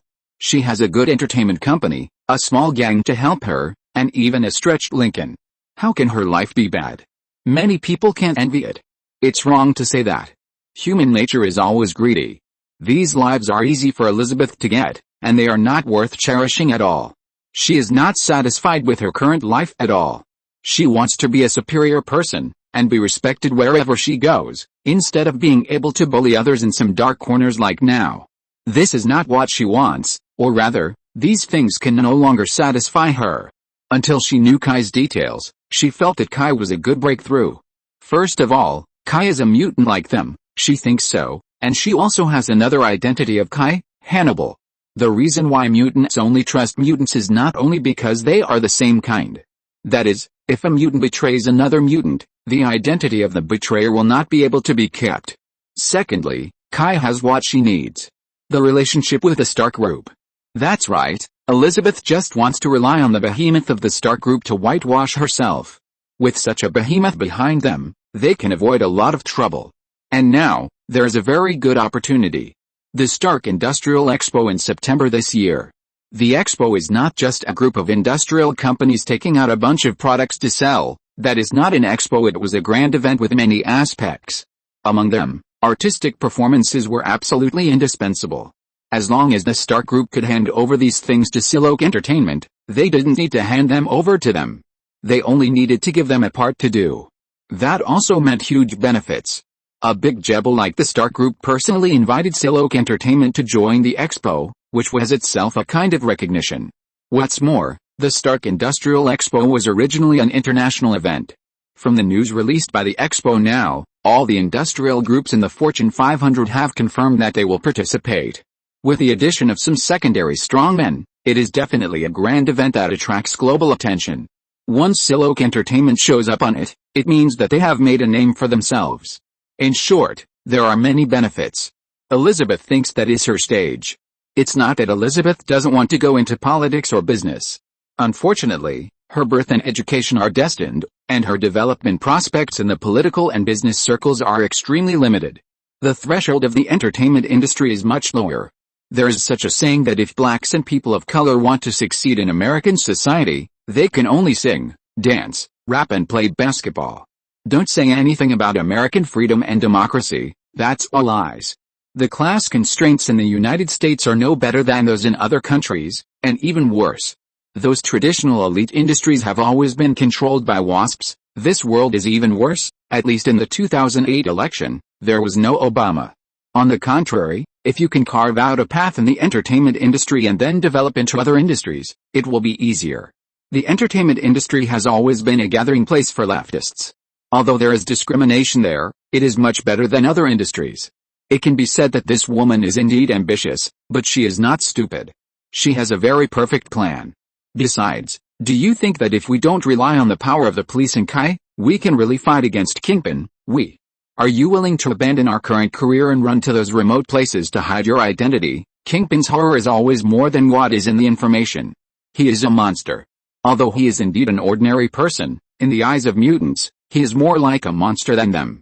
He has a crazy and cunning mind, unparalleled personal charm, and more importantly, he has an execution ability beyond ordinary people. Even Elizabeth is unwilling to face such a person. The superpowers of mutants are not invincible after all. But I am always worried. The bishop actually does not have as big ambitions as Elizabeth, but he is unwilling to give up everything he has. But he is still worried. As long as you do something, there will be no risk. What we have to do now is to gamble. Kai does not understand Elizabeth's ambition, and even if he does, he will not care. Ambition is not actually a derogatory word. If you put it another way, it is completely a positive word. Dream. It looks much better at this point, right? But it actually means the same thing. It is not wrong for Elizabeth to pursue better development. Kai is more concerned about the other two pieces of news in the information. The first piece of news, the Haitian gang is going to make a new move. This time, these crazy people have set their sights on Tapia.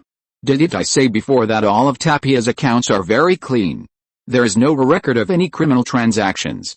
No one knows how the money works, so the Chicago police have always suspected that Tapia has a professional money laundering team.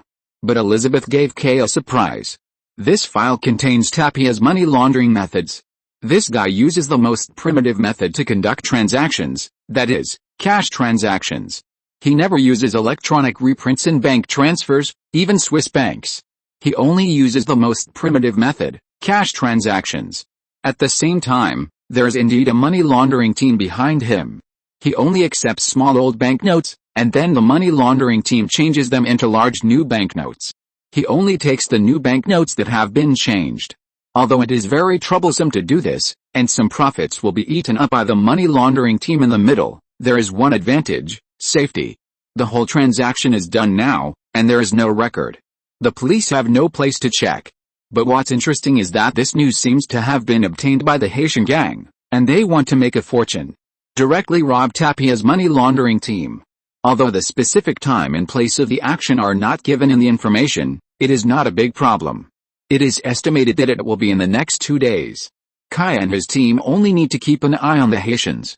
As long as they find the money in Tapia's money laundering team, they will have evidence. The second news is a bit explosive. It is about Kingpin. Tapia killed Kingpin's agent in Chicago, causing their goods to be confiscated by the police, and Kingpin will not let this account go. There is already news that Kingpin will send someone to Chicago. As for who it is, Elizabeth is not very clear. It is said to be a killer from the high table. It seems that because the information is too vague, Elizabeth attached some information about the high table in the information. In the underground world, there is a killer organization at the top of the pyramid, the high table. This organization is managed by its Supreme Council, which is composed of 12 elders, responsible for managing the underground killer world. The 12 elders come from 12 powerful gangster families from all over the world, so the High Table itself is considered an international gangster alliance, but the High Table's position is more neutral. According to the rules of the High Table, except for the 12 elders who will never appear on the assassination list, no one can be killed, even members of the 12 families. The premise is that you can afford the price and the revenge that comes with it. Kai looked at the information and felt a little confused. How come all these messy things came out? Is the world so cruel now? But soon, Kai threw it aside. It was not him who should be troubled, but Teresa. Sure enough, after Teresa got the information Kai gave her, she was completely confused. Her first reaction was that Kai was deceived. But she soon gave up this idea because it was unnecessary. The Voodoo Gang wanted to whitewash, which was not unacceptable to the police. In fact, it was definitely a good thing for the police that such a gang that was not guilty of serious crimes went to do legitimate business. Chicago was already chaotic enough. Of course, this kind of thing would never appear in official documents or speeches. Everyone knew it tacitly. The Voodoo Gang wanted to whitewash, and the police were happy to see it happen. They would not set up obstacles and would even provide some convenience. In this case of intentional and emotional, the Voodoo Gang would not do anything weird. Besides, what was the point of cheating? So the credibility of these 3 documents is very high. Afterwards, Teresa took the 3 documents and went directly to Chief Cooper, and then Chief Cooper took Teresa to find the real boss.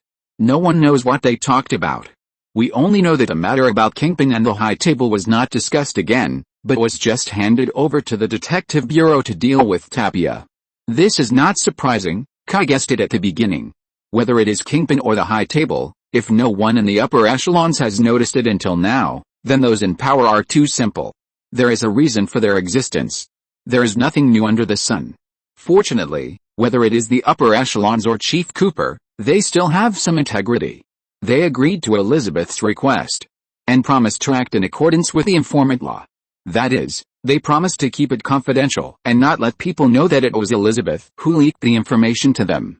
In fact, this kind of thing is nothing.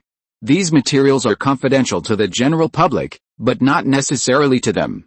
Elizabeth was able to reveal the news that Kingpin was going to enter Chicago to the upper echelons of Chicago, which was definitely a great achievement for the upper echelons of Chicago.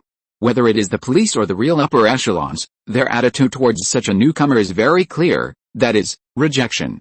The current situation in Chicago is already chaotic enough, but there is order and the chaos and balance still exists. But if a tycoon like Kingpin enters Chicago, what will happen next? Only God knows. This is why the higher-ups are so determined to deal with Tapia. As long as Tapia goes to jail, the police will take the initiative. You know, Tapia is not easy to deal with. Under normal circumstances, the higher-ups will not allow them to provoke this bastard at will. What? Us again? Marcus quit immediately after learning that he and Mike needed to monitor the Haitian gang.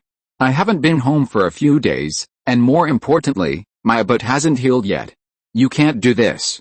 I will go to the guild to sue you. Teresa looked at Marcus with a drooping eye, with a look of disgust on her face. Well, you can hug your big black butt and rest. Mike, you and Kai will act together. By the way, this time I won the bonus from the higher-ups. You three can share it. Unexpectedly, Marcus jumped up immediately when he heard the bonus. Come on. Let me move, bad boys. Show those Haitians how powerful the Chicago police are. Long live CPD, Mike looked over with great contempt. Don't look at me like that, my babies have always wanted a trestle swimming pool. God knows, a pile of plastic can be sold for $3,800. I need money. I have a good dad to pay for me. Fuck, is it illegal for my dad to give me money? And what the hell is a trestle swimming pool? Can that thing be called a swimming pool? Well, the two started again. Chapter 362 Kelly's first time. Honey? Is that you, Kelly, who was watching TV in the living room and painting her toenails, heard the noise at the door. She didn't care and just called out casually in the direction of the door. There was no response. Kelly still didn't care. She knew Kai was such a shy person. He was not interested in the names of honey, and baby. He didn't like straight men. But Kelly liked Kai like this. She especially liked to see his slightly embarrassed expression. It was so cute.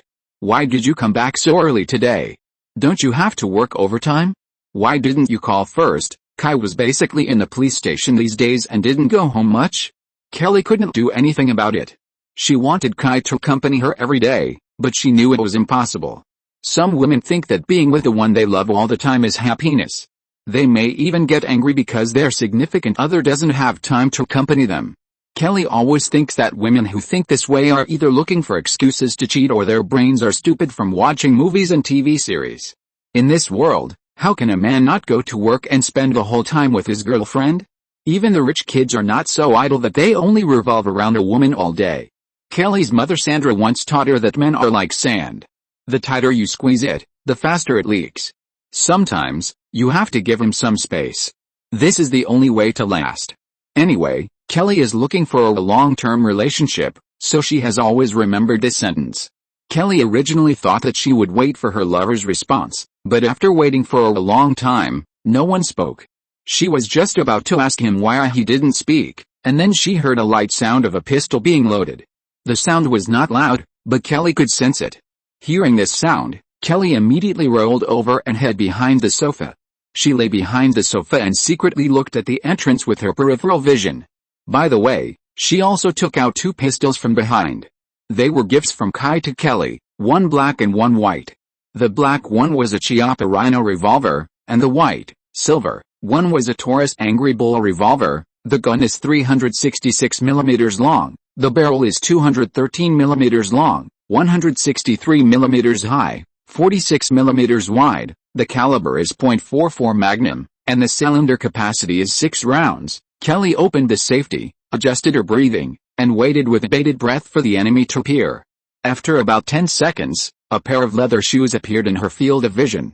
She did not attack immediately, but became more vigilant, trying to hide her figure as much as possible so that no one could see her. Almost a few seconds later, several more footsteps came in. They walked into the living room, spread out in all directions, and guarded all the entrances and exits. No one, a man said. I just heard a woman's voice. Find those two women and kill them. Another voice came. Kelly felt that her heart was about to jump out. It was too exciting. Although she had the power of the devil, both her mother and Kai strictly prohibited her from using force, let alone killing people. So strictly speaking, this was her first battle. Anyway, Kelly felt that this was as exciting as her other first time, which would give her a panic and a rush to try. Although she was extremely nervous, Kelly kept recalling the things that Kai taught her to pay attention to in battle. And kept reminding herself to stay calm and not be afraid. Even if the bullets didn't hit them, she didn't have to worry. They were not her opponents. Even if the other party fired back, it didn't matter. She was no longer immortal, and bullets had no effect on her. At most, it would hurt a little, but it wouldn't kill her. Thinking about it, she gradually calmed down, and even she was a little surprised. This was a gunfight. If she had encountered such a thing before, she would have been scared to death. How could she calm down? It seems that I do have the potential to be a demon. Kelly thought so in her heart. At this time, Kelly had understood the number and position of the enemy through her perception. There were 5 people in total, and they spread out and moved towards the sofa where Kelly was hiding. 1. Kai decided to attack 1, 2, 3. Perhaps for the first time, she forgot to recite in her heart and shouted softly. Although the sound was not loud, it still came out. An intruder heard the sound, but he didn't hear it clearly. After all, there was interference from the TV. What's that sound? The others also looked over, and then heard a female voice, too. At this time, someone heard that the sound came from behind the sofa. On the sofa, at this time, Kelly's voice also came. 3. As soon as the others looked at the sofa, they saw a woman in silk pajamas flying out from behind the sofa. Bang bang bang bang bang. 6 consecutive shots. 3 intruders were shot to the end, and one of them was hit in the vitals and died directly. The other 3 people showed excellent qualities. They were not scared by their companion's experience, but quickly shot at the woman. After Kelly flew sideways, she landed on the side of the corridor. She rolled over and stood up, firing back while hiding in the corner of the corridor. Bang, bang, bang. The 3 intruders' bullets all hit the wall of the corridor, and the good wall was completely destroyed. After a burst of noise, there was no movement in the corridor, so the 3 intruders stopped shooting. They all had pistols and needed to change bullets. After changing bullets, the 3 looked at each other and finally decided to go over to take a look. One of them walked over, and the other 2 stood behind him, ready to shoot and cover at any time. The leader walked towards the corner of the corridor very carefully. He always walked close to the wall and occupied the safe corner. After reaching the edge of the corner, he slowly slid in an arc to the opposite side of the corner. The advantage of doing this is that it can slowly compress the enemy's safe corner, so that the enemy can only hide in the corner of the wall. But when he turned the whole corner, he found that the corner was dark and there was no one at all. After confirming again, he was sure that there was no one, so he turned around and said to his companion behind him, "Clear," but at this moment, a figure suddenly appeared from the shadows, and the leader was shot in the head before he could make a move. He was still wondering in the last moments before he lost consciousness. There was no one there. That was Kelly. Kelly had just used her special ability to hide herself in the shadows and deceive the first enemy. When the guy turned his head, Kelly immediately rushed out of the shadows and shot the guy in the head. Without waiting for the body to fall, Kelly ran behind the body, grabbed the body, and used it as a shield. At this moment, she pointed the gun through the armpit of the body at the 2 gangsters. Bang bang bang bang bang. After 5 gunshots, the 2 unlucky guys fell to the ground. One was shot in the left chest, and the bullet directly blew up his heart. The other one was more miserable. He was shot twice, one in the shoulder holding the gun, and the other in the abdomen. Although he would not die for the time being, if he could not be sent to the hospital in time, he would basically die. What's worse is that he still needs to endure the despair of dying. Kelly was not injured. All the bullets from the 2 guys were shot at the body that was used as a shield. Bang! Kelly threw away the body and stood up with a flushed face. If you look closely, you will find that her 2 long legs are still shaking. This is Kelly's first time to kill someone, and it is also her first time to have a gunfight with someone at such a close distance. She was a little scared, but also very excited. The only thing is that she did not have the disgust and panic of the first time she killed someone. This surprised Kelly herself. Was she born a murderer?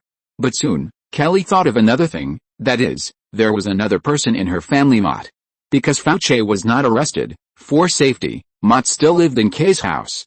Thinking that Mott was still alone in the room upstairs, Kelly immediately ran to Mott's room with 2 guns. Unfortunately, she was still a step late. When Kelly ran to the second floor and just walked out of the stairs, she was pressed against the temple by a gun. Kelly did learn some tactics from Kai, but the problem is that girls are naturally not interested in these things, and she is also very proud of her superpowers, so she doesn't think that thing is useful at all. As a result, she was caught. "Look what we caught," a teasing voice sounded from Kelly's side. "Drop the gun, girl." It turned out that the gangsters invaded Kai's house from 2 directions, but the house was too big, so Kelly didn't notice it at all. Kelly looked across from her and saw 2 men holding the model hostage, and she was pointed at by 2 guns. Seeing Mort's tears and fear, Kelly could only do what they said. When Kelly dropped the gun, the muzzle of the gun hit her temple. "Go." Kelly raised her hands and walked forward, but her eyes were still looking around, looking for a chance to fight back. There was a chance, but Mort was held hostage, so she had no idea where to start. Her actions could not be hidden from the veterans, and she was soon noticed by the 3 robbers. "Stop playing tricks, leave." The robber who pointed a gun at Kelly saw that Kelly was still not obedient, so he pushed her hard and told her to leave quickly. This push just happened to push her onto Mott, who was very scared at the moment, so he hugged Kelly tightly, trying to seek some comfort from her. This was exactly what Kelly wanted, and she took the opportunity to hug Mott in her arms to protect her. "Okay, stop playing. Hurry up and work, and we'll leave here immediately after we are done." Kelly didn't know these people, but Mott knew the man who was talking. He was the mastermind of the theft at the police station, Fauci. Mott would never forget his accent and appearance for the rest of his life. It turned out that after the plan failed, Tapia was very angry. Originally, he asked Fauci to come because he wanted him to steal the batch of goods from the police station and then sell them himself. The buyer of the batch of goods was contacted by Tapia. Tapia didn't really care how much money he could make from this batch of goods. He only wanted 40% of the goods, and the rest belonged to Fauci, which was considered a commission and bonus. What he wanted was a demonstration. He was telling Kingpin that he had killed his people, robbed his goods, and then sold them. Anyway, he had a lot of this kind of stuff. It was just 1 ton. Is it a lot? As a result, Fauci messed up the matter. The goods were taken back by the police, and a group of people were also lost. This made Tapia very angry. While he was demonstrating to Kingpin, wasn't he also demonstrating to the Chicago police? Tapia regarded the entire Chicago as his territory. Neither Kingpin nor the police could shake his position. As a result, now, he was half-baked. It was a typical case of pretending to be powerful but getting slapped in the face. He wanted to regain his face. So there was this action. Mott, the eyewitness, must die, and by the way, the woman of the policeman named Kay must be killed. According to Fauci's idea, the best thing to do at this time is to run away directly. He is an international player, and there is no such thing as not being able to run away, but the problem is that he can't resist Tapia. This is Chicago. So Fouche could only agree to Tapia's conditions and save his face. But he didn't expect that Fouche would be like a plague god, and he would hide a tough guy again. He never thought that a little girl who looked harmless would kill his 5 brothers. These were not those people who were temporarily summoned, but his people. Fouche now just wanted to kill these 2 women and leave quickly. He felt that there seemed to be bad luck in the dark. So Fouche took the lead and his 2 men followed suit. But at the moment they fired, a pair of bat wings suddenly stretched out from the back of the woman who killed their 5 companions. As soon as the huge bat wings appeared, they wrapped Kelly and the other 2. Fuck. What the hell is this? Shoot. Shoot. Fouche didn't care what the hell it was. Anyway, it wouldn't be a good thing. Bang bang bang bang bang bang bang bang bang bang. There was a burst of gunfire, but what made the 3 people despair was that their bullets were useless when they hit the wings. The thin bat wings were surprisingly tough. The bullets hitting them were like stones hitting leather, and all of them were rebounded, leaving only a series of muffled sounds. Seeing that something was wrong, Fauci reacted the fastest. He dropped the gun in his hand, turned around and ran away. Although the 2 men reacted a little slower, they were not stupid. They turned around and ran immediately. The only difference was that they still had guns. When faced with such force majeure, they still felt safer with guns in their hands. They ran and shot at the same time, They wanted to delay the monster. But is this really right? Fauci thought this was very stupid. If you shoot the monster with a gun, won't the monster chase you? Stupid or not. Soon the facts verified Fauci's idea. When the dense gunfire became sparse, Kelly opened his wings. Kelly has now transformed into a demon. The horns on her head, her reverse-jointed calves, her claws and the sharp blades at her joints all indicate that she is no longer human. Mort was held in the arms of the transformed Kelly, looking at Kelly's face stupidly, with a blank mind. Kelly thought Mort's expression was very cute, so she pinched Mort's face, then her smile faded, a serious black light flashed, and she uttered a few words from the corner of her mouth. Dark imprisonment-free black light balls rushed towards the three people who were running away along the ground. When the black ball touched Fauci and the other two, it exploded immediately, and countless arms formed by dark energy stretched out from the ground and grabbed the three people. They were unable to move, and could only watch Kelly walk slowly to their side with graceful steps. The three people never thought that they would encounter such an incomprehensible thing here. When they saw Kelly raise her hand and a group of black energy gathered in her hand, they only regretted why they didn't pray to God more. "Oh, I forgot, dear," you said, "try not to kill people with magic." Fauci and the other two heard this, and saw Kelly disperse the black energy in his hand, and they couldn't help but breathe a sigh of relief. "Then I'll kill you with a gun." But before they were happy for a second, the three fell into despair again. "Well, I got it, I'll be back soon." "Don't destroy the scene," Kai said on the phone with a sullen face. "Well, I'll be back soon." Hanging up, after a beep came from the other end of the phone, Kai could no longer restrain his anger. He grabbed the phone and smashed it hard. Fuck. Fuck. Fuck. The phone was smashed to pieces. Everyone else stared over with wide eyes, trying to figure out what happened. "Kai?" Mike asked worriedly. "I'm going to stuff Tapia's head into his ass," Kai said. "The internet was originally disconnected, but it was back online after 1:30, so I got up and rode again. In consideration of your hard work, please vote for me for the monthly ticket and recommendation ticket." Chapter 363 Haiti Gang. Kai led a group of police officers to deal with the bodies in the house. Kai looked at the bodies and felt very satisfied. Kai never wanted Kelly to be too prominent. She was just a girl who had just come of age. If she used too much power beyond her age, it would cause some unnecessary trouble. But the current situation was obviously an exception. Others had come to the house, and Kelly couldn't help but fight back. So it was a blessing in disguise that Kelly remembered to use a gun to kill these bastards. Not long after, the police who were conducting the on-site investigation came to Kai's side. At this time, Kelly was still in Kai's arms.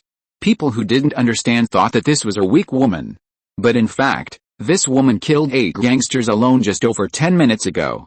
The police officer from the forensic department looked at Kelly strangely, and then explained the situation in the house to Kai. In fact, there was nothing to explain. The traces at the scene were very clear. The group of people first hacked into the security system of the house, then sneaked into the house, intending to hold or kill the 2 girls, but were killed in return. Teresa and Marcus also came over. After listening to a series of on-site evidence, Teresa looked at Kelly with a strange face and said tentatively, "Kelly, do you plan to join the police force? I assure you that you must have a very good future in the police force." Ahem, Kai interrupted quickly. "Well, Kelly has been accepted by the University of Chicago's business school. At least before graduating from college, she will not make a career choice. In American universities, there are 2 colleges that are notoriously difficult to enter, namely the law school and the business school. These 2 colleges have always been the incubator of the elite in American society. Many social elites come from these famous business schools. There is not only learning, but also the accumulation of personal connections. The business school of the University of Chicago is ranked in the top 4 in the United States, which is much more promising than running to be a policeman." Sure enough, hearing this, Teresa stopped talking. Marcus and Mike kept on saying in amazement. They knew that Kelly was not a weak woman, but they did not expect her to be so fierce. Kai ignored them and pulled Teresa aside. He told her to keep today's events secret. If this matter spread out, it would definitely cause trouble. It's not that he was afraid that someone would harm Kelly. To be honest, although what Kelly did this time was a bit exaggerated, it was still within the normal range of human beings. Kai was mainly afraid of those media that were specious. Kai had been in Chicago for a while and had learned the methods of those guys. They dared to write anything. If this was exposed, Kelly would be harassed. Teresa certainly understood this. In fact, the police station also had similar regulations. The more powerful the detectives were, the more they would avoid their names and deeds from being spread to the society. For example, many of the things Kai did in Chicago before were hidden by the police station. This was certainly not done out of jealousy, but for protection. For the police, being famous is not a good thing. Especially for those policemen who are fighting on the front line with guns, the lower the profile, the better. After all, once you become famous and your enemies know about it, it will definitely be a matter of life and death. Who knows if you will be shot after get off work one day. So Teresa understood Kai's concerns, and this kind of thing was not troublesome. It only needed to emphasize confidentiality and it could be done easily. Teresa was willing to give Kai this face. So the matter passed quietly. The mastermind of the theft in the police station had been brought to justice, so the case was over. Anyway, the police station did not intend to whip Fauci's corpse. If that were the case, the theft of drugs in the police station would not be concealed. At that time, no matter whether the police station caught the real culprit or not, they would still be criticized. It is better to let it pass quietly like it is now. In this way, no one has to be responsible, and everyone is happy. However, Tapia's matter has reached the point where it has to be resolved immediately. This bastard has become more and more unscrupulous. First, he asked someone to steal a ton of drugs from the police station, and then sent people to retaliate against the police officers in charge of the case. If the Chicago police are indifferent to this, then just give the whole city to those gangs. Especially when Tapia sent people to attack Kai's family, all the police officers were united in hatred. If everyone did this in the future, how would they do their jobs? Did they really make the police afraid of gangsters? Therefore, Tapia's original intention to save face not only did not work, but it really pissed off the Chicago Police Department and all the police officers. Chicago's Fuller Park community, this area is located on both sides of the 1994 highway between 38th Street and 57th Street in the south of the city. It is a typical black area with a total population of only 2,543 people, and black residents account for 99%. Driving into Fuller Park from the center of Chicago is like entering another world from one world. On one side, there are many tourists, and there are all kinds of shops and office buildings. Although the pedestrians on the road are in a hurry, as if they are in a hurry, everyone is very polite. The streets are clean and tidy. It has an unparalleled lakeside cityscape, rich urban life, and a strong cultural atmosphere in the United States. A scene of blooming flowers. But on the other side, the houses are dilapidated, there are only some old low buildings, and abandoned factories everywhere. When the manufacturing industry was booming, this place was not like this. It was still quite prosperous. But with the development of the times, the manufacturing industry has been outflowed, and factories have closed one after another, and there are fewer and fewer left. White people with a little bit of skills began to move out and go to other places to find jobs, leaving only more and more black people. No jobs, population loss, no tax revenue, no public facilities, poor public security, population loss, no tax revenue, forming a vicious cycle. Today, the residents who still live here can no longer see tomorrow. 80% of the men here have been to prison, and more than 80% of the young people basically join gangs directly after graduating from school. Because they can't find a job at all, joining the gang has become their only source of income. But in the past 1 or 2 years, the public security in this area has become worse. You must know that 2 years ago, the total population of Fuller Park was just over 5,000. And now the population has been directly halved. As for the reason, we have to talk about another group. Haitians. Although Haitians are also black, they are different from American blacks. The most obvious is their faith.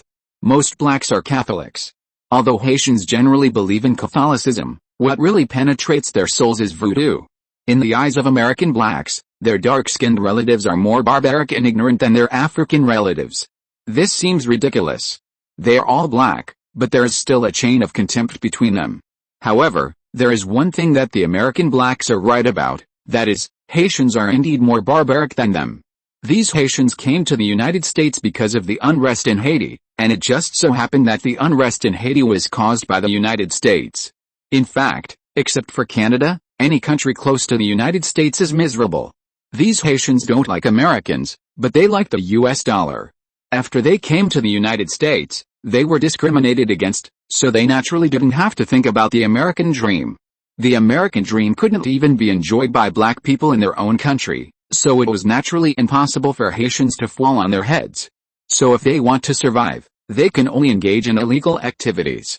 After the group of Haitians came to Fuller Park, they immediately dispersed the black gangs entrenched in the area. These Haitians were not afraid of death at all. They would even perform some bloody and disgusting rituals before fighting, such as eating the enemy's heart to become invulnerable to swords and guns. This made the local blacks very scared, so they fought with the Haitians and were afraid before the fight started. As a result, the Haitians were really invincible. Originally, the Haitians believed in voodoo, and now that they saw that it was effective, it was impossible for them to believe in it more. This led to the fact that the boss of the Haitian gang entrenched in Fuller Park was a Haitian witch, Aunt Platt. It was said that this woman did know witchcraft, but who knew whether it was true or not? Is the information given by the voodoo gang true or false? Why has it been 3 days, and the group of Haitians still haven't taken any action? In a broken car, Marcus began to chatter again. Kai, Matthew and Mike sitting in the car were helpless. I'm almost roasted. Can't we change a car? This car doesn't even have air conditioning. If the car doesn't have air conditioning, it will definitely be cold in winter and hot in summer. It's July now, the hottest time of the year in Chicago. Although the temperature outside is only about 30 degrees, it's already over 38 degrees in the car. There's no way. If we dare to drive a newer car here, believe it or not, someone will come to rob us in less than 10 minutes, Mike said helplessly. It's not that they don't want to find a better car, but a good car in this community means it will be stolen and robbed. Boys here can do all kinds of thieving before they are 12 years old. Stealing a car is just a piece of cake. And there are 2 modification factories in this community. Once a car enters, it will be modified beyond recognition. It's impossible to get it back. They don't feel bad about a car, but the key is that if this happens, they will definitely be exposed. Kai and his car were parked diagonally opposite an abandoned factory. That was the base of the Haitian gang. From their angle, they could easily see a group of Haitians with wild looks holding AK-47s and patrolling the factory area. These Haitians seemed to like to wear dreadlocks. They looked like wild boars or hedgehogs from a distance. Stop complaining. Aren't we suffering with you? Wait, the voodoo gang and the Haitian gang are mortal enemies. Their intelligence should not be wrong. Wait, Kai was the most relaxed among them. After all, he was a man with a cheat. Although he was not invulnerable to water and fire, he was still easily invulnerable to cold and heat. Kai, why don't you feel irritated at all? Marcus also discovered Kai's difference. Not to mention that he and Mike, 2 black men, were easily heat absorbed. Even Matthew, a cold-faced man, was sweating profusely, but Kai was fine. He was wearing a tactical vest and should be hotter than them. Do you know an old Chinese saying? How could a poor student like Marcus know the ancient saying of the country across the Pacific Ocean? He couldn't even understand the old American sayings. Oh, by the way, the United States was founded only 200 years ago. Where did the old sayings come from? What? Be cool if you are calm. As long as you stay calm, you won't feel too hot. English translation. Marcus tilted his head and looked puzzled. Why? Temperature is related to your mentality. Seeing Marcus's stupid look, Kai felt that it would be troublesome to explain to him, so he simply took out a bottle of ice beer and threw it to him to shut him up. Wait, there's movement. Matthew, who had always been loyal to his duty, suddenly shouted. The other 3 people in the car immediately picked up the telescope. Sure enough, the Haitians in the factory area began to get restless. Through the telescope, Kai saw a black and fat old woman walking out of the factory building, holding a handful of grass or branches in her hand, and began to dance. Then several black women, without wearing shirts, each held a strange-shaped large plate, and the plate was some blood-colored sticky suspicious liquid. Then one by one, the Haitians went up, smeared their foreheads and cheeks with the suspicious liquid in the plate, and finally drank a sip of that thing. So disgusting. Aren't they afraid of food poisoning? Marcus shuddered. He felt that he couldn't drink those things even if he died. Shut up. The 3 people in the car couldn't stand this guy's nagging. Kai always suspected that he could complete the impossible perfect murder with Marcus, because to kill him, there was no need to use a gun or a knife or something like that. Just plug his mouth and don't let him talk for a day, and he would definitely suffocate to death. Look how perfect it is, no murder weapon, no wounds, no bloodstains. They are going to take action. Mike, notify all departments. We must catch these Haitians and Tapia's money in one fell swoop. We can't let them get away, okay? After a strange ceremony, the Haitians set out. Led by their boss, the black and fat old woman, they took out horns like antelope horns, blew the horns like an army going to war, and then a series of strangely shaped modified cars roared out of the factory and headed towards the city center. This is Black Cat, the prey has been dispatched. They are heading towards the city center along Highway 94, all units please pay attention, be sure to keep a close eye on them. Understood. After the Haitians drove a distance away, Kai immediately drove to follow them. Mike acted as a communicator, contacting various surveillance points. We saw them, they are heading towards the city center, got it, notify the traffic, let them control the traffic flow at any time, and don't let civilians get too close to those pirates, in order not to cause too much commotion. This time the entire Chicago police received a call, and sought the cooperation of the traffic and municipal government, using traffic lights and traffic police to keep civilians away from areas where fighting may occur. Almost 30 minutes later, news came from the front that it seemed to have reached the destination. Cadian parking lot. Their destination is the Cadian parking lot. Fuck. That's a commercial street. Mike immediately swore when he heard this. There was no way. That was the most prosperous area with a dense flow of people. All units pay attention. Implement Plan D. Repeat. Implement Plan D. In order to deal with various different situations, the police department has made plans in advance. In order to block the flow of cars and people, the police will deliberately cause car accidents to cause traffic jams. In addition, some patrol officers will rush to the scene in plain clothes and start to persuade and guide the flow of people. I hope everything goes well this time. I don't want Teresa to kick my ass again, Marcus prayed. Chapter 364, Speed and Gunfight. Kai and his team kept their distance from the Haitians. They had to make sure not to alert them. The Haitians were not the focus, they were just incidental.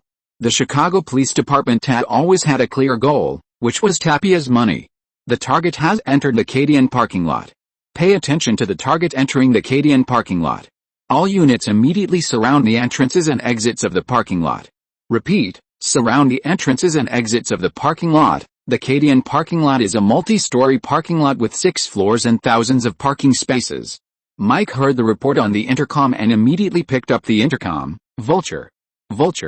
This is Black Cat. Vulture received and is on his way to the destination. Let Vulture keep an eye on them and shoot if necessary. The commander of this operation was not the big guy sitting in the office, but Kai, the new sheriff who had been in office for less than a month. First of all, the situation on the scene is ever-changing. It's nonsense to think about remote control. Only on-site command is reliable. Second, it's a bit realistic. Those big guys are unwilling to take responsibility. This is in the city center. If something really happens, it will definitely be a big deal. By throwing Kai, a small soldier, out, the bosses can rest easy. Understood. About 3 minutes later, the helicopter codenamed Vulture suddenly sent a surprising message. Report, we have arrived at the designated location. However, we found people monitoring us on the surrounding buildings. Monitoring? Tapia's people, not all of them, they don't seem to be in the same group. There are 2 groups of people monitoring the top floor of the parking lot. 2 groups of people. Kai and Matthew looked at each other in surprise after hearing the news. What's going on? In addition to Tapia, are there other people watching there? What should we do? Should we ask for instructions? Marcus asked hesitantly. Kai thought for a while and said to Mike, call Teresa and ask her what's going on, but before Mike picked up the phone, Vulture sent another message. Attention, all units, attention, there was a firefight on the top floor of the parking lot. The Haitians are exchanging fire with others. Well, there is no need to make a call this time. At this time, their car happened to be parked downstairs in the parking lot. Let's go. Kai pulled out his gun, looked at the bullets in the magazine, and then stepped on the accelerator to the bottom. Their broken car rushed into the driveway of the parking lot. Matthew and the other 2 also began to organize their equipment. Just as they were clearing the way to the 3rd floor, a black SUV without the left front door suddenly rushed past them. If it weren't for Kai's quick reaction, the 2 cars would have almost collided, but even so, their rearview mirrors still hit each other and flew out. In this fleeting glimpse, Marcus saw a person he knew very well in the driver's seat of the car. Sydney, who, Mike only had time to say one word, and several more cars rushed down from the upstairs. It was the group of Haitians. These people were all crazy.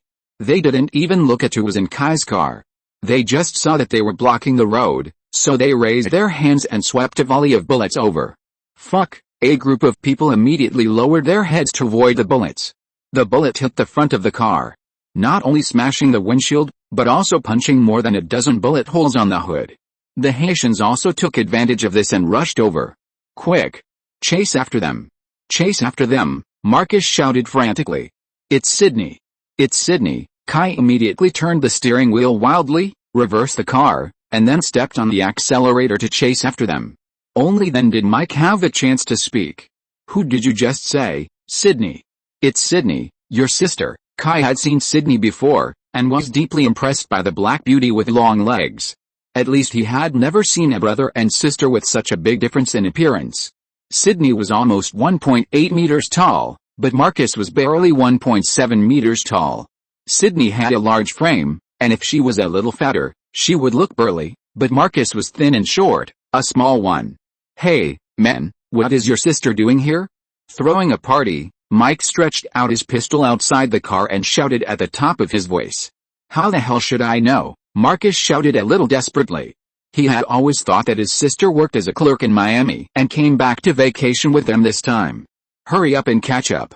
Those Haitian guys are shooting at my sister. Those beach guys are shooting at my sister. I'm going to rip their intestines out and stuff them into their asses. Just when the two black guys were extremely excited, Kai drove the car slowly to the side of the road. Hey, brother. What are you doing? Marcus was going crazy. Why did he stop the car at this time? Kai said helplessly, I really want to catch up, but we have to change a car. The bullets of the Haitians just hit the engine or something else, and the car can no longer hold on. They were still on the second floor at this time. Marcus and Mike looked at each other, and then shouted in unison, what should we do? Matthew also looked over and said, let's call someone to send a car over. Now it was Kai's turn to be speechless. It would be too late to send someone to send a car at this time. We are in the parking lot. Why should we worry about the car problem? The three of them reacted immediately. This is a parking lot, and there are no other cars. Then several people immediately ran to the nearest sports car. The car was very good, a silver Ferrari 575M, F1 transmission, 6-speed semi-automatic, V12 engine, 4-wheel computer-controlled shock absorbers, hydraulic load-sensing proportional valves. The performance and price were equally touching. Marcus was the most anxious. He was the first to run to the car, and then stood still. Mike caught up and saw that Marcus didn't respond, so he immediately shouted, Hey, brother, what are you waiting for? Hurry up and open it. Unexpectedly, Marcus turned his head with a look of badness and said to Mike, I can't steal a car at all. Are you kidding me? You are a black man and you can't steal a car. Mike knew Marcus's background.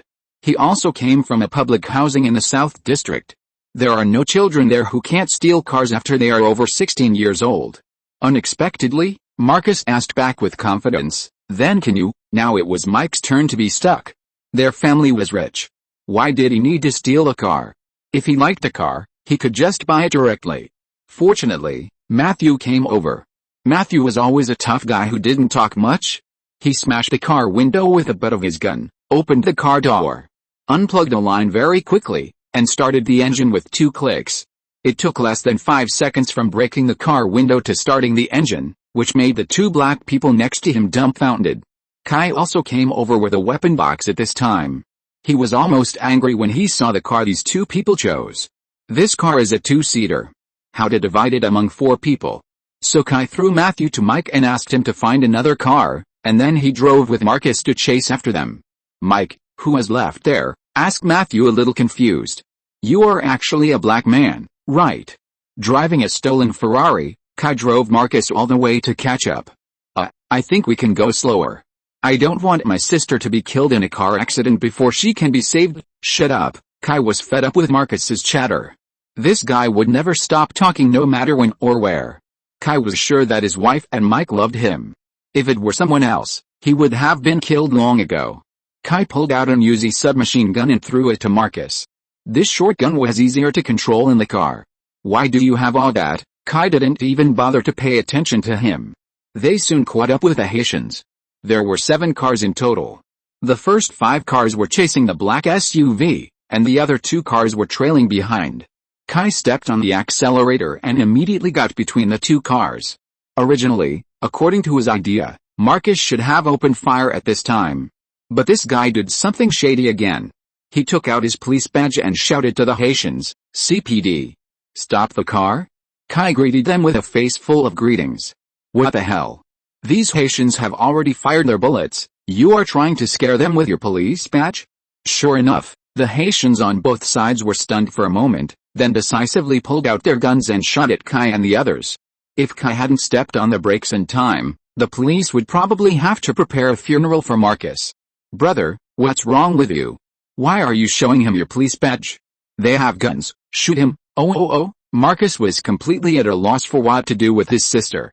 In his world, his sister should be a beautiful and smart girl, the pride of the family, and the only college student in their family. Marcus' mother is a strange woman. She lives in a slum full of gangs, and her 2 husbands have run away. She is raising a son and a daughter alone, but she still educates her children to be policemen. This is thanks to his mother, who never allowed them to get involved in illegal things since they were young, and let them be useful people, instead of going to the streets and becoming bad people like their cousins.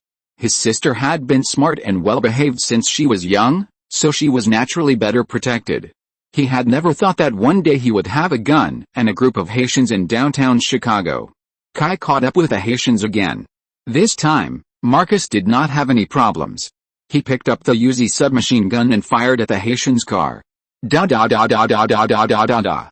The Haitian black man who was driving was shot in the head by a bullet, and the 3 remaining people in the car were also shot to varying degrees. After the car lost control, it crashed into the rear of the garbage truck parked on the side of the road. Bang! The chassis of the garbage truck was originally relatively high, and the Haitian's car was driving fast, so this collision was fatal. They plunged into the bottom of the garbage truck, and the upper part of their cab was directly cut off by the rear chassis of the garbage truck. Pedestrians on the side of the road only saw a lot of blood and the cut-off roof of the car. As for the people inside, they were probably already meat patties. On the other side, Kai was a little more civilized. He didn't even bother to ask the adults. He just pulled out his pistol and shot the tire of the car on his side. The car lost control instantly and crashed into the fire hydrant on the side of the road. The huge impact force completely deformed the front of the car. The 2 Haitians sitting in the front seat of the car obviously didn't have the habit of wearing seat belts. The huge inertia caused them to break the front windshield and fly onto the sidewalk. From their twisted limbs, it can be seen that even if they can be rescued, they probably won't be able to get out of bed in this life. As for the 2 guys in the back seat, Kai didn't see their fate clearly, but they probably didn't get any better. Alice, driving irregularly will bring tears to your loved ones. Remember, you must wear a seatbelt when driving. It can save your life. After killing the 2 cars, Kai immediately accelerated and wanted to make further efforts, but before he could catch up, he heard a series of loud noises coming from the front. It turned out that Marcus's sister Sydney's car hit a car at the intersection in front, which caused a series of car accidents. The 5 Haitian cars were not spared either. They were driving too fast. As soon as they stepped on the brakes, they hit other cars head-on, and then other cars hit them. In this way, the Haitians and Sydney were trapped in the center of the car accident. Seeing this scene, Kai would not be stupid enough to hit them. Instead, he got out of the car immediately, turned the car sideways, and then twisted out an AAC Honey Badger short-barreled rifle from the weapon box. But unfortunately, Kai couldn't shoot yet, because there were too many civilians at the scene, especially in the car accident scene. Some civilians had not evacuated.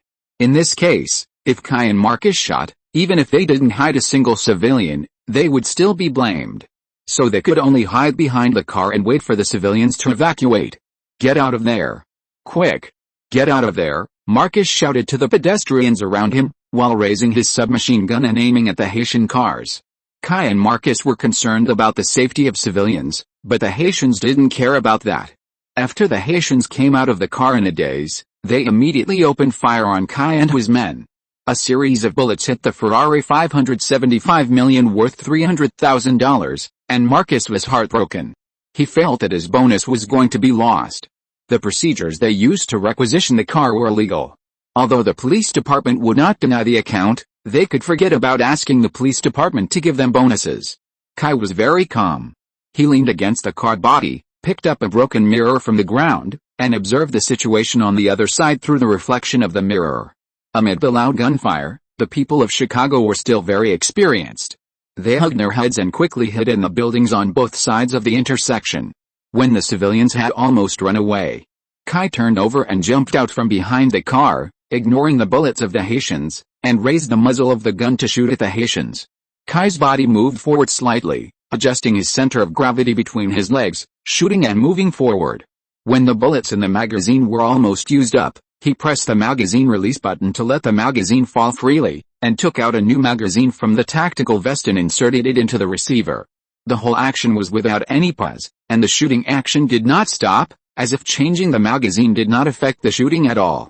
Kai's heart rate was high, his movements were smooth and fast, and with Marcus constantly covering with a submachine gun, he actually beat more than a dozen Haitians and made them unable to raise their heads. It was also taking this opportunity that Sydney, who was trapped at the scene of the car accident, actually started the car again, knocked away the car blocking the road in front, and fled again. Seeing their target escape, the Haitians became anxious. But the problem was that they were restrained by Kai and Marcus, and people kept falling down after being shot. If they turned around and chased Sydney at this time, they would be selling their backs to the police. It was also at this time that the Haitian gang leader who had not appeared, the witch Aunt Platte, finally showed up. She was wearing a yellow traditional Haitian dress, and with her plump figure, she looked like a corn spirit. The old woman didn't care about the hail of bullets in front of her. She walked to the middle of the gunfight calmly and danced. While dancing rhythmically, she chanted some spells that no one could understand. Kai immediately felt something was wrong and raised the muzzle of the gun to aim at her and fired 3 shots. The old witch seemed to sense it and raised her head to look in Kai's direction. She let out a sharp and piercing scream, held her hands to her mouth and blew out a breath. A puff of black smoke appeared out of thin air with a strong wind, covering the surroundings for a while, and the bullets shot into it immediately became silent. Oh my God, what is that? Marcus didn't understand what had just happened. Whatever it is. Maybe it's a Haitian smoke bomb. We must chase them and not let them get away. The smoke had no other function except to block the view. At least Kai didn't feel any danger, so he rushed in immediately, intending to leave all these people behind. As a result, he just rushed into the smoke when he heard the sound of a truck engine starting.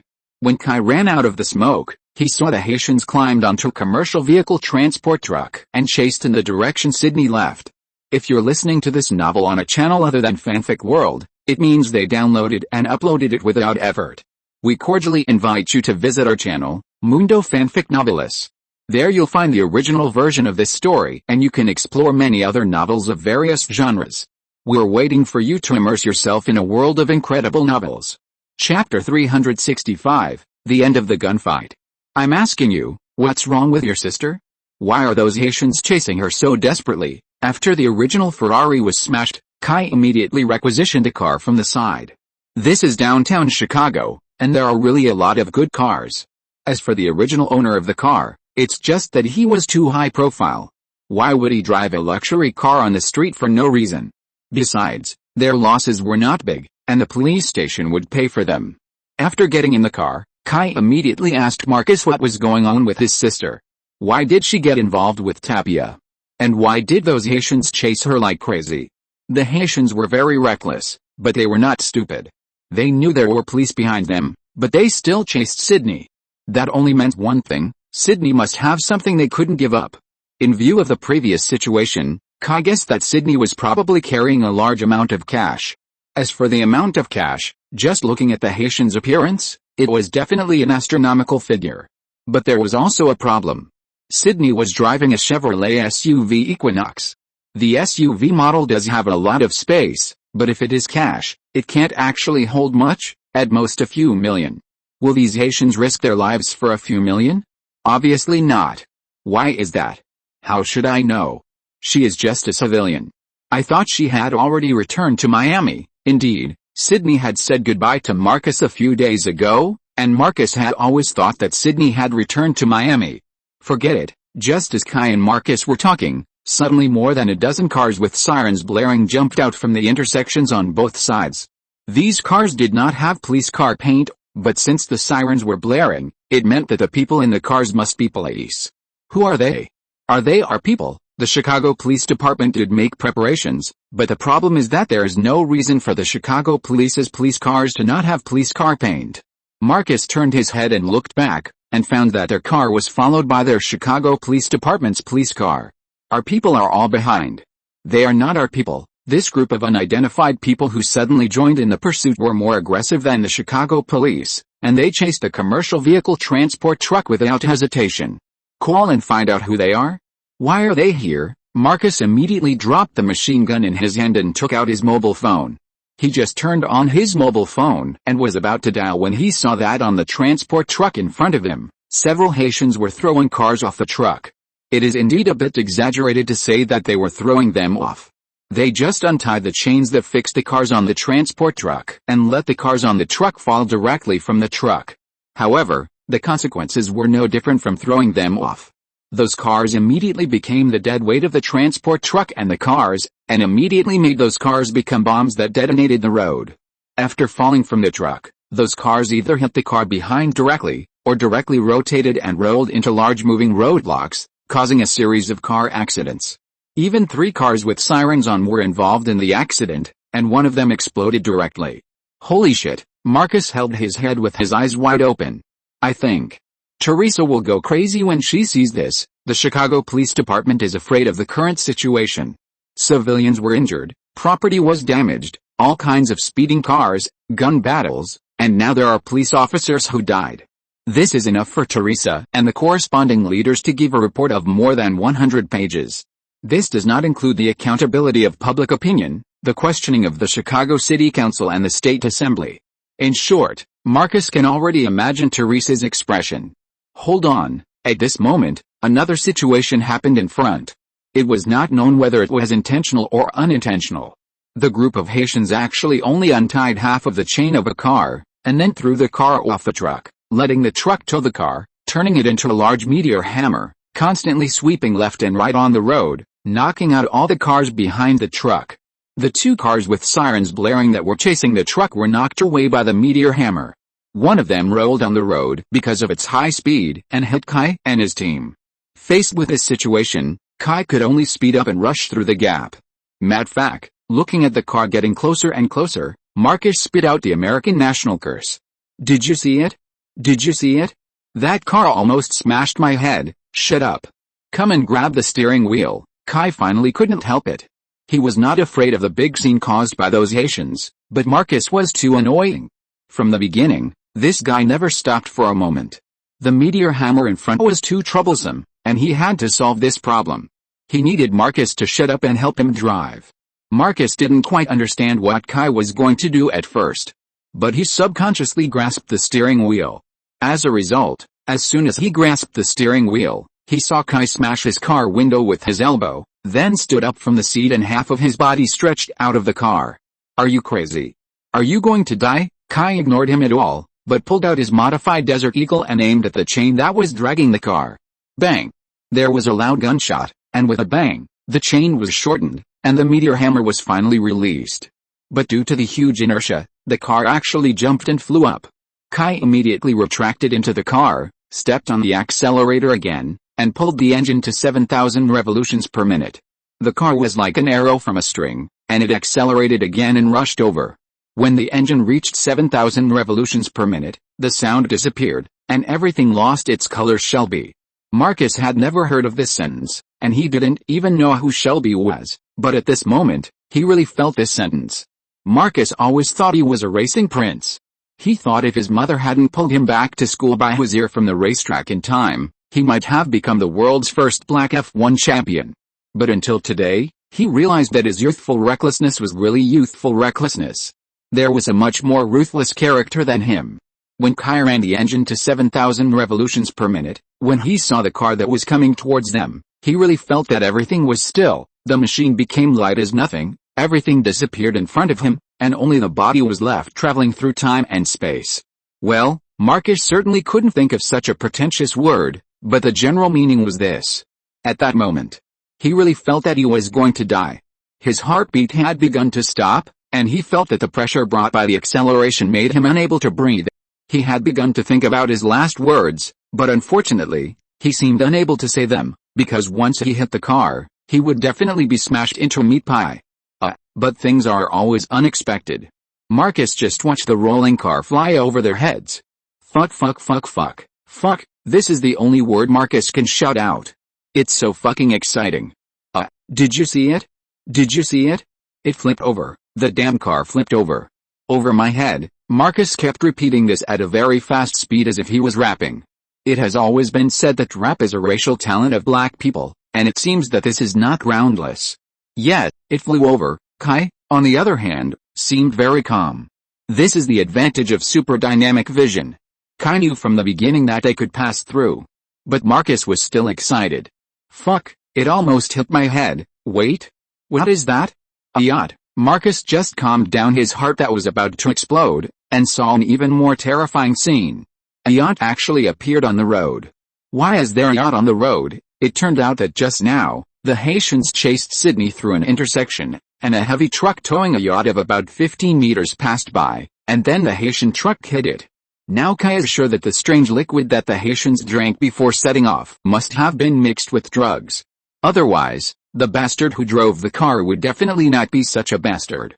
The 12-meter yacht basically blocked more than half of the entire road. This is thanks to the wide road, otherwise they would all be finished. Kai cursed in his heart, and at the same time, he used the trick of the Akina mounting out of cars, the drainage ditch corner. He brushed the guardrail on the side of the road and passed by the side of the yacht. The vehicles behind Kai were not so lucky. A police car was hit by the rolling yacht, and then, boom, it exploded. However, because of this, the Haitians' truck finally stopped. It seemed that there was a problem with their transmission during the collision. The truck was getting slower and slower, and finally stopped in the middle of the road. The group of Haitians was really fierce. After knowing that they could not escape, they simply turned the truck sideways, directly blocking the entire road, and then opened fire on the spot and fought with the police who came. Seeing the Haitians stop, Marcus breathed a sigh of relief. Finally, he didn't have to ride in Kai's car anymore. Marcus swore that he would never ride in Kai's car again in this life. Even if there was no car accident, he was afraid that his heart would not be able to bear it. It was too reckless. Others were at most heroic when catching thieves, but Kai was like this, totally reckless. He still had a wife and children to support. If he died in the line of duty, it would be a big loss, so saving his life was important. Marcus even felt that it was a happy thing to have a gunfight with the Haitians now. Soon, Kai led the Chicago police and a group of armed personnel with DIA logos to fight the Haitians. DIA? Why are they here? Kai asked Matthew, who had just arrived, while knocking down a yellow-haired Haitian with one shot. Just now, there was news from the headquarters that the DIA has also set its sights on Tapia's money. They disguised themselves as a money laundering group to help Tapia launder money. The people who sent money to Tapia this time were from the DIA, Matthew whispered to Kai. This is a secret, and not many people know about it. Kai looked over with surprise. Matthew nodded affirmatively. Damn, this is too damn coincidental. More and more police gathered, and there were only a dozen Haitians, so they naturally couldn't make any waves. They were all shot dead, and none of the Haitians surrendered. At first, the police thought that the Haitians were all tough guys, but when they were cleaning up the bodies, they found that the witch Platt, the boss of the Haitian gang, was missing. Combined with the Haitians' desperate actions just now, it is not difficult to conclude that they did this to cover Platt's escape. It's strange to say that the Haitians were surrounded, but no one saw how Platt escaped. Just as a group of police officers kept reporting Platt's escape to various units, Kai leaned against the railing on the side of the road with a smile on his face. It turned out that 3 kilometers away from the scene, Platt, wearing Haitian yellow traditional clothes, was fleeing in a panic. At this moment, she was like an ordinary black old lady, staggering forward, and constantly looking back, as if she saw something terrible chasing her. This is indeed the case. Not far behind her, a man in a well-dressed three-piece suit was following her step by step. His pace was obviously not fast, just like taking a walk. But Platt could never get rid of her. The man was handsome and neat, like a nobleman attending a cocktail party. The only discordant thing was that he wore a pair of white gloves, and between his hands, he was playing with a black non-reflective dagger. Platt tried every method he knew, but he couldn't stay away from this man. Platt was a witch. This was no joke. She was indeed a witch, a voodoo witch. Her real name was Mary Love. This name was very famous in the United States, especially among black people who believed in voodoo. However, it was not her who made this name famous, but her mother Mary Love. Yes, I wrote it correctly. His mother and she had the same name. The Voodoo Queen of New Orleans. This was her mother's name when she was alive. In the 19th century, when her mother was at her most glorious, she basically controlled the entire underground world of New Orleans. At that time, every homicide and accidental death in New Orleans seemed to have some mysterious connection with Mary Love. But the law had no way to stop her. She had been in and out of court many times and had countless lawsuits, but she had never lost. She went to the prison to visit death row inmates as easily as going in and out of the house. But when her mother died of mysterious reasons at the age of 130, Mary Love failed to inherit her mother's career. Her talent was not as good as her mother's, and her magic power was even more different. In addition, the church began to encircle them at that time, so Mary Love fled to Haiti and practiced in Haiti, the holy land of voodoo. It was not until the 21st century that she felt that her magic power was enough to protect herself, so she returned to the United States. Well, this woman is 128 years old and she was born in 1881. Modern society has brought Mary Love unprecedented enjoyment, making her never want to return to the poorer place of Haiti. She originally thought that relying on her voodoo skills, she could thrive in modern society, so she took her followers to take root in Chicago and formed the Haitian Gang. This was indeed the case at the beginning, until she met Kingpin. Strictly speaking, Mary Love has never met Kingpin. She only encountered Kingpin's men, and she was hit. She found that her witchcraft was no match for those superpowers. So Mary Love decisively joined Kingpin. The reason why Mary Love wanted to attack Tapia this time was because of Kingpin's order. But she didn't expect that she would encounter an enemy that witchcraft could not solve again in this operation. She wanted to go to the rainforest in Haiti. She had asked her followers to stop the police desperately before she used witchcraft to escape from the scene, but she didn't expect that she would run into this man before she ran far. The man wanted to kill her, Mary Love was sure of this, so she took the initiative to attack. As a result, her witchcraft had no effect in front of this man, and she was chased by this man. Finally, Mary Love couldn't run anymore. "Madam, what do you think? Do you still want to run?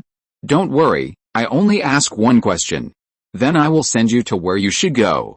It's fair, right?" In the shadow behind the man, countless blood-red eyes suddenly opened. Mary Love was desperate. Chapter 366 List. "She's there," Kai pointed at Sydney, who was standing at the dock and wiping her tears. After dealing with the Haitians, Kai took Marcus to find Sydney. "What the hell is going on, Sydney?" Marcus couldn't suppress his anger. He wasn't angry that he almost died just now. What he was really angry about was that his sister, Sydney, actually did such a dangerous thing and didn't tell him, her brother, a single thing. That's what made him angry. He had always wanted to keep his sister away from those damn things. For this reason, he started working after graduating from high school. All his salary in the first few years of being a policeman was used for Sydney's tuition. He wanted his sister to live a different life. Just like a rich white man, she dresses beautifully every day and does the easiest and safest job.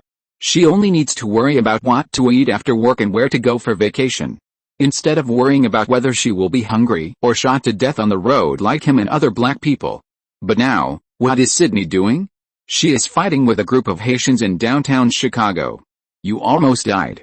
And you almost killed everyone else." Sydney wiped her face fiercely and walked forward. She didn't want her brother to see her like this.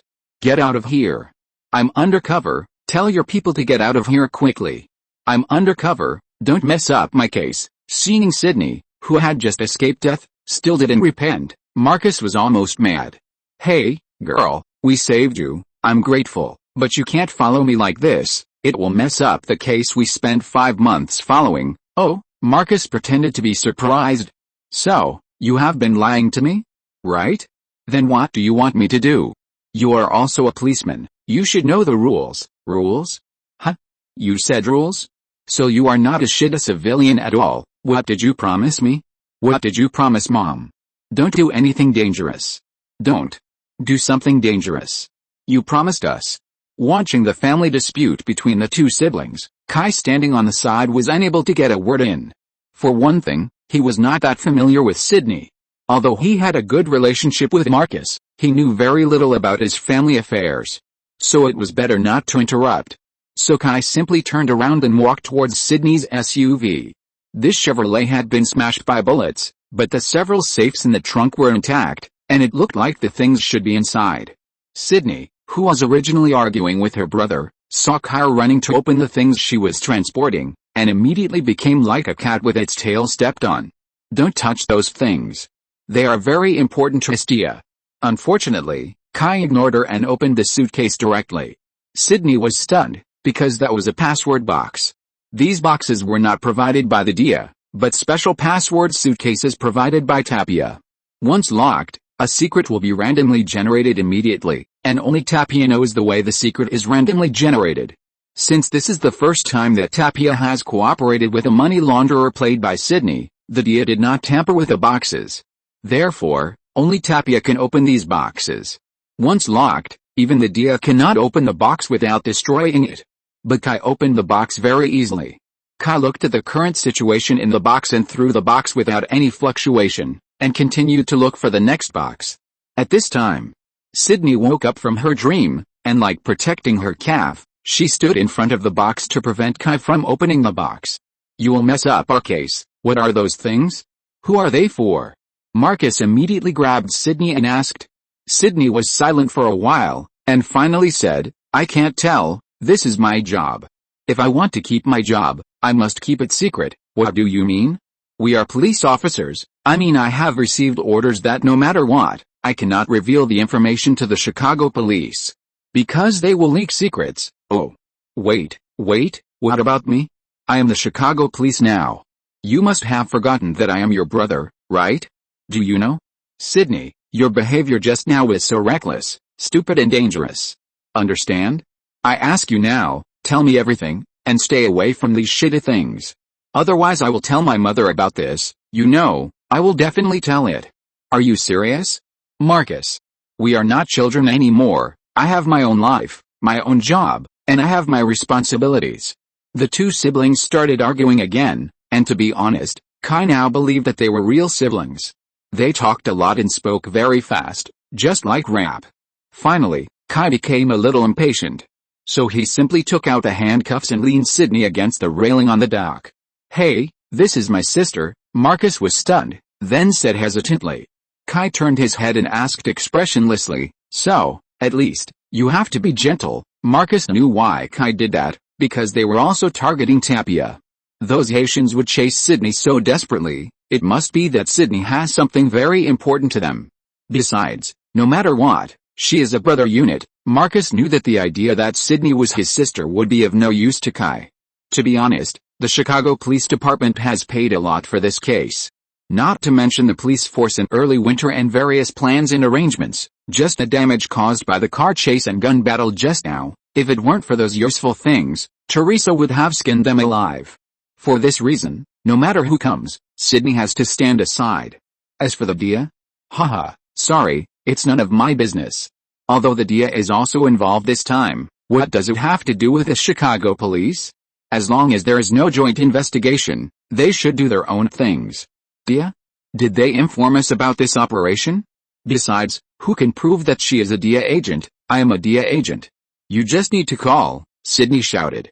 Kai turned his head and glanced at Sydney, and said only one sentence, where is the ID? She is here to be an undercover agent. Where does the ID come from? Is she carrying that thing because she thinks she is not dying fast enough? I can prove that. Marcus raised his hand weakly. You are her brother.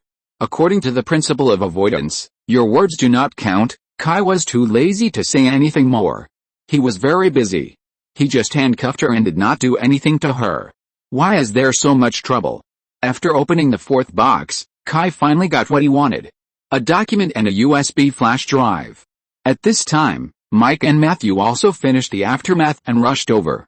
The rest of the matter was left to them. What did I say? In Teresa's office, Kai and Marcus once again faced Teresa's storm.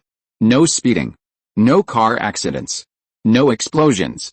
No gunfights. No deaths. No. No. How many times do I have to say it? Keep a low profile. Keep a low profile.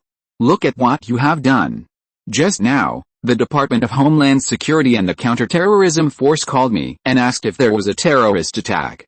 Then I can think of it. Teresa pointed at the TV and roared. The TV was repeatedly playing the scene of this car chase. Every time she saw the gunshots and explosions in the picture, Teresa felt her blood pressure soaring. If she had a gun in her hand now, she would want to shoot each of these 4 bastards. More than 60 cars were destroyed, hundreds of people were injured, and you almost blew up the entire city center. Wait, there is also a yacht here? How did you sink a yacht on the road? No, that yacht didn't sink. Teresa immediately raised her hand to shut up Marcus, who was about to explain.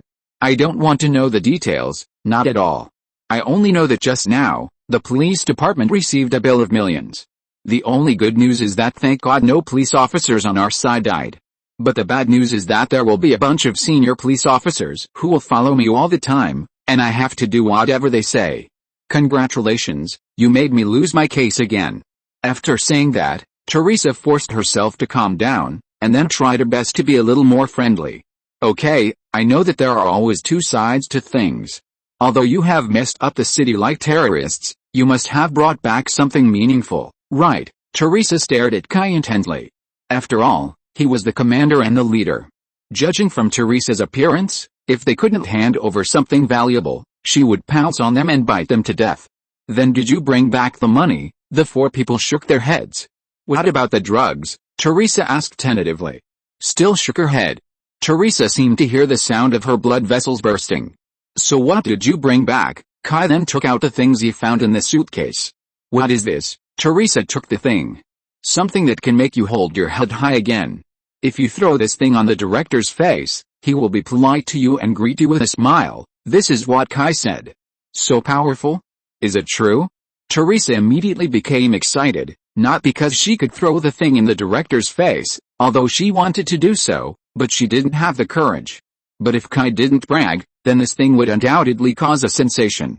Of course, what's in it? DEA's undercover list. Oh, DEA's undercover. Teresa didn't react for a while. She really didn't expect it. Wait, you said this is? Yes, it's the DEA, the Federal Drug Enforcement Administration. This is their undercover list, Kai confirmed again. WTF. Everyone in the office was shocked. Tapia is the #1 drug lord in Chicago, but if you really count him on a global scale, he is not really a big shot, and even in the United States, he is not even in the top 20. According to common sense, he has no ability to get in touch with the DEA's undercover list, which is highly confidential, and even the top DEA executives may not know it. Unfortunately, the world is so interesting. By chance, he met a Russian woman. This woman is a reporter, very beautiful, and has a wide range of friends. She has strong connections in Washington and New York. But secretly, she is a Russian spy. Her mission is to get close to those senior officials and steal information. It was also an accident that Tapia knew her.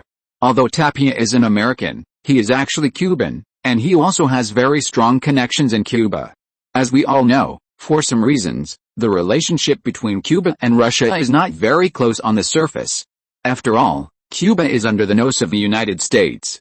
If it flirts with Russia, it will definitely be uncomfortable. But privately, the relationship between the 2 countries is still very close, especially in intelligence, and there is a lot of cooperation between the 2 sides. It was also because of this that Tapia met this Russian female spy. Some time ago, this female spy suddenly defected and she no longer worked for Russia. Similarly, she never thought of working for the Americans. She planned to disappear, but disappearing required money, so she started intelligence trading. Her intelligence trading was a one-time deal, and it was over after it was sold. Tapia was also her client, and they traded through the New York Russian mafia. This transaction was very secretive, and very few people really knew about it. Even the Russian mafia who experienced it didn't know. At the moment the transaction was completed, the female spy disappeared, and no one knew where she went. Now not only the Russian side is looking for her everywhere, but also the American side is looking for her everywhere. No one knows how much intelligence she has sold and what that intelligence is. She has contacted too many dignitaries, and no one is sure what those people have leaked. Anyway, somehow Kingpin knew about this.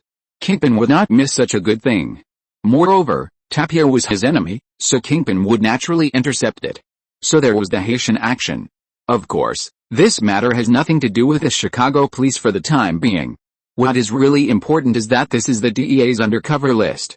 The sudden appearance of the DEA at the arrest scene, arranged by the Chicago police, did not bring any help to the Chicago police. On the contrary, this group of people caused a lot of trouble.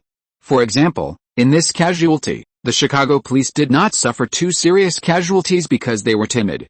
On the contrary, more than a dozen police officers were killed and wounded on the DEA side.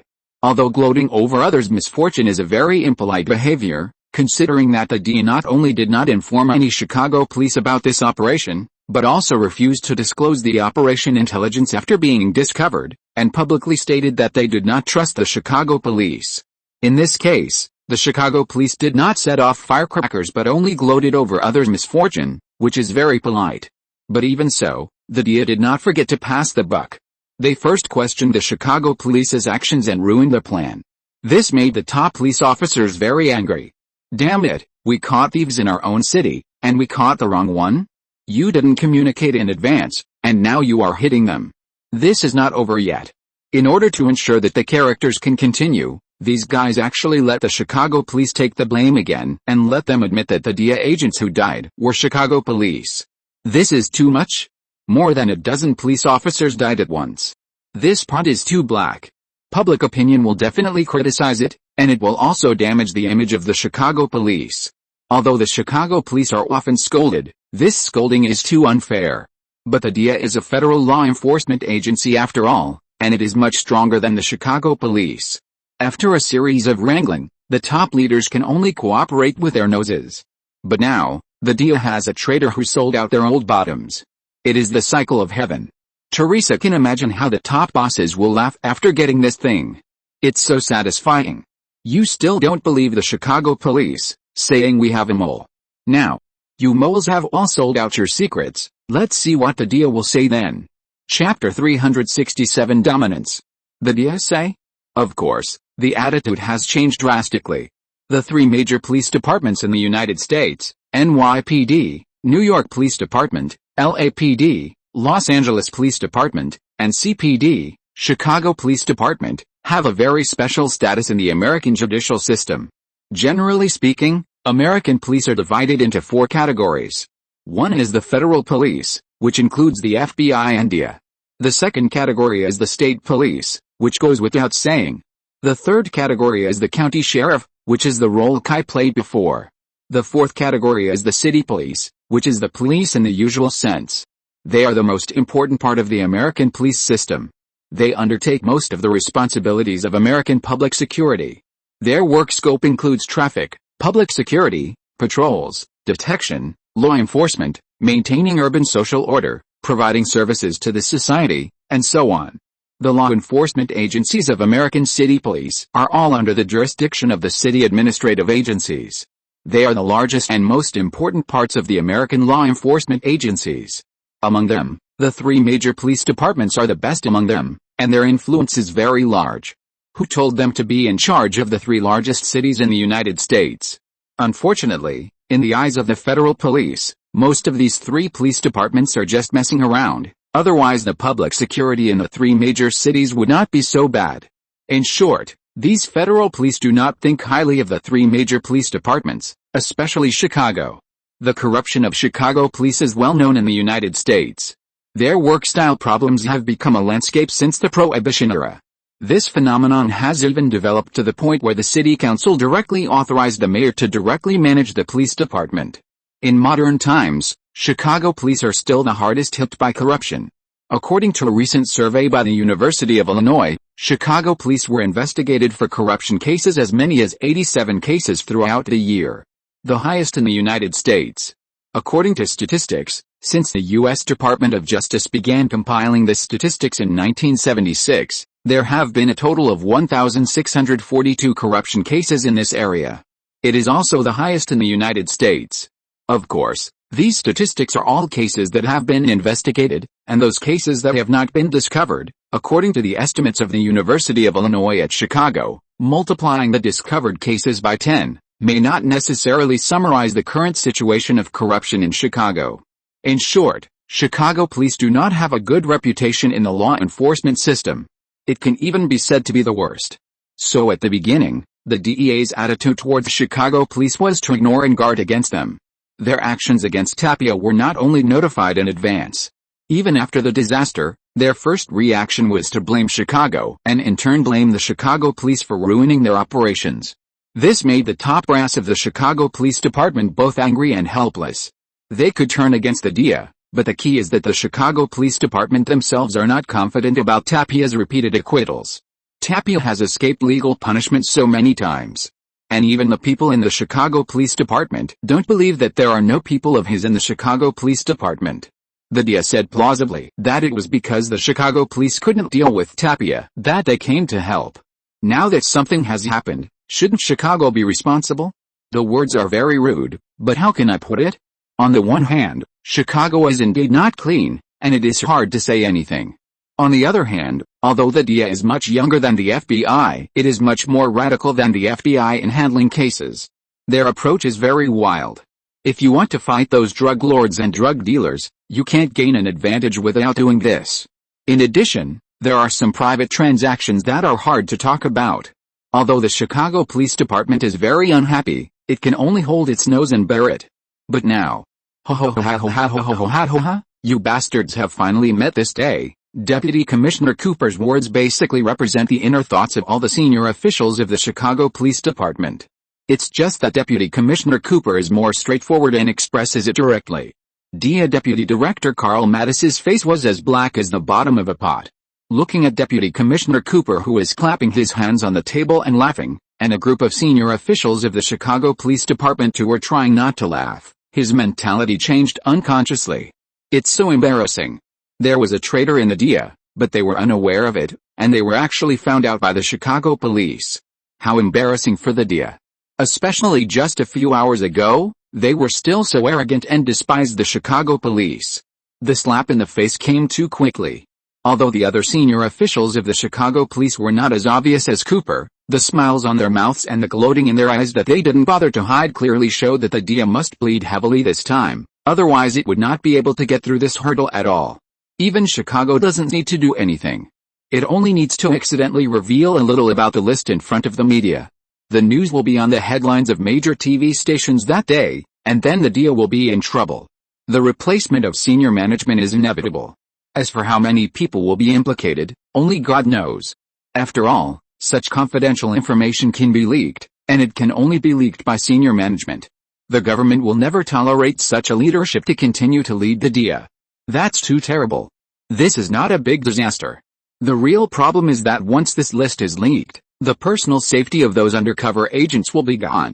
If so many agents get into trouble, even the Ministry of Justice will have to take the blame. So the DEA has only 3 things to do now. The first is to reach an agreement with the Chicago police to make this list disappear. The second thing is to find the leaker as soon as possible. If this kind of leak is allowed to continue to stay in the DEA, the consequences will be disastrous. Of course, things have to be done one by one. The first thing to do now is to quickly solve the problem at hand. Tell me, what do you want? Originally, as a respectable person, Carl should not be so direct. Everyone has status, so they can't be so direct in speaking and doing things. But it's a critical moment now. Solving the problem quickly is the top priority. There's really no need to worry too much about some minor details. Cooper immediately showed a big smile. As soon as he saw this smile, Carl knew that he really needed to bleed a lot this time. Hi, Sydney, we meet again. You see, you, an elite agent of the DEA, now have to listen to me, an unreliable Chicago policeman. Sydney finally understood today why so many people looked subtle when talking about their brother Marcus. This mouth really deserves a beating. Even she wanted to beat him up. She just said a fact, but she didn't expect her unlucky brother to remember it until now. Okay, stop making trouble, let's get down to business. Mike couldn't stand it anymore. In the office of the Detective Bureau, Kai took Matthew and the partners Mike and Marcus to officially start talking with the DEA. As soon as Kai entered the conference room, he found a seat and sat down, looking through the information sent by the DIA. This time, the DIA really blew a lot of money. They conducted a follow-up investigation on Tapia for nearly 2 years, and then spent 5 months to let Sydney become a broker of a money laundering agency in New York. They spent countless resources to let Tapia accept a newcomer like Sydney to work with him. But now, everything belongs to the Chicago Police Department. The DIA has completely transferred the initiative of the case to the Chicago Police. Not only that, they must also fully cooperate with the Chicago Police. Remember to fully cooperate, that is, DIA personnel and all resources must be used to cooperate with the Chicago Police. This is a loss of idiocy. At least Sydney and her team members can't understand the brain circuit above. Did they agree not to avoid the Chicago Police on this mission? Just wait until the final arrest, and let Chicago maintain law and order? Why did the situation change so quickly now? It was so fast that they almost sprained their waists. The DIA top management did not disclose the list to the people below, which was too embarrassing. That's not all. This intelligence was snatched from their DIA undercover agents. And if the Chicago Police hadn't snatched it, this list would have been sent to Tapia by their own DIA people. If this were to be revealed, the anger of the people and the fury of the government would tear the current leadership of the DIA apart. Now, the DIA doesn't know whether to thank Kai or blame Kai. In short, the feelings are quite complicated. After a basic greeting, the two sides finally sat down and started to talk about business. After all, no matter what, the decision has been made, and the DIA can only follow it. I think the undercover operation should continue. We have delivered the fake documents and cash to Tapia. He shouldn't have discovered it, so the undercover operation can continue, Sydney said. This undercover operation is the first time Sydney has taken the lead. This even affects Sydney's future. Although her family has always hoped that Sydney can live a peaceful life, the problem is that Sydney doesn't want to. Like all young people, she hopes to make a career. It is very difficult for a woman to get ahead in a violent organization. Every opportunity is very rare. So Sydney does not want to give up. Although the final credit of this mission will be taken away by Chicago, their internal evaluation of the DIA will not change because of this. No. This operation has been taken over by our Chicago Police. Your plan is invalid. Marcus immediately jumped out to object. He didn't care about the plan. He was completely using public power for personal gain. He had to keep Sydney away from danger. You are retaliating. I am doing this for your own good. I don't want you to care. I am an adult. Don't forget, I am your brother. Little girl, Marcus, can you not be so childish? Childish? You said your brother was childish. How dare you? Come here, I need to educate you again. Everyone in the room looked defeated, and so did Kai. Mike, Kai waved his hand and asked Mike to solve this matter. Mike understood immediately, stood up immediately, hugged Marcus, covered his mouth and carried him out. The scene suddenly became much more interesting. Everyone was a decent person. Who would want to watch two childish ghosts bickering there? Okay, let's continue. First of all, I think your plan is very good. There is no doubt about that. The only problem we have to worry about now is safety. Kai didn't bother to care what Marcus thought. Since Sydney did this job, she should bear the consequences of this job. Many people sacrifice their lives as police officers. Why can't it be someone's sister? If you are really so afraid that something will happen to her, you should have stopped her from joining the DIA in the first place, instead of stopping her now. Besides, are all these people sitting here just for free? If something really happened, it would be easier for Kai. As long as Tapia dared to do anything to Sydney, they could rush in and shoot him to death immediately. How simple that is. For people like Tapia, shooting is the best option. Trial and so on are too slow and useless. There is no way this guy can be sentenced to death. This made Kai very unhappy. He was used to the laws of his motherland. People like this should be shot. Why are drugs so rampant in the United States? They are used to it. So relatively speaking, Kai is more looking forward to rushing into Tapia's lair with a gun and killing every drug dealer with a gun, and putting an end to it. However, now on someone else's territory, the rules should still be followed. So Kai had to discuss safety measures with this group of people seriously. In other words, Kai did not intend to give up the DIA plan from the beginning, because this is the best. If you don't use the ready-made plan, what else can you use? It must be said that the DEA's plan is quite complete, and there are various contingency plans for various accidents. For example, this accident, although Kai took over the DIA still made up for the loophole in the fastest time. The documents given to Tapia are highly imitated counterfeits made by the DIA, but the things in them can prevent Tapia from finding out that they are counterfeits.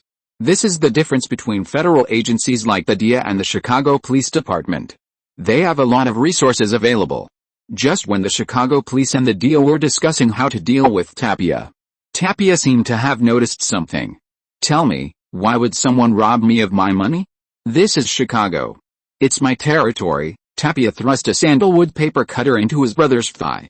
Tell me, French, why did the Haitian gang know our trading route? French was Tapia's subordinate who was responsible for monitoring the transaction. He was in charge of the trading route this time. I don't know. Tapia, I don't know. I swear. Facing his subordinate's sophistry, Tapia's response was simple, which was to turn the wooden paper cutter in his hand fiercely. Although the wooden paper cutter was not as crazy as the metal paper cutter, it was precisely because of this that the wound it caused was more terrible than that of ordinary props. The wound was completely spread out. I accept failure, but never betrayal, French, Tapia said with a face full of compassion, then turned around and picked up the metal statue of the Virgin Mary on the table and smashed it hard on the head of his subordinate. Once, twice, and 3 times, French's head was smashed alive. The other subordinates around were frightened by Tapia and retreated one after another. As a drug lord, cruelty is the most important trait. No drug lord with a soft heart can live long. Do you think I don't know that there is suddenly an extra sum of money in your secret account? Tapia said coldly, throwing away the statue of the Virgin Mary in his hand, and then he waved his hand to the other subordinates and said, "Drag him out to feed the dogs, boss. The situation is not good. We already have several partners who have turned to Jinbing, and he is eating away at our business." I know, Carlos. These bastards have forgotten who is the boss of Chicago. We have to do something. Carlos is Tapia's right-hand man and his most trusted subordinate. This guy is also a ruthless character. Then do it. Do you need me to teach you how to do things? Tapia waved his hand and said. Carlos nodded, but after hesitating for a while, he still said, I think we have to fight back. Otherwise those New York guys will get more and more excessive. Tapia was just about to get angry. He didn't need others to teach him how to do things. But when he turned his head, he suddenly saw a person on the sofa in his study. Oh, look who's here. Miss Raquel, it's an honor to have you here. She was an extremely beautiful woman with Eastern European features. She looked cold and beautiful, and the most eye-catching thing was her platinum hair. But it was a bit strange that in the middle of summer, she was wearing a dark coat, a 17th century noblewoman's hat on her head, and a black veil covering her face. Carlos was not far from her and could smell the blood from her very clearly. The blood was not strong, but it was very clear. This woman had killed people, and more than one. As if she felt that Carlos was looking at her, the woman turned her head to look at Carlos. Seeing Raquel's action, Tapia immediately walked in front of her nervously, blocking her view of Carlos. She said carefully, I don't know why you came in person. Tapia knew very well that if he didn't do this, Carlos might not survive tonight. The woman noticed Tapia's little action and retracted her gaze.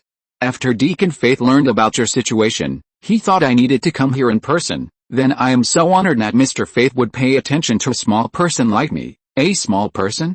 No, you are our largest supplier. We must ensure that you are not easily replaced. This is related to our interests. In addition, the growth of Kingpin in New York is affecting us. At this time, the woman completely lost interest in other people. Seeing that the woman no longer paid attention to her subordinates, Tapia was relieved. He quickly waved his hand behind his back and asked everyone to leave. Although he was also cruel to his subordinates, generally speaking, he only treated useless people like that. Carlos and the others were his confidants, and he didn't want them to be sucked dry by this woman. Although he didn't understand why his boss was so nervous, Carlos still quickly led his people out of the room.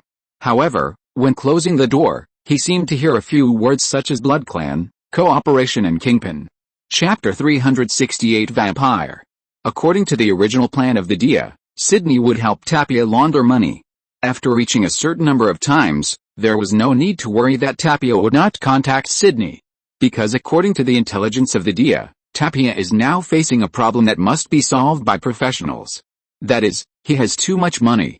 For ordinary people, Money is never too much. But for drug lords, they will never be short of money.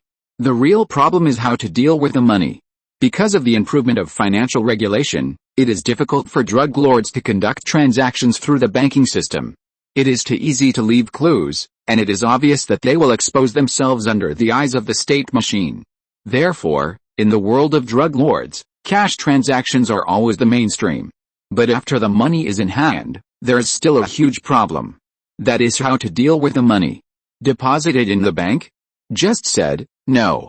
And there is another problem, that is, paying taxes. You ask a group of drug dealers to pay taxes? Regardless of whether they are willing to pay taxes, there must be a name, right? Do you report drug trafficking proceeds directly? I think any normal country in the world cannot tolerate these things, right? Moreover, Tapia is an American citizen. If he dares to deposit money in the bank, the IRS will come to his door the next day.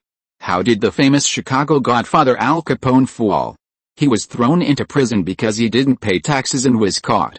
Back then, everyone in Chicago, including children aged 5 or 6, knew that Al Capone was a gangster godfather, but no one could judge him. As a result, such a person fell in front of the IRS. Al Capone was sentenced for 11 years because of tax evasion. Because he was isolated from influence, his influence weakened and his gangster empire collapsed. Tapia will naturally not repeat the same mistake. But the problem is that drug dealers make money too quickly and the profit is too big. As a result, Tapia's money is too much to store. There are 3 cellars in his manor, which are now full. The attic is even more full. Now his biggest worry every day is that those damn rats will ruin his money every day. According to Tapia's previous practice, he would transport drugs to Chicago by air, and then send the money back to Cuba by water. As long as the money entered Cuba, it didn't matter. Cuba wouldn't care where the US dollars came from anyway. In fact, Cuba knew what Tapia was doing, but he didn't harm the Cubans, so they didn't bother to care. As long as Tapia handed over the benefits, they would pretend not to see it. It's just that in recent years, drug smuggling from the air and water has been too rampant, causing the Coast Guard to block the waters very tightly, and there is a problem of insufficient air transportation capacity. 1,000 kilograms of banknotes takes up more space than 1,000 kilograms of drugs. They can only use private small planes to transport them, and the large planes are too strictly controlled. In other words, Tapia is now making money much faster than transporting money. In short, he must find a way to launder the money, or simply send it back to Cuba.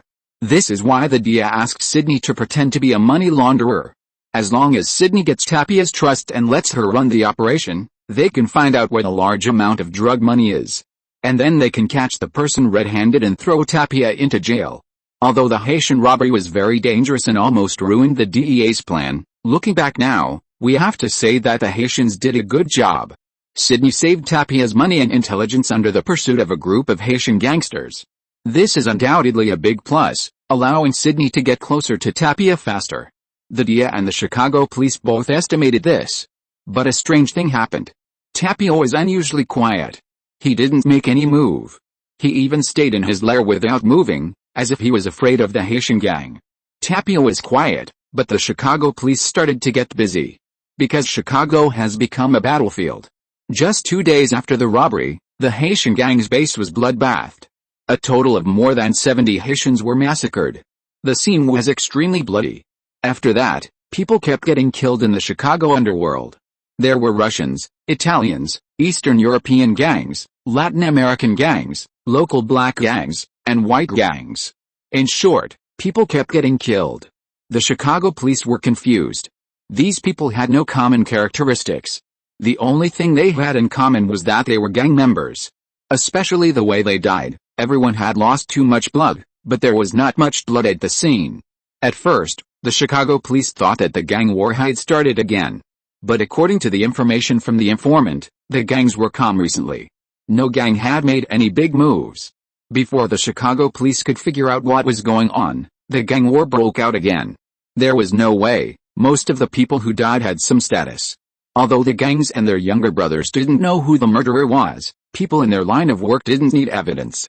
Anyway, as long as they recognized that it was their rivals who did it, it would be fine, so the gang feud began. Once the feud started, it was difficult to control. They were all gang members, and no one would stop because of this, unless they didn't want to lose face and just admitted it. So the vendetta escalated into a fight within just a few days. When night fell, many communities with poor public security immediately became battlefields, with gunshots one after another. During this period, the Chicago police were almost exhausted. Once a gunfight broke out, the police had to go out. In fact, gang fights are not a big deal for the police. As long as they are not excessive, the police rarely intervene. Chicago has been a city for hundreds of years.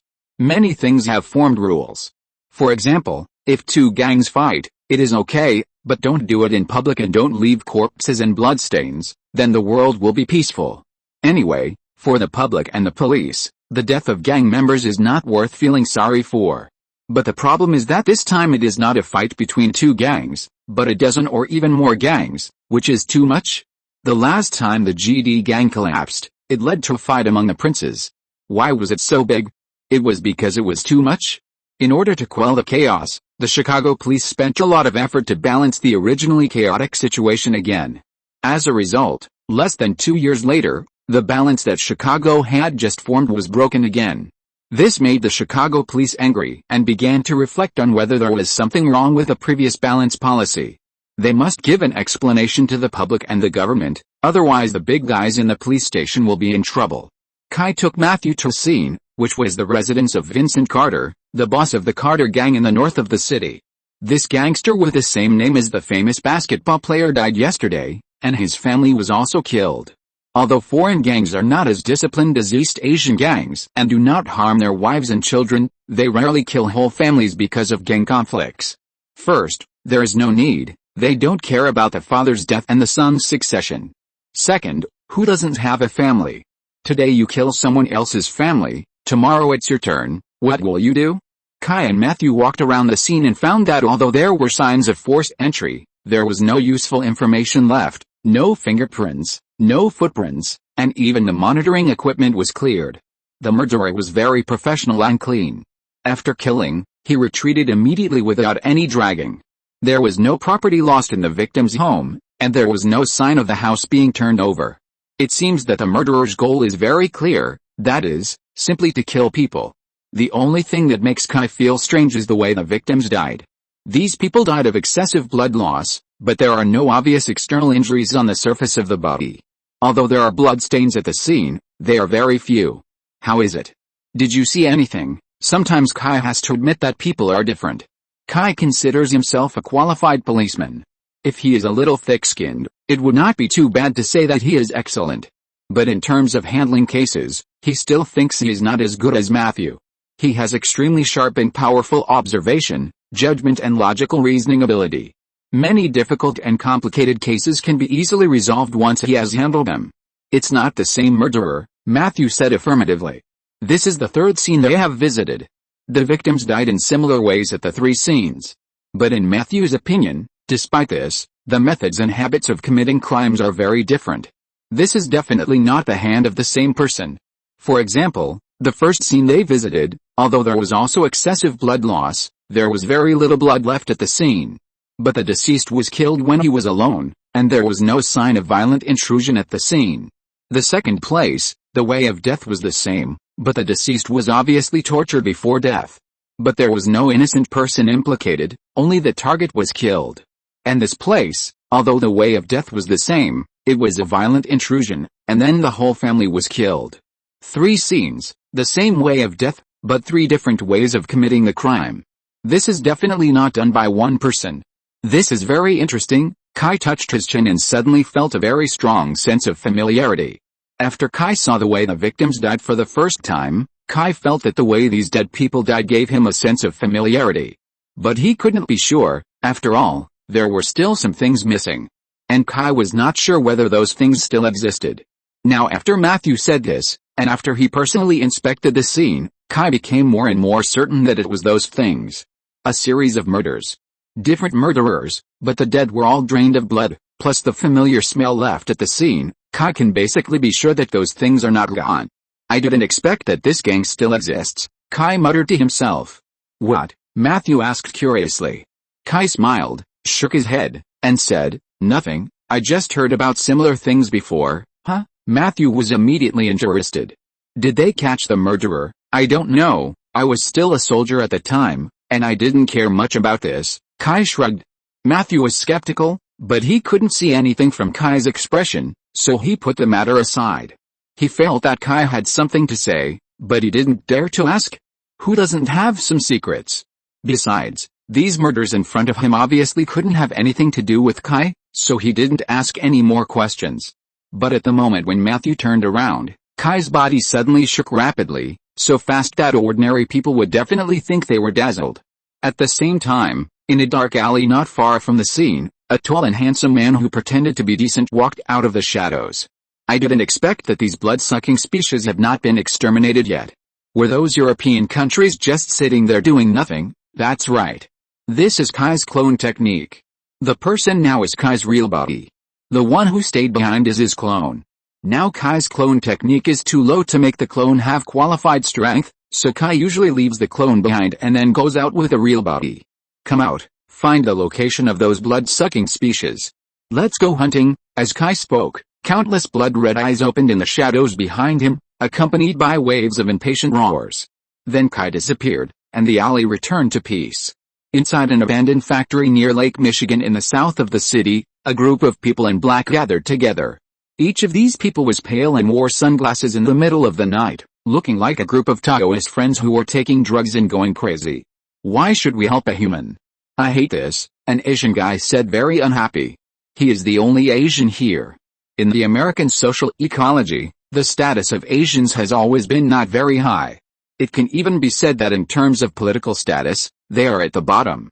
This is not an exaggeration. The status of Asians is really low. On the contrary, those black people always say that someone discriminates against them, but in fact, the status of black people is much higher than that of Asians. But here, this Asian guy is the only one who dares to complain. Instead, everyone else kept silent and watched this guy perform alone.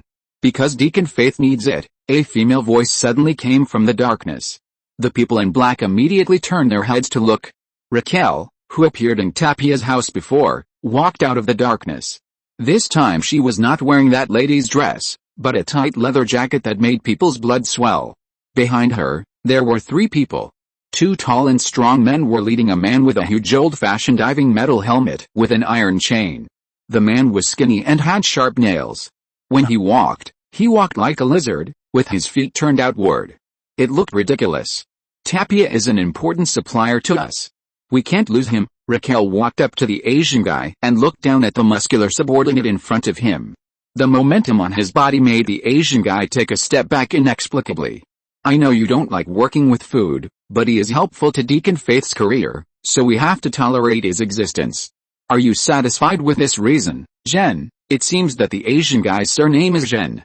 I understand. Although the Asian guy was a little unconvinced, he was lower than Raquel in terms of strength and status, so he had to give in. Raquel also didn't like this Asian. First, it was because of the deep-rooted racial discrimination. She came from Europe 100 years ago and had no good feelings towards Asians. Second, it was the Asian guy's rebelliousness. Although this guy has talents that ordinary people can hardly reach, he is a thorn. If it weren't for his fanatical belief in Deacon Faith's philosophy, I believe even Raquel couldn't suppress him. I understand, then I hope you won't complain anymore. After saying that, she looked at other people. Jen is special here, not only because of his talent, but also because he has a good brother. Because of this, he is so rebellious among the vampires with strict hierarchy but has not been killed. Deacon Faith has always hoped to pull Jen's brother, the Death Walker codenamed Snowman, into his own camp. So he has always treated Jen well. Raquel knew very well that most of these people were very dissatisfied, and Jen was just the one who stood out. Now that Jen was suppressed, others naturally dared not show disobedience. Seeing that everyone obeyed, Raquel nodded with satisfaction. But at this moment, the strange man behind Raquel suddenly turned his head to a shadow in the factory and kept making a sound similar to the croaking of frogs. Raquel immediately took a fighting stance and shouted in that direction, "Who?" The others also immediately took the same defensive stance. "Ah! Were you discovered?" A well-dressed handsome man slowly walked out from the shadows, but he was not at all panicked. "It seems that you vampires have made some progress over the years." This man was naturally Kai. Chapter 369, Vampire hunting. After Kai appeared, he did not focus on the vampires, because these little guys were not strange to him. These guys were at most over 100 years old, which was quite young for vampires. They were probably the new generation born after the vampires were massacred by Kai and his men in Sarajevo. The older the vampires, the more valuable they were. Vampires over 100 years old were not that strong. What really attracted Kai was the guy with a weird look. Although his appearance had changed a little, Kai still recognized what it was. A mutant. It was a mutant vampire developed by vampires combined with German poison gas. This thing hurt vampires badly. I don't know how many vampires died in the Vampire Civil War because of this thing. But Kai didn't expect that after so many years, the vampires not only did not kill all these mutant monsters, but kept them in captivity. Good evening, fellow vampires, bastards. In order to cover up his voice, Kai deliberately changed his tone and even his accent to a standard London accent, the familiar British accent, which is the dubbing in many British dramas, that is, the traditional Queen's English, also known as received pronunciation, representing the accent of the middle class and even the aristocracy and the royal family, and is recognized as the standard British accent. But generally speaking, most British people don't speak like that, and the real mainstream accent is London estuary English. The actors in the movie Lock, Stock and Two Smoking Barrels all use this accent. Kai didn't know English in his previous life. After crossing over, he first learned ancient Celtic, and only learned English after waking up from the grave. The English accent he learned at that time was RP. Later, he changed to an American accent. The slightly hoarse magnetic accent is very charming, but the emotions in the words are very cold. The vampires on the opposite side are not fools, and they naturally know that this is not a good person. Bastards, can you tell me what you were discussing before? I'm very interested in this. Kai has always hated vampires. Such anti-human things should not exist at all. What's more disgusting is that these things are originally human. For the Chinese, traitors are always more hateful than enemies. Kai is no exception. Kai's contemptuous words and tone obviously angered the vampires present. The Asian guy reacted the most. These vampires belong to a radical faction among vampires. They believe that vampires are higher life forms and they should return to their rightful place instead of hiding in the dark corners of human society. In other words, they are the most extreme racists among vampires. And this Asian guy is the one who is most poisoned. Human, you are looking for death? The Asian guy rushed to Kai's front with a speed that humans could never do, with his hands and claws, and he was about to grab Kai's neck.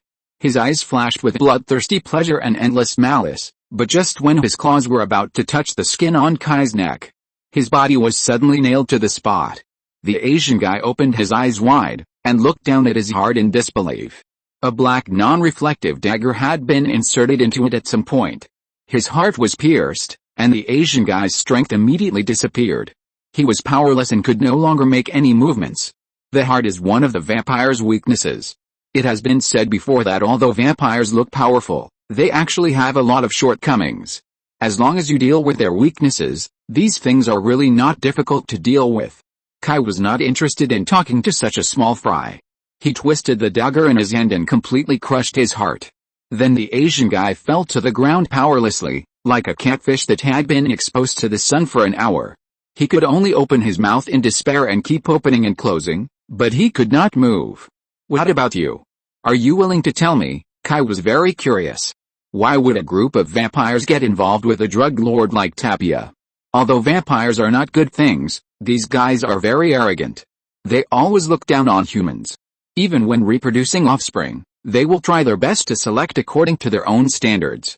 Who are you? Raquel spoke up. She stopped her companion who wanted to rush forward for revenge and asked very calmly. Others may not have seen it clearly just now, but she saw it clearly. The moment Jen rushed in front of the mysterious man, he was pierced through the chest by a sword, and even Jen himself did not notice it at the first time. What a terrifying speed. Anyway, Raquel thought she could not do it. So she was unwilling to rashly conflict with this mysterious man. Kai curled his lips in disdain and walked towards the group of vampires slowly.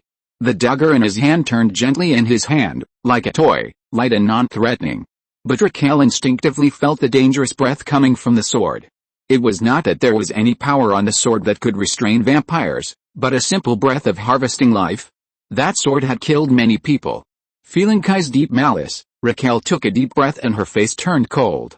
Kill him, I will turn him into a blood slave myself. After receiving the order, a group of vampire minions rushed towards Kai with fangs bared and ferocious faces. However, Kai had seen many such scenes in Sarajevo in the past, and he had seen bigger scenes than this. He still said nothing, and did not even speed up his pace.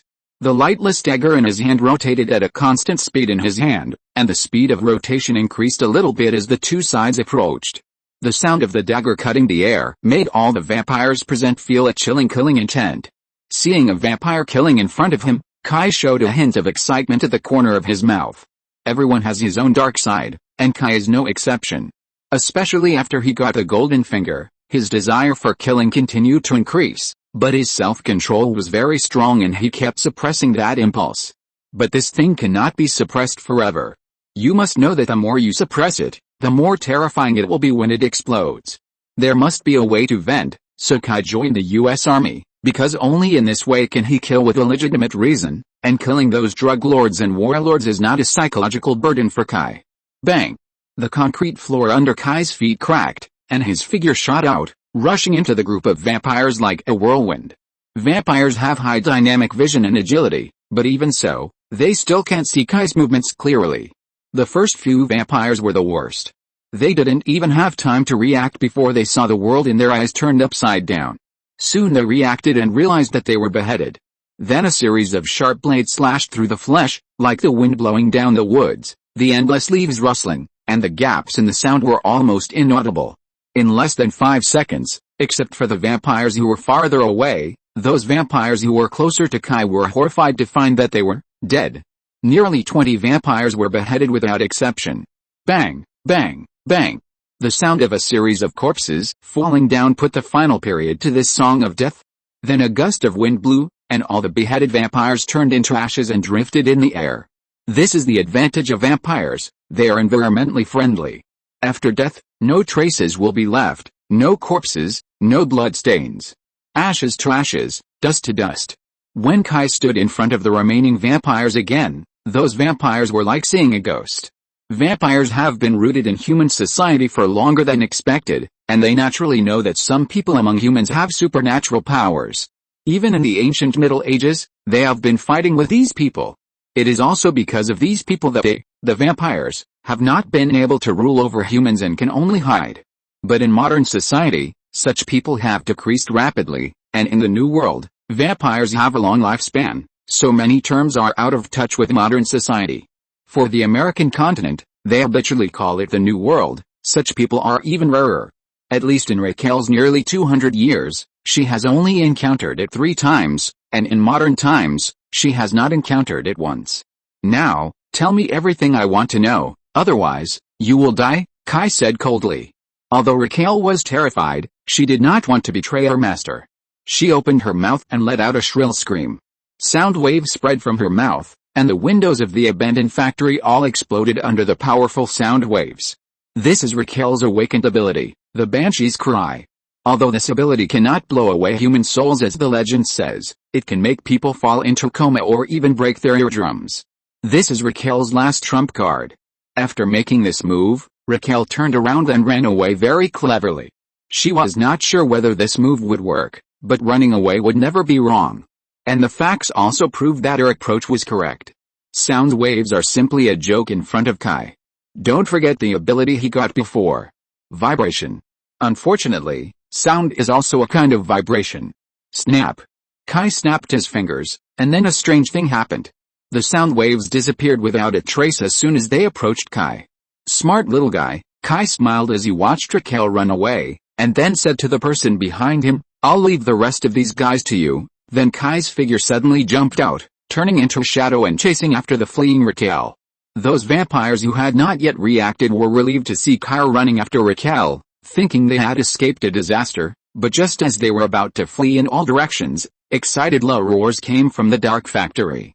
It was the sound of a beast staring at its prey. The hair on the vampires stood up. They became prey. Raquel's mentality has collapsed now. She came to Chicago this time and thought it was just a simple mission at first. Kingpin, this human's power is expanding rapidly. And most of the gangs in New York are under his control. This is not a good thing for vampires. Vampires can only live in the dark side, but their racial characteristics determine that they must have enough humans as food. But hunting is not something that vampires can do themselves. Once they do it too obviously, it is easy to track interference from some forces. For example, SHIELD. Those unruly vampires are very easy to be hunted by SHIELD. However, many vampires do not think it is a big deal. On the contrary, they love this era. In this era, they only need to spend money to get a steady supply of blood. Hunting? That is the dregs of the old times. Now they only need to spend a little money, and there are people who deliver blood to their door. In the old society, because there was no perfect blood preservation technology, they had to hunt if they wanted to suck blood. Unlike now, they have established blood banks in their own territories and can enjoy all kinds of blood safely and without worries. But these things cannot be done out of thin air. They must have their own spokespersons, and those dirty and ownerless gangsters have become the best choice. But as Kingpin unified the underground world of New York, their spokespersons were all eliminated.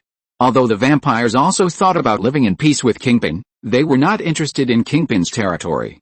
As long as he was willing to serve the Great Blood Clan, they didn't care what Kingpin did. Unfortunately, they underestimated this gangster boss with special charm. Kingpin means the leader. He would use this name as his code name, which shows his character. He looked down on vampires at all. He had only one attitude towards the vampires in New York: either obey him or die. The malice of this arrogant human towards the Blood Clan was very obvious. So the vampires in New York had to go to war with Kingpin. But the result of the war was very subtle. They were not the opponents of the gang and could only fall into disadvantage. It sounds ridiculous, but it is the fact. Ordinary humans are fine. No matter how corrupted the vampires are, they can't even beat the gangsters. But the problem is that Kingpin always has a group of capable people under him, which is a headache for the vampires. After many battles, the vampires changed their strategy. They didn't want to have a decisive battle with Kingpin, so they began to nibble away from the surrounding areas, knocking out Kingpin's peripheral forces and making him run around. So there was a trip to Chicago. After they found out that Kingpin was expanding towards Chicago, they immediately planned to knock out Kingpin's forces reaching out to Chicago. It would be best to let Kingpin continue to consume his strength in Chicago. Tapio is the one they supported. Although Tapio is not a subordinate of the vampires, he was also one of their spokespersons. Tapio would smuggle people from Cuba and other Caribbean countries to the vampires. At the beginning, the plan went smoothly. They cleared a large number of gangsters who secretly turned to Kingpin. These people were originally Tapio's customers, but they all began to secretly turn to Kingpin and began to purchase goods from Kingpin. Although their actions were very careful, if this continued for a long time, Tapio's drug network in Chicago would definitely be usurped by Kingpin. So they helped Tapio clean up the door, stabilize Chicago, and allow Tapio to gather strength to fight against Kingpin's invasion. But now, Raquel looked at the man standing in front of her in despair. At this point, she no longer had any luck. While she was grinning and roaring, a pair of fangs protruded from the corners of her mouth, and the nails on her hands grew and turned into 2 claws. She swung her claws faster and faster, and jumped up with both feet, rushing towards Kai from the air. She could only trust her agility and strength now. Giving up just like that? Kai smiled disdainfully. Each generation of vampires was getting worse and worse. He raised his dagger to meet him. A series of metal collisions rang out, and the attack of the woman's sharp claws was blocked by Kai's dagger every time. The woman became more and more anxious. She kept speeding up to break through Kai's defense, but the more she hit Kai, the easier it became. This unsystematic attack was not threatening at all. Idiot. Kai sneered. Facing a strong enemy, the most taboo is panic. The more panicked you are, the more flaws you will have, and the faster you will die. The farce is almost over. Kai was already impatient. The dagger in Kai's hand suddenly accelerated, the blade cleared, opened her claws, and then quickly slashed at the woman's body. Sizzle, sizzle, sizzle. The blade slashed through the flesh. In less than a second, 4 or 5 long and thin wounds appeared on the woman's body, and blood soaked her black leather clothes. The severe pain stimulated the woman again. She waved her claws frantically, trying to force Kai away, but Kai did not retreat but advanced. The black dagger in his hand lightly swept across her arms, and the 2 arms separated from her body without any fireworks, and streams of dark red blood gushed out from the wounds. Then Kai kicked her knee. Crack, her knee was kicked off. Now she can't run away at all. Chapter 370 Dual Line Operation. P.S. Recommendation is too miserable. She is not your prey, Kai said to the void around him with a slight threat. Then he raised his knife and directly beheaded Raquel, who had been completely played to pieces. In the shadow void, two aggrieved roars came, obviously dissatisfied with Kai leaving the strongest and most fat girl to himself. Of course, Kai would not hand over this woman. Compared with those little guys, this woman is a vampire over 300 years old, which gave Kai 2 energy points plus a full energy bar. Those minions are not very profitable, so just give them to the hounds to grind their teeth. How could such a meal be wasted like this? Overall, today's harvest is quite fruitful. This woman has more stuff than imagined. Kai not only got unprecedented energy points, but also knew about the dealings between Tapia and vampires. Of course, this is not the biggest harvest. The real harvest is that he knows the ecology of vampires in the modern world. Vampires are much stronger than ordinary people. These things are undoubtedly Kai's best leveling materials at this stage. Originally, according to Kai's estimation, if he wanted to restore his strength little by little in modern society, it would take decades. But unexpectedly, vampires jumped out at this time. During World War I, although vampires were severely damaged and their numbers were severely reduced, with the advent of modern society, vampires not only did not completely weaken, but instead began to revive with the development of society, and the speed of revival was very fast. According to the information obtained from Raquel, the number of vampires in the United States alone exceeded 100,000. This was impossible to imagine during World War I. The productivity at that time was not as good as it is now, and the population and other aspects were not enough to support the vampires to wantonly develop their descendants. Once the number of vampires in a region is too large, it is very likely to cause a surge in the number of ordinary people missing and dying, which will attract the attention of demon hunters, the church and even governments of various countries, which is tantamount to seeking death. Therefore, from a very early time, if a vampire wanted to develop descendants within the vampire clan, he needed to obtain the permission of the clan elders or even the prince. If he violated it, he would be punished by the eclipse, that is, being thrown under the sun to die. But after entering the new society, vampires really caught up with the good times. First of all, due to the Blood Clan civil war, the original Blood Clan secret party leaders died or were injured, and a large number of backbone members died in the war. In addition, the European countries later settled the accounts. When the remaining secret party leaders brought their people to the new world, the original clan system basically collapsed completely. Although the current vampires still have the 12 Elders Council as the highest authority, in fact, the original system has completely collapsed. The new era of vampires began to multiply and thrive on this continent in small groups. They no longer call themselves clans, but families. Although the 12 Elders Council has a certain authority, they actually lost control of the numerous vampire families in the new world. This also led to the original 6 secret party rings being basically ignored. Silly. Most vampires on the North American continent grow wildly. After all, modern society is too suitable for vampires. Blood? Money is enough. In the modern society where material desires are rampant, what can't be done with money?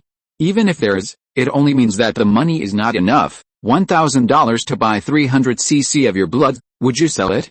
Basically most people would sell it. After all, 300 cc is really not much, it is completely harmless to the human body, and regular blood donation is even good for the human body. In this case, vampires live a very comfortable life. For vampires, money is the least of their worries. They don't need to kill people or show up to get blood. It would be strange if vampires don't live a comfortable life. And even if they can't resist a bloodthirsty desire in their hearts, it doesn't matter. With the development of human society, urban agglomerations are getting bigger and bigger. In an international metropolis, the number of people missing every day is really impossible to count. The flow of people is too large, people keep coming to the big city, and people keep leaving. Many people come and go, and no one cares at all. In the central city of Los Angeles alone, 3,000 people are confirmed missing every year, that is, the kind of people who are missing every year. Big cities have always been the favorite places of vampires. The materialistic desires and decadence here are too suitable for them. In this case, vampires really don't want to be too happy. Similarly, this is also a huge benefit for Kai. Although Kai is not too eager for strength after entering modern society, if there is a way to speed up the recovery of strength, why not do it? And that is a vampire. Killing too many people, Kai is afraid that he will become a murderer, but for vampires, no matter how many of these things Kai kills, he will not feel the slightest guilt. Coincidentally, from Raquel's intelligence, Kai knew that there are actually many vampires hidden in Chicago. The vampire community in Chicago is not like New York, which is integrated into a whole by deacon faith. They are divided into more than 30 communities of different sizes and hidden in various parts of the city. There are about 5,000 to 6,000 vampires. Don't think that this is a lot.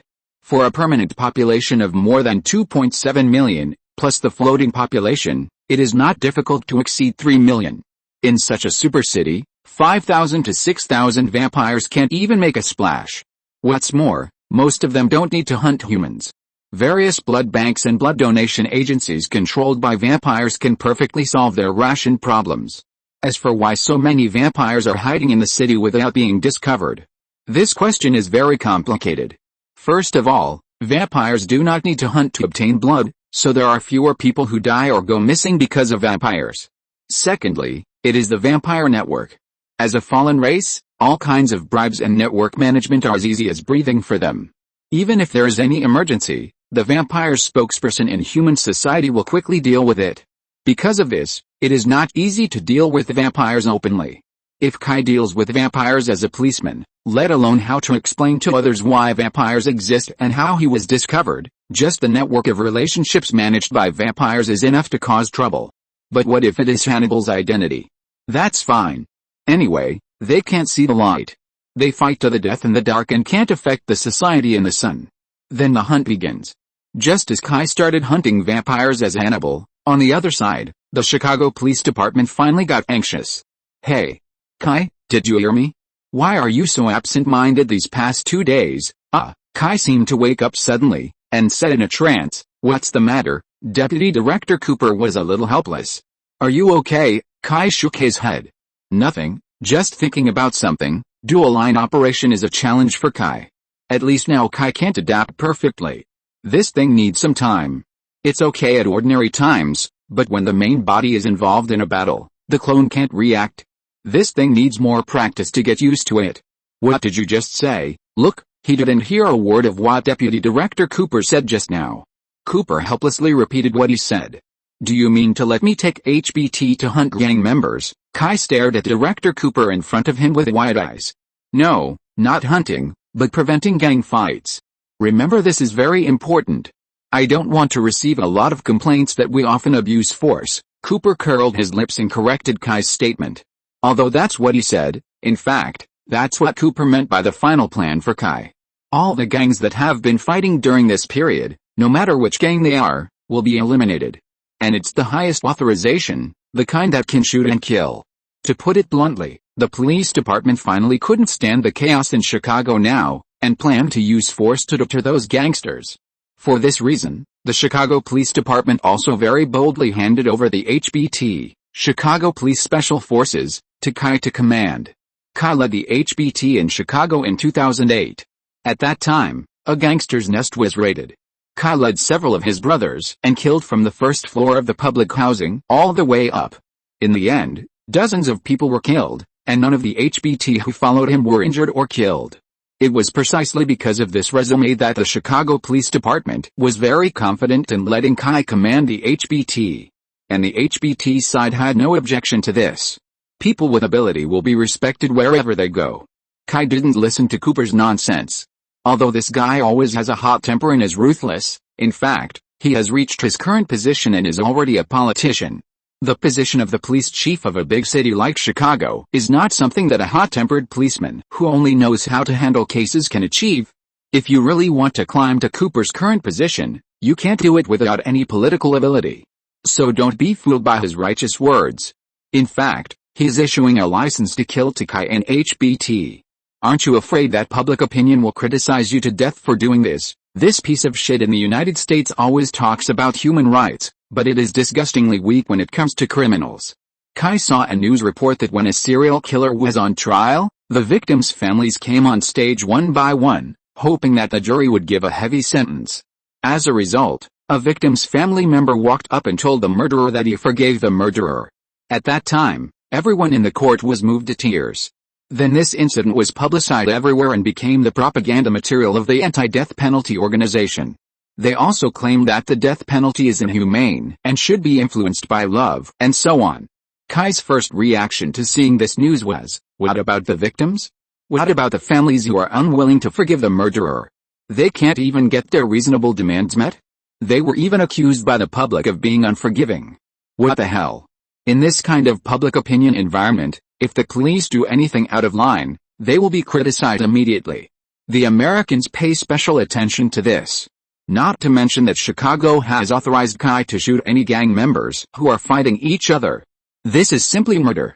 Cooper smiled mysteriously and said, "Young man, don't you know that public opinion can be manipulated? The United States is always a country controlled by capital.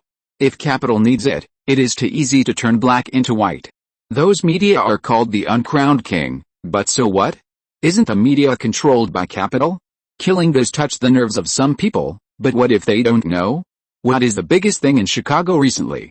Naturally, it is the Stark Industrial Expo, which is the best opportunity to boost Chicago's economy. The upper class of Chicago also attaches great importance to this. Whether it is the business community or the political community, they can no longer tolerate the situation in Chicago that is close to being out of control as the expo is getting closer. This is related to their own interests. Politicians need a good city image to win votes for the next election, and businessmen need a good investment environment to make more profits. After the two major groups that controlled Chicago reached an agreement, everything became simple. Killing people? As long as it is not reported in the newspaper, it is equivalent to nothing. Kai can kill hundreds of people, but by then, the number of deaths known to the public can be in the single digits. That's just his nature. Then how far can I go? Kai asked directly. Cooper did not speak, but smiled mysteriously. Kai understood. Although the gangsters will not get too much soul power, a mosquito is still meat no matter how small it is. Besides, it is natural for the police to fight thieves. By the way, I heard that several of your brothers are also in Chicago now, Cooper asked suddenly. Yes, what's wrong? You can take them with you. Kai did not speak, but looked straight at Cooper. There is no such thing as selfless dedication in the United States. Don't worry, we will give them the commission they deserve. And we promise to keep the identities of all of you confidential. I'll ask them. Kai did not make decisions for his brothers. Let's see how they choose. The Haitian gang was all dead, so their security mission was naturally over. If you want to make some extra money, you can help. Night fell again. We were attacked. A pale man in a suit hammered the table in a dark room and yelled to others, "We must respond." An old man sat at the innermost of the round table, his hands folded on his crutches, his chin resting on his hands, his eyes cold and gloomy. Do you know who did it? Demon hunters? Or other families? Or mutants? Vampires have many enemies. After all, the dark world is really not big. If vampires occupy more, others will naturally be less. Among them, demon hunters are not mentioned, and they are mortal enemies of vampires. When they meet, it's a life and death battle. Many hunters in the United States specialize in hunting vampires. However, most of the people they hunted were blood slaves. The truly noble vampires rarely fought with the rude demon hunters. It was not only a matter of style, but also because, although the demon hunters in North America were much weaker than the truly orthodox demon hunters, they were like mad dogs. Once they were caught by the tail, there would be a steady stream of demon hunters chasing them. This would cause trouble for the real vampires, and the gains would outweigh the losses. Therefore, the real vampires rarely exposed their tracks in front of the demon hunters. As for the mutants, these people were also the enemies of the vampires, but most of the time, the two sides did not have too much intersection. Because both sides thought that the other side was a trouble. The real enemy of the vampires was actually other vampires. As mentioned earlier, vampires are now divided into small groups and grow wildly. This brings another problem. The good territories are always a minority. For example, big cities are of course much stronger than remote areas, but those territories are divided up by large families. If other families want to get a piece of the pie, or even occupy more, the best way is to defeat other vampire families. Therefore, wars between vampire families are very frequent. No, it's a man named Hannibal, a middle-aged man with a serious face said in a low voice. Hannibal, The old man felt that he seemed to have heard of this name. A perverted murderer, someone immediately added. The old man frowned, obviously not understanding how such a person could be related to them. Last night, the 3 families in the North City were all killed, leaving only a frightened blood slave. This name came from his mouth. So far, 5 families have been destroyed, and many humans who help us have also been killed. As I just said, we must respond. Otherwise, our deterrent power will decrease. Those humans who work for us have begun to waver. Hearing this, the old man nodded slowly. Indeed, the glory of the Blood Clan cannot be desecrated. But we need a detailed plan. The best threat is not to take action easily. Once the action is taken but it doesn't work, people will no longer be afraid of the threat. Pa pa pa pa pa pa. There was a burst of applause in the dark room. Several participants were stunned at first, and then their faces changed drastically. That's a great line. It reminds me of Vero Don Corleone's lines. Ah, I really love the movie The Godfather. Everyone saw a handsome man dressed well and speaking in a London RP accent walking into the conference room without paying attention to others. It's a pity. Such a good line was used by a blood-sucking bug. It's the biggest insult to The Godfather. After saying that, the man pulled out a non-reflective dagger.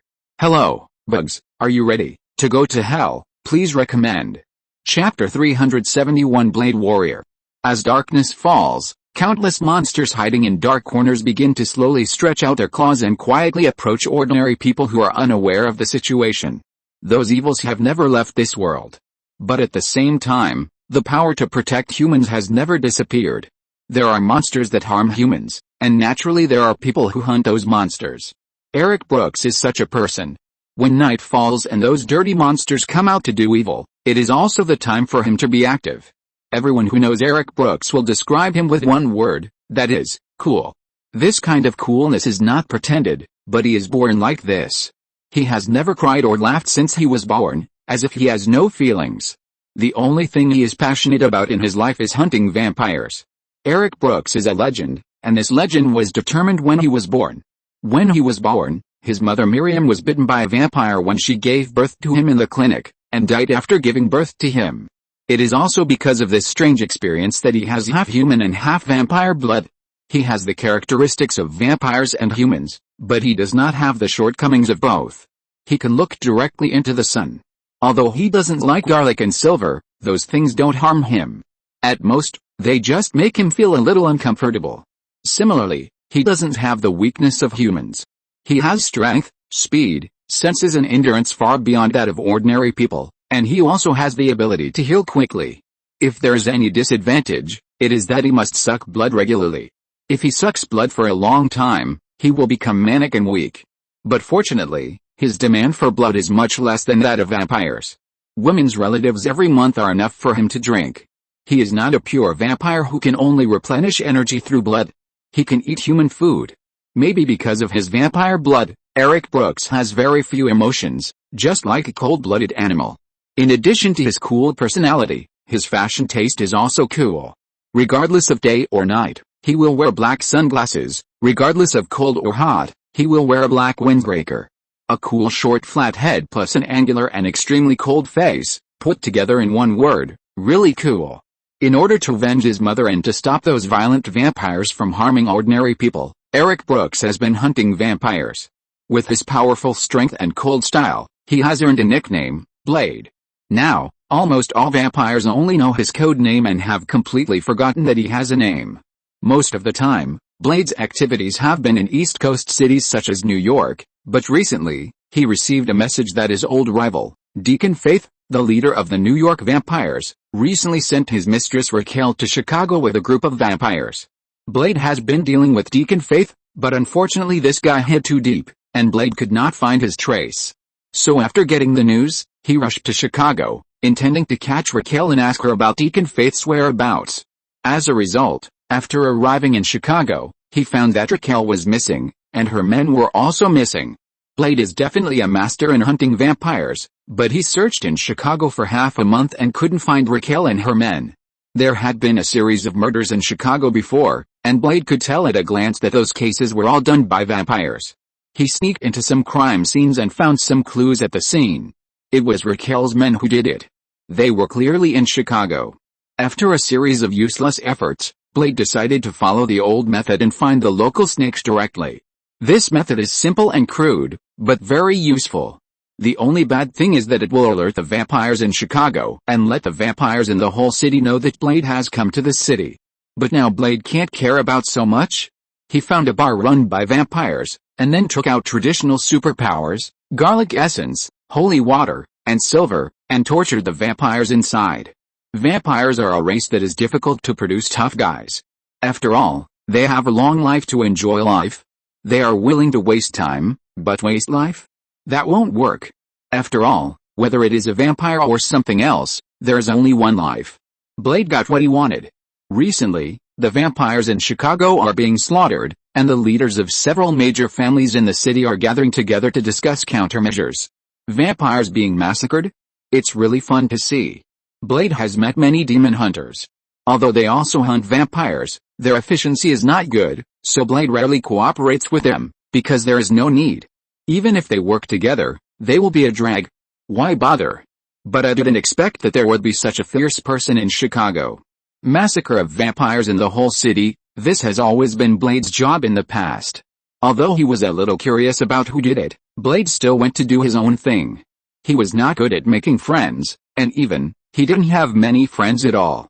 He found the place where the vampires held a meeting. It was an old manor. But surprisingly, the security of the manor was almost non-existent. Blade walked in and didn't see anyone. After all, it was a meeting of several major families, so why didn't they even have a doorman? Until he found a pile of ashes.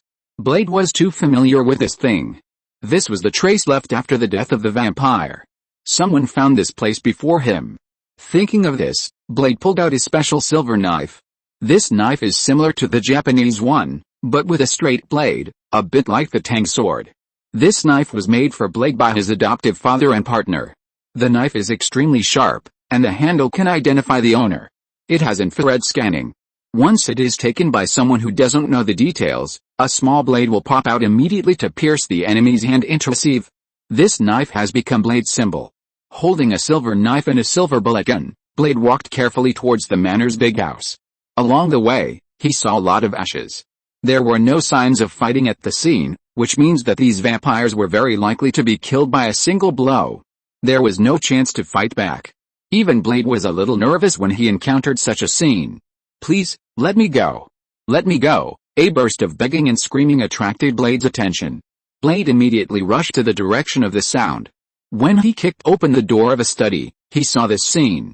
A man dressed in British style sat on a chair, and opposite him, 4 people were kneeling. Blade could tell that these 4 people were vampires. As for the ashes beside them, it seemed that there were more than just 4 people here. Wrong answer. The man on the chair glanced at Blade, but just frowned. Then pulled out a cool Desert Eagle and shot the man who kept begging for mercy to death. Bang! After the gun passed, the man immediately turned into a ball of ashes. After killing the vampire, the man on the chair stood up and looked at Blade. "Oh, look what we've been waiting for. A new guest. Well, interesting, it's actually a hybrid. Don't vampires and humans have reproductive isolation?" This person was naturally Kai. The first time he saw Blade, he immediately saw that Blade was different, just like he said, a hybrid. This was the first time Kai encountered such a situation. He had never heard that vampires and humans would produce offspring. But it didn't matter. Since in this place, a friend with vampire bloodline is a guy, then it is likely that he should be an enemy. Blade just frowned at Kai's harsh words and was not angry. He's used to it. Kai didn't expect to be so angry with one sentence, so he was ready to take action. But the other 3 vampires shouted. "Blade, these 3 guys were really miserable. They were originally planning to discuss how to deal with Hannibal, but they didn't expect that Hannibal would find them first. The key is that they can't beat Hannibal, really can't beat him." A group of family elders and patriarchs only lasted a few rounds in Hannibal's hands, and 6 of them were killed on the spot. The remaining 6 were not much better. They were knocked down by Kai and constantly interrogated for various information. The youngest of them was the same age as the United States, so they could naturally guess that the madman in front of them was indeed planning to catch all the vampires in Chicago. The first 2, no, now it should be 3, were executed because they didn't give him satisfactory information. It's not that they didn't think about running, but it was useless. Whether they turned into gas or bats, it was useless. That's fine. Anyway, they accepted their fate, but fate played a more cruel joke on them. If Hannibal is a madman, then Blade is the executioner. This was a complete failure. Do you know him? Their reaction made Kai feel that things might not be what he thought. The three people immediately felt something was wrong when they shouted. Hannibal obviously didn't know Blade. If they fought, wouldn't they have a chance? So facing Kai's question, the three people tightly shut their mouths. Unfortunately, Kai didn't treat them as human beings at all. Why didn't he speak? There are many ways to make you speak. 5 minutes later, the remaining 3 vampires had turned into ashes. So you are a vampire hunter. Kai lit a Gurkha Black Dragon cigar found in the room. These vampires are really extravagant. This kind of cigar costs $1,150. These cigars are wrapped with Connecticut broadleaf Maduro, with Cameroon adhesive and Dominican filler. They are individually wrapped in frosted tubes and placed in leather boxes with layers of orange velvet. The size is 52 inches and the length is 8.5 inches. It has a very complex flavor, from sour to sweet, throughout the entire length. For an old smoker, this cigar is definitely a pleasure. Seeing Kai enjoying the cigar without paying attention to others, Blade frowned instinctively. He didn't like Kai's style. If it were him, he would leave immediately after killing the target. Avoid being surrounded by more enemies. Kai took off the cigar and slowly exhaled a puff of smoke. Then, as if he saw through Blade's thoughts, he smiled and said, "Don't worry, I have killed all the vampires around here. Even if other vampires find something wrong, it won't be now. Besides, it would be best if they can come.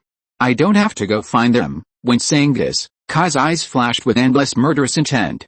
The indulgence in killing in recent days has perfectly released Kai's suppressed desire for killing. Sometimes, venting is definitely good. "Can you tell me why you came?" Kai let go of his prejudice after learning about Blade's life experience and deeds. "I'm here to find a vampire.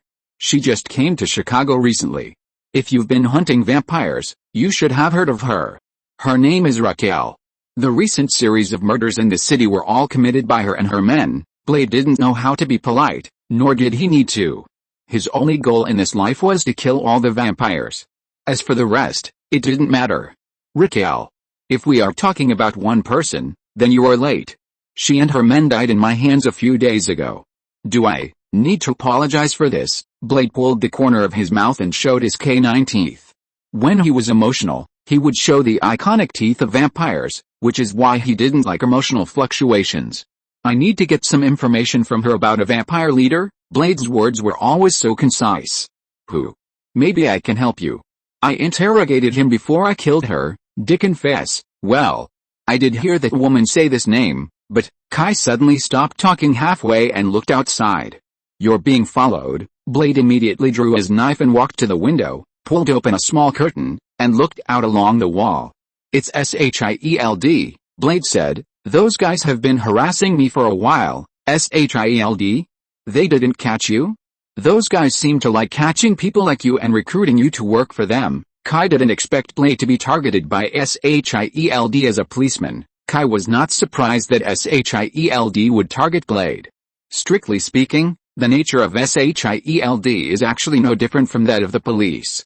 The police are responsible for maintaining the public security of a city or district. SHIELD is just a little larger in scope.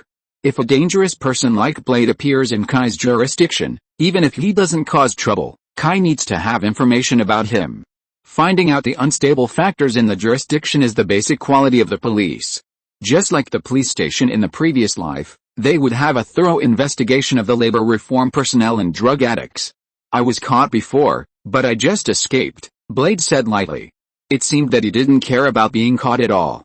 "So what are you going to do now, if they catch you again?" Kai asked with great interest. "No, I said last time that if I encounter this kind of thing again, I will not hold back." Blade's cool face showed a hint of cruelty. Although he hunts vampires to protect civilians, no one has ever said that he is a law-abiding citizen. Kai smiled, turned his head and said to the door, "Did you hear that, Agent Phil?" Phil's very friendly face appeared at the door. He smiled bitterly and said, "I think you misunderstood, Blade. We have always just wanted to talk to you, and we never have any bad intentions. We believe that if you can cooperate with us, we can better protect this world. Joining us will be more conducive to your fight against vampires, right?" Kai neither moved nor showed any emotion, but just smoked a cigar and ate melon quietly. I don't trust you, unfortunately. Phil's friendliness was useless in front of the cold-faced guy. If you're listening to this novel on a channel other than Fanfic World, it means they downloaded and uploaded it without effort. We cordially invite you to visit our channel, Mundo Fanfic Novelis. There you'll find the original version of this story and you can explore many other novels of various genres. We're waiting for you to immerse yourself in a world of incredible novels. Chapter 372, Recruitment of SYNOPSIS. Blade still remembers how the gang came to talk to him. He was chasing a few vampires that day. At first, he didn't think anything. As a result, he chased them into an alley, and then a group of fully armed agents appeared. Without saying a word, they shot more than a stack of tranquilizer bullets at him. The anesthetic trick could numb even a whale, not to mention an elephant. Only then did he know that the vampires were just bait, just to lure him into a trap and then capture him. After that, he was taken to a military base, where he met a group of people who called themselves SHIELD. They asked Blade to work for them and said that his one hunting of vampires was endangering the balance of the world, and asked him to turn back. He didn't know whether the SHIELD was real, but it was the first time he heard that hunting vampires was wrong. Isn't that natural? In fact, he didn't care much about SHIELD dealing with him. If he really wanted to care about such things, he should kill all the police officers in the New York Police Department, because if you really count them, the number of times the New York police went against him is really not too many. After all, he couldn't call the police to ask for help when he was hunting vampires, right? But vampires are more shameless, and they like to use tricks. Every time Blade raided the vampires' base, they would call the police.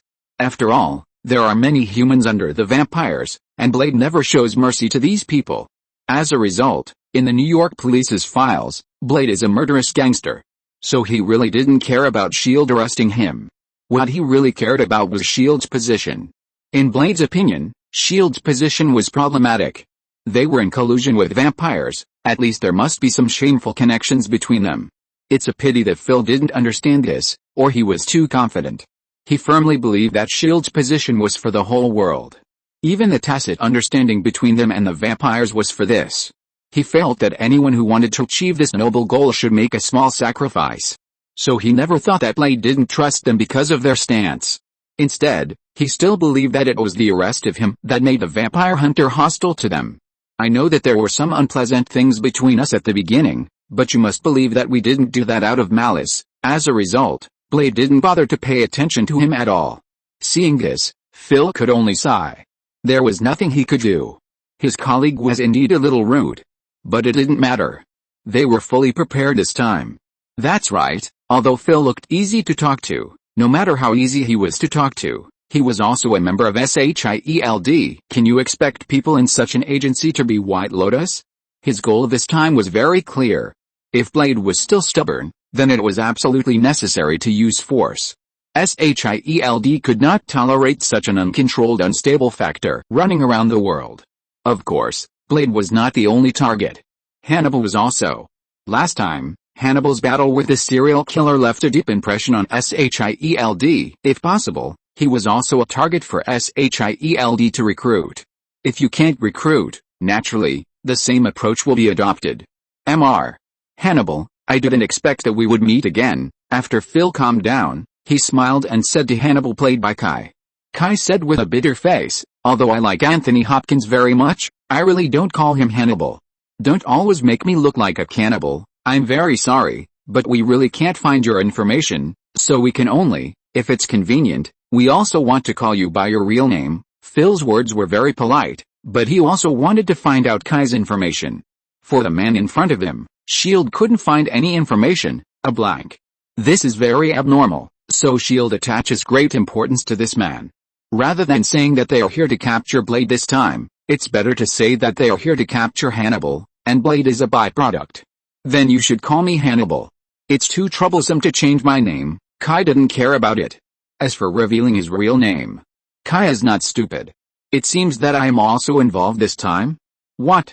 You want to arrest me too? No, as far as we are concerned, we don't want to do this. Phil decided to tell the truth. After all, just looking at Hannibal's attitude, he also knew that they would most likely not reach an agreement. The use of force is basically inevitable, so there is no need to lie. We need to talk to you, just talk. Hannibal raised his eyebrows and said with a joking look. Phil was silent for a while, and then said helplessly, "You don't need to be hostile to us, Well, we do want to recruit you." Seeing that the sarcasm in Hannibal's eyes was about to overflow, Phil simply told the truth. "I refuse." "What?" Phil was still preparing to say something to impress Hannibal, but before he could open his mouth, Hannibal refused very straightforwardly. "I refuse." "Why?" Phil asked a stupid question, but he really wanted to know. He remembered that there was no conflict between them. Why so many whys? "I just don't want to." Kai was indeed not interested in joining any mysterious organization. The more mysterious, the more trouble. Mr. Hannibal. "I think we need to talk." Phil was a little disappointed, but not too disappointed. For this kind of people, the results of their first recruitment were similar. That's why they need to talk. People often say that force can't solve anything. This sentence is true, but force can solve most things. Talk? How to talk? Use the group of scouts outside with tranquilizer guns, and the one with a bow and arrow. "Are you sure those people are not from the zoo?" Kai said jokingly. Phil's face immediately darkened. It's not Kai's adjective, but he is talking here. Is it really because he likes to chat? Of course he does like it, but this is not the point. The point is that the reason why he said so much is to let his men complete the arrangement. But now there is no arrangement, and others don't know anything. More importantly, Hannibal's attitude. He obviously knows everything, but he still sits in a chair smoking a cigar, which shows a lot of things. The most obvious point is that others don't care at all. This naked contempt is a bit hurtful to self-esteem. "Do you want to disappear suddenly like last time?" Phil pointed out the move Hannibal would use sharply. Hannibal shrugged and said to Blade, "Do you want me to take you with me? I think we can cooperate. You want to kill vampires, and so do I. I really don't like these blood-sucking bugs, and they should have disappeared long ago." Blade hesitated for a moment. He was a lone ranger and was used to being alone. But thinking of Kai's great achievements before, he felt that it was not impossible to cooperate.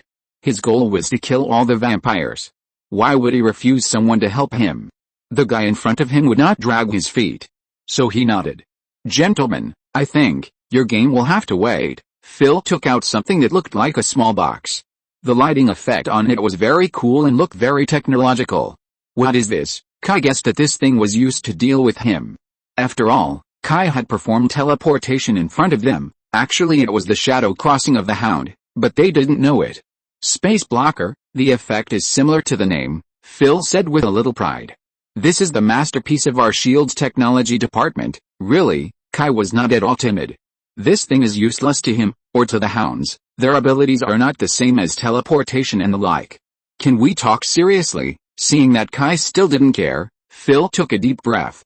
Regardless of whether Kai was bluffing or not, he didn't want to confront him head-on. After all, this man was too mysterious. Until now, he didn't know how Kai discovered his arrangement, and even stealth experts like Hawkeye couldn't hide it from him. If possible, he hoped to resolve it peacefully, and everyone would work together for S.H.I.E.L.D. and maintain world peace. How great. Kai looked at Phil and didn't say anything. "No need." At this time, Blade suddenly spoke. Kai looked over. "They are in collusion with vampires." Compared to an agent of a mysterious agent organization, Blade's words are obviously more credible. So Kai turned his head away at once, and his face was no longer as relaxed as before. Damn, S.H.I.E.L.D. is actually involved with vampires. Do these bastards still have the dignity of being human? Kai was really a little angry. Others treat humans as food, and you, S.H.I.E.L.D., claim to maintain world peace, but you are colluding with them? Phil's face fell. "We didn't. We just have an agreement with them." Phil wanted to deny it, but after seeing that Blade and Kai were unmoved, and Kai's expression became more and more unfriendly, he still told the truth. The matter in between is very complicated, and it can't be explained in a few words. In short, S.H.I.E.L.D. has a reason for doing this, please believe me. This made Kai laugh. "Haha, agreement? With vampires? Haha, you succeeded in making me laugh. I can guarantee that our position has not changed. On the contrary, what you do is what really affects the balance of the world." Phil tried to explain, but Kai was too lazy to listen. "Enough. Your balance is to let vampires treat humans as bloodbags? We are wrong to hunt vampires? You really make me feel sick." Phil's face was not good either. Being scolded in person, there are many things I can't say, but I ask you to think about it. These vampires have existed for thousands of years. What do you think has kept them from being exterminated? No one likes vampires, including SHIELD, but we have to consider the overall situation. Phil's words did make Kai understand something. It should be that the vampires have something that SHIELD and those countries in the world are very afraid of. For example, the 13 holy artifacts. Kai happened to have one in his hand. The bracelet of corruption in the 13 holy artifacts, although the thing looks weak, is actually quite vicious, especially for ordinary people. It can create a terrifying infectious disease similar to the Black Death in the Middle Ages. I think the other holy artifacts in the 13 holy artifacts should not be much worse. But what does that have to do with me? Kai said indifferently. Does the overall situation have anything to do with me? Isn't this something you should worry about? If we take care of the overall situation, what do? Stand by and eat melons and shout 666. Phil didn't understand what eating melons and shouting 666 meant, but he thought it was not a good thing. So he planned to explain for SHIELD and tell them how much SHIELD had sacrificed. But Kai still didn't intend to listen. You are SHIELD, you enjoy privileges, countless grants and funds. These things are given to you, so that you can do things. Shouldn't it be your job to consider the overall situation? Why should we accommodate you? But this will provoke a war between vampires and humans. More people will die then. Phil was very annoyed by Hannibal's sophistry. Why don't you go to find vampires, but come to us? We taxpayers give you money to let you be the running dogs of vampires. Phil's words sounded reasonable, but in fact they made no sense. SHIELD is afraid that vampires will start a war, but vampires are not afraid? What a joke. The number of humans is hundreds of thousands times that of vampires, plus those high-tech weapons. If a war really breaks out, the vampires will definitely die. Unless vampires can completely destroy the human world in an instant, otherwise, vampires are more afraid of the outbreak of war than humans. Do vampires really have that ability? The answer is obvious. If they really have this ability, they will not be in their current state. At this point, if S.H.I.E.L.D. still can't suppress the vampires, then those people in S.H.I.E.L.D. might as well die. Kai didn't believe that S.H.I.E.L.D. couldn't see this, so he didn't believe a word of Phil's words. Since S.H.I.E.L.D. pretended to be confused, Kai naturally had nothing to say to them. The vampires in Chicago are dead, I said. If you have the ability, hide them all in your bathroom and don't let me find them. After saying that, two black shadows wrapped Kai and Blade, and then, just like last time, they disappeared without a trace in front of Phil's eyes. And that barrier was useless. Seeing the target disappear, Phil's face was very ugly. After a while, Hawkeye came over with a bow and arrow. Fury's phone. Hawkeye handed Phil a Nokia mobile phone, a very, very old one, which could only receive calls and send text messages, and at most play Snake. This thing can only be seen in antique shops now. This is the director's special intercom, with super high encryption. As for why it is in this style, it is the director's personal aesthetic. The capture failed. I think the killing of Chicago vampires will not stop. Phil reported the conversation to the phone in detail. I know, in addition to his bad personal nostalgic aesthetic, the director is always so mysterious. After listening to Phil's report, he only said one sentence and hung up the phone. But Phil is used to this style, so he didn't say anything. Instead, he turned around and picked up his intercom. Everyone, pack up and go to New York. Why are you going there? Hawkeye asked. Of course, to meet those old guys from the vampire elders. Tell them not to move. Just as Kai continued to harvest vampires everywhere in Chicago with Blade, Kai also started working. Thanks to the credit of hunting vampires in recent days, Kai's energy points increased rapidly, making Kai regret why he didn't cause trouble for vampires earlier. With energy points, Kai can naturally be more generous. In addition to part of the blessing to the three attributes, the rest of the points were given to the clone, finally allowing the clone to have a part of the combat power of the original body. It is more than enough to deal with some gangsters. Hunting the gangsters can also be put on the agenda. Chapter 373 Tough Measures. There is a saying among black people that there are two most dangerous places for black people. One is the womb, and the other is Chicago. In the past half month, the number of reported shootings has exceeded 30, with an average of 2 people being shot every day. Attention! This is the number reported. The actual number of deaths is much higher, and even the bodies of many dead people cannot be found. There are scavengers or morticians in Chicago. They are professional corpse collectors. The price of handling a corpse is very cheap, only $100. As for the whereabouts of the corpse, it is unknown. If you are willing to pay $3,000, they will take care of the scene so that people can't see the dead at the scene.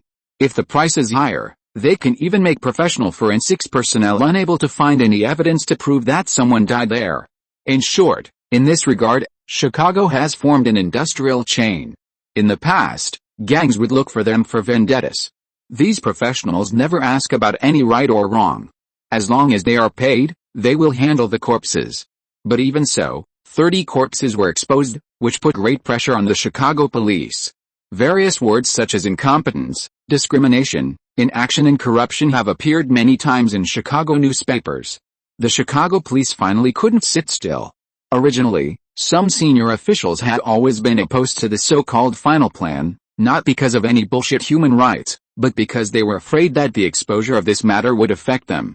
However, with the outbreak of public opinion, they had no choice but to give in. If they continued like this, they would not have to wait until the final plan was exposed, and they would be driven out of office by public anger. Just tonight, Deputy Director Cooper's long-prepared final plan was officially launched. There is a gunfight between 39 and 43 on Richard Avenue in South City. Kai was sitting in a command vehicle with all the equipment, including 3 radios, one connected to the alarm center, one connected to the command team led by Cooper, and the other for the final plan team to use. This sound was sent by the 911 Alarm Center radio station. At this stage, all the alarm calls will be analyzed by the alarm center, and the most intense gun battles will be reported to the final plan team, and then they will be asked to carry out indiscriminate strikes against street militants. Kai put his legs on the command platform, knocked on the partition of the command vehicle's cab with his hand, and asked the driver to drive. Behind the command vehicle were 5 Panda G2 armored vehicles, SWAT standard vehicles. This vehicle weighs more than 7 tons, and the whole body is made of 12mm to 40mm thick steel armor, including glass, which is said to be able to protect against 12.7mm machine gun bullets. Therefore, even a large caliber sniper rifle like Barrett may not be able to penetrate the vehicle. It has a V8 turbocharged diesel engine, 4-wheel drive, full steel bulletproof armor protection, and can carry 10 combat team members. The vehicle is equipped with special off-road pattern explosion-proof wheels, and is equipped with RIA transmitters, camera monitoring image transmission systems, and strong light lighting systems. The roof of the vehicle was equipped with an MG-36 squad light machine gun. Equipped with a 100-round C-mag drum, a double-drum large-capacity magazine, and an armored shield. With the cooperation of the traffic department, this murderous convoy headed for the target location without a green light. Kai originally thought that he needed to take action, but when he saw what the police department had prepared, he gave up. Damn, just 5 armored vehicles were enough to sweep away those street thugs. Not to mention that each vehicle was equipped with 10 combat personnel. If Kai still needed to do it himself in this situation, it would be too much. Saji and his 3 people were also in the command vehicle with Kai, and the 3 of them finally chose to stay. Now they understand why everyone likes to run to big cities. Apart from anything else, big cities have more opportunities to make money than the countryside. They have only been out for a few days, and each of them has made at least $80,000. Although it is a bloody job, for them, what other job is more suitable for them than this? The best thing they are best at in their lives is probably picking up weapons and killing people. So they didn't mind at all. When Kai found them, they agreed without hesitation. Portman was even more straightforward and directly expressed his desire to come to Chicago. This time Kai found Chief Cooper, and the Black Chief agreed without hesitation. He also generously expressed his willingness to let Portman directly join HBT, Chicago Special Police. Although Portman preferred to follow the boss, he was also satisfied to come to the colorful world of Chicago. Okay, we're almost there, get ready to fight. The convoy quickly approached the target location, and Kai could even hear the gunshots clearly. Kai sorted out his weapons and stood up. Although he didn't have to do it himself, it was still necessary to hold the line. The south of the city is a gathering place for black gangs. White, Hispanic and other ethnic gangs can't get along here at all.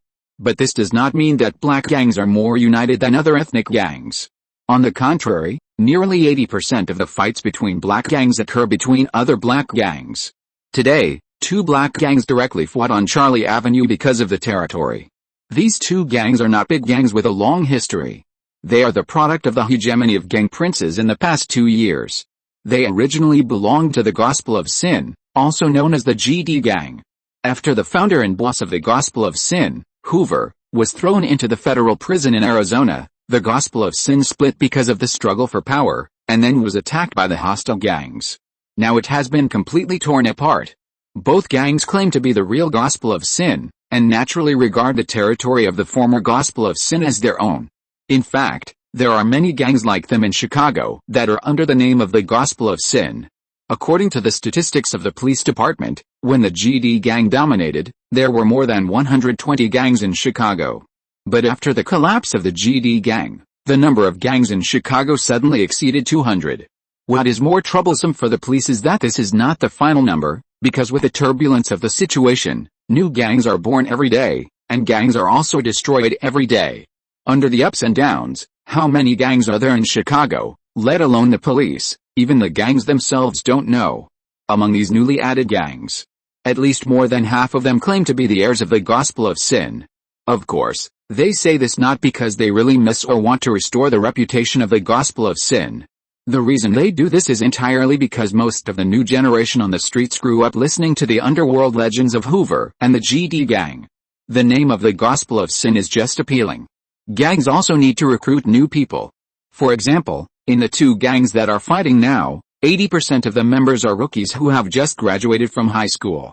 These rookies who have just entered society are the favorite thugs of gangs. They often know nothing and are easier to fool. These young people who have just entered society are aggressive and self-important.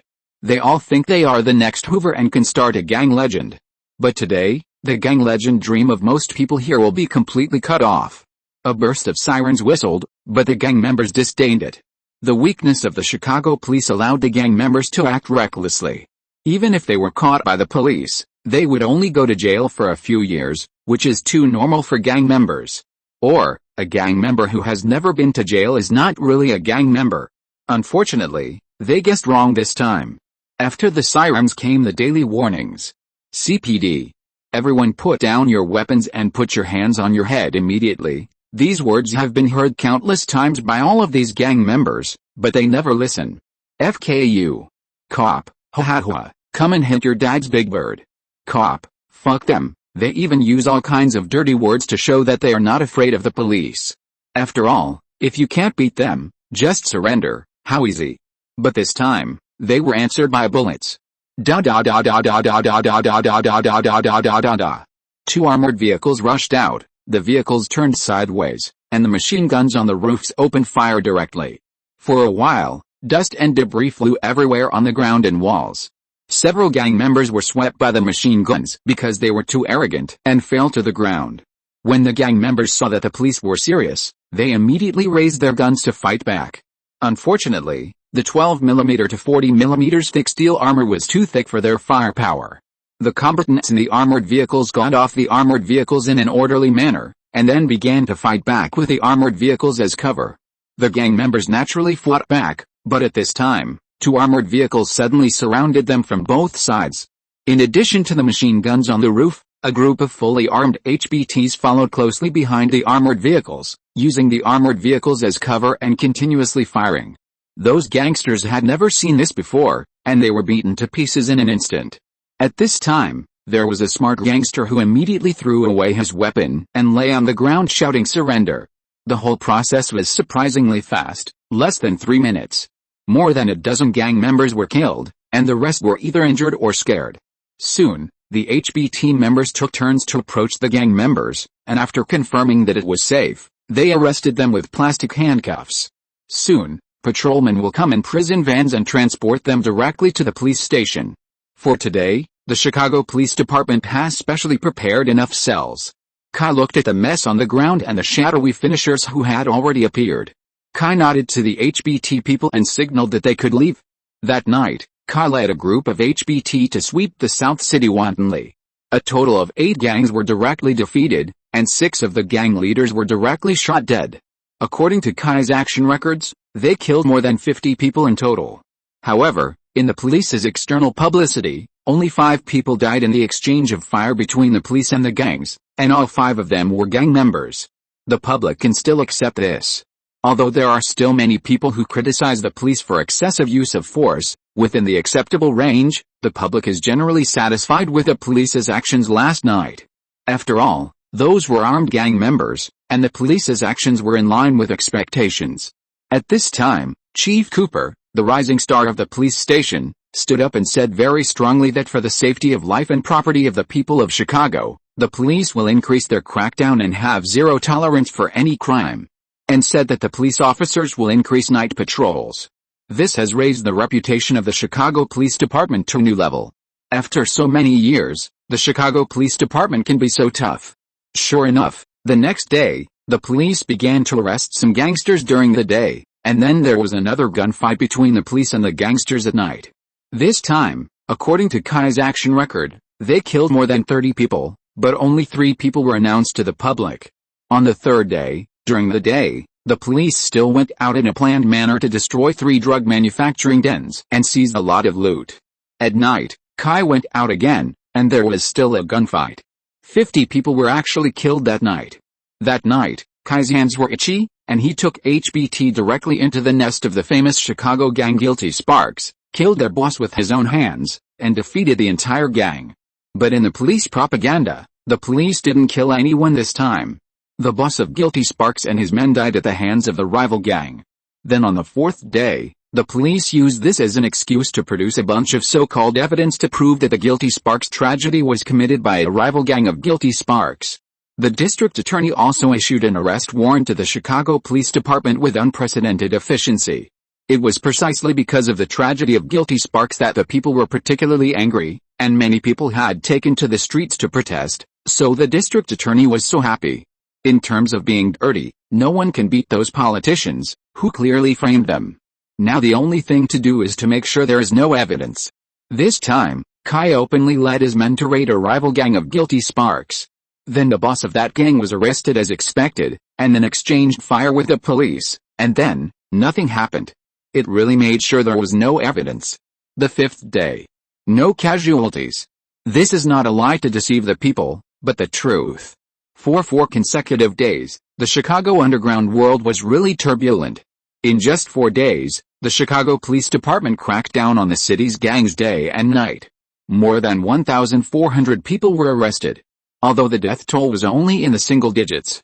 It also created a record in Chicago since 1979. But the gangs in the underground world are very clear about how many people have died recently. They know that this is a warning from the Chicago Police Department. If they don't stop, the Chicago police will continue to crack down like this until one side can't hold on. This trick would not work when GD dominated Chicago. After all, they have a leader who can make gang members unite and fight against the police together. Apart from anything else, as long as they instigate black marches, it will be enough for the Chicago police to drink a pot. But since the collapse of the GD gang, the people under the leader have all been in chaos, just like the spring and autumn period and the warring states period formed after the collapse of the Zhou dynasty. The dark world in Chicago has become more chaotic. People from various groups have begun to occupy the mountains and become kings.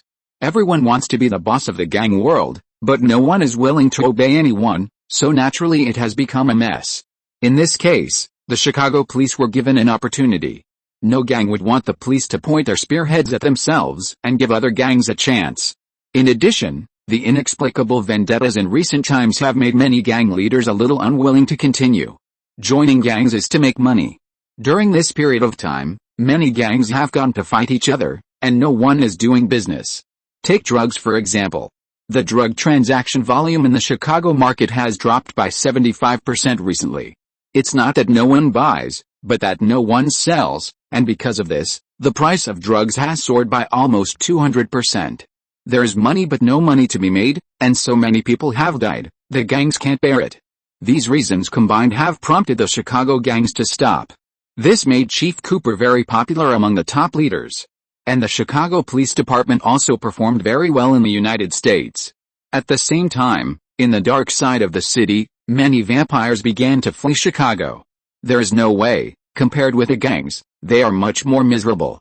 The police have to be ruthless to the gangs. No matter how ruthless they are, there must be a limit, otherwise they will be easily criticized. But vampires have no human rights at all. Two killers are slaughtering vampires everywhere in Chicago. Vampires can neither beat the two killers nor call the police. There is no human rights organization to cheer for them. What else can they do? Naturally, they run away. Chapter 374 Goodbye When Brothers. Over the past few days, Kai and Blade have strangled more than 1,000 vampires. As the killing progressed, Kai's strength also improved significantly, and finally recovered to 30% or 40% of his level. Therefore, the later they went, the more efficient they were in hunting. Often, it only took more than 10 minutes to resolve a vampire nest. As a master-level vampire hunter, Blade had a lot of experience in dealing with vampires. He could even find vampires with his nose, plus his professional equipment. His adoptive father was also a demon hunter, and was considered a leader in the industry, until he was shot in the knee by an arrow. Later he met Blade, and he trained Blade into a killing machine. At the same time, he also used his many years of experience in hunting vampires to develop a number of weapons specifically for vampires. For example, he developed a special anticoagulant. This thing is not very effective for humans. At most, it will only make it difficult to stop bleeding from wounds. But for vampires, it is more poisonous than poison. Just a little bit is enough to make the blood in the vampire's body rot and deteriorate, and then the blood in the whole body begins to boil and evaporate. Finally, the vampire will explode like a balloon because of the rampage of blood. In addition to this, there are many special bullets. In addition to the standard silver bullets of demon hunters, Blade also has solar bullets and ultraviolet bullets. To put it bluntly, the solar bullet is a flash bomb, but the only difference is that the light caused by his flash bomb is very powerful. The intensity and duration of the light caused by a small bullet are much stronger than the flash bombs of the police grenade style. Ultraviolet bullets, just look at the name to know. In short, these equipments look very sci-fi. Kai asked Blade about the manufacturing process of these equipments, but it was a pity that Blade could only use them but not make them. Kai was very curious about how his adoptive father could make so many high-tech weapons by hand. In the end, Kai simply bought them with money. Don't think that Kai was insulting Blade by asking him to buy equipment with money. On the contrary, Blade was happy to do so because he was really short of money. He and his adoptive father used their energy to deal with vampires. They had no time and no interest in making money. Although they would usually get some gains from hunting vampires, and vampires were generally very rich, the problem was that both Blade and his adoptive father were big spenders. Apart from other things, the equipment on Blade was worth tens of thousands of dollars in terms of cost, and many of them were used once and could not be reused.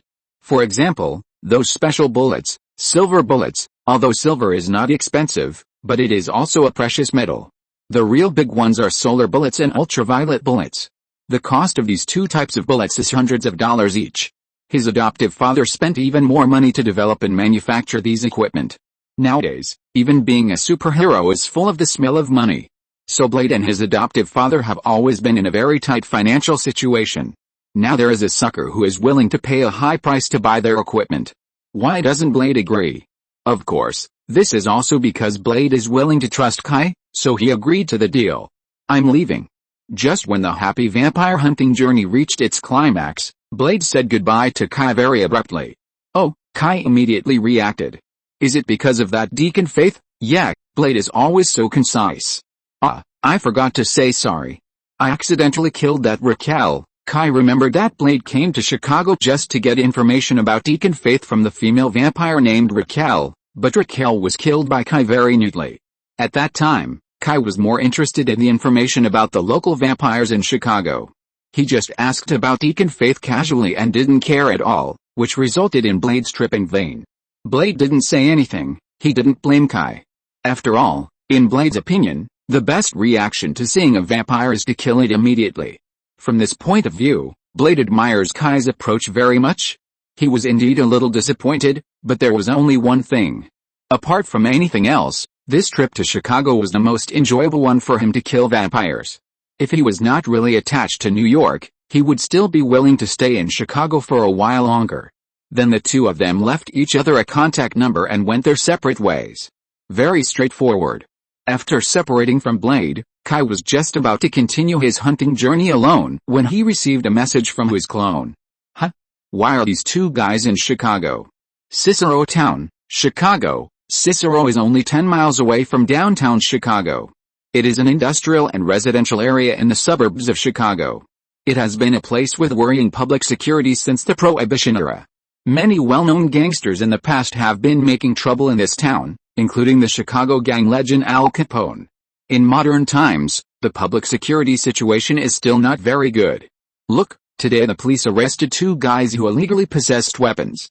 The trunks of the two guys were filled with all kinds of weapons, from machetes, iron hooks, wooden stakes to long and short guns. More importantly, those guns were unregistered guns. The police immediately arrested the two guys and thought they were some kind of perverted murderers.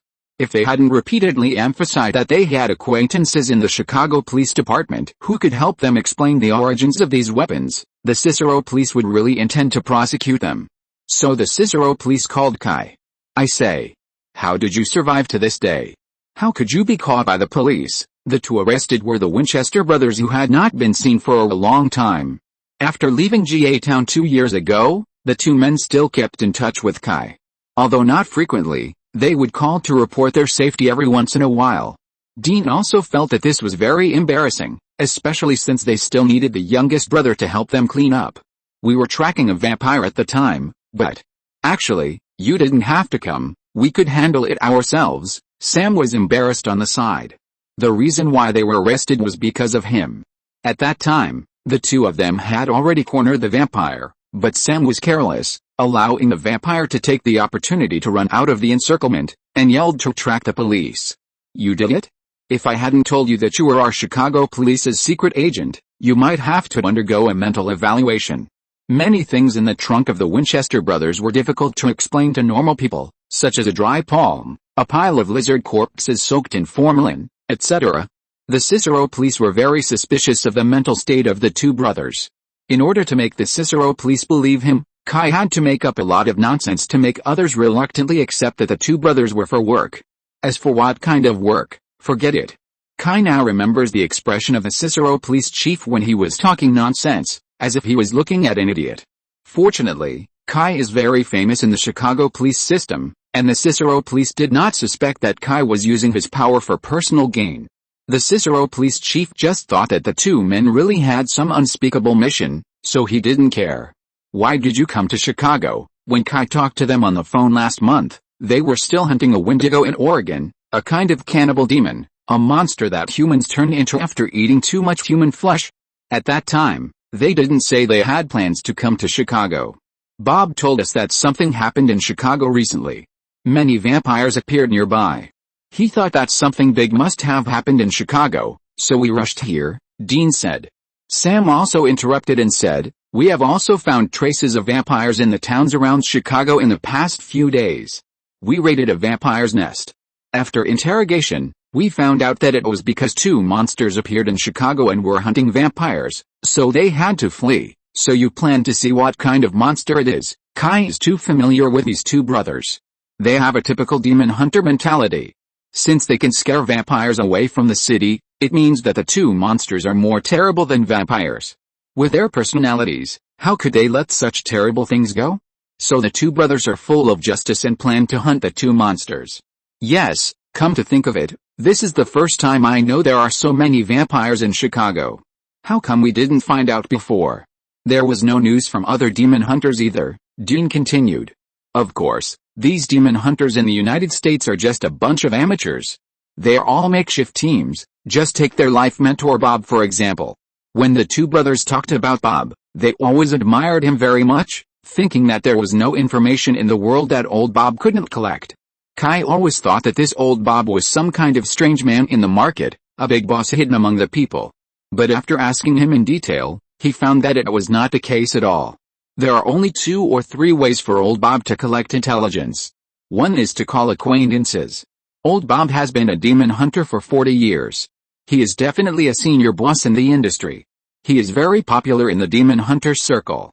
When he got older, He retired to the second line and started to do logistical support. He has more than a dozen phones at home, and receives calls from demon hunters all over the United States every day.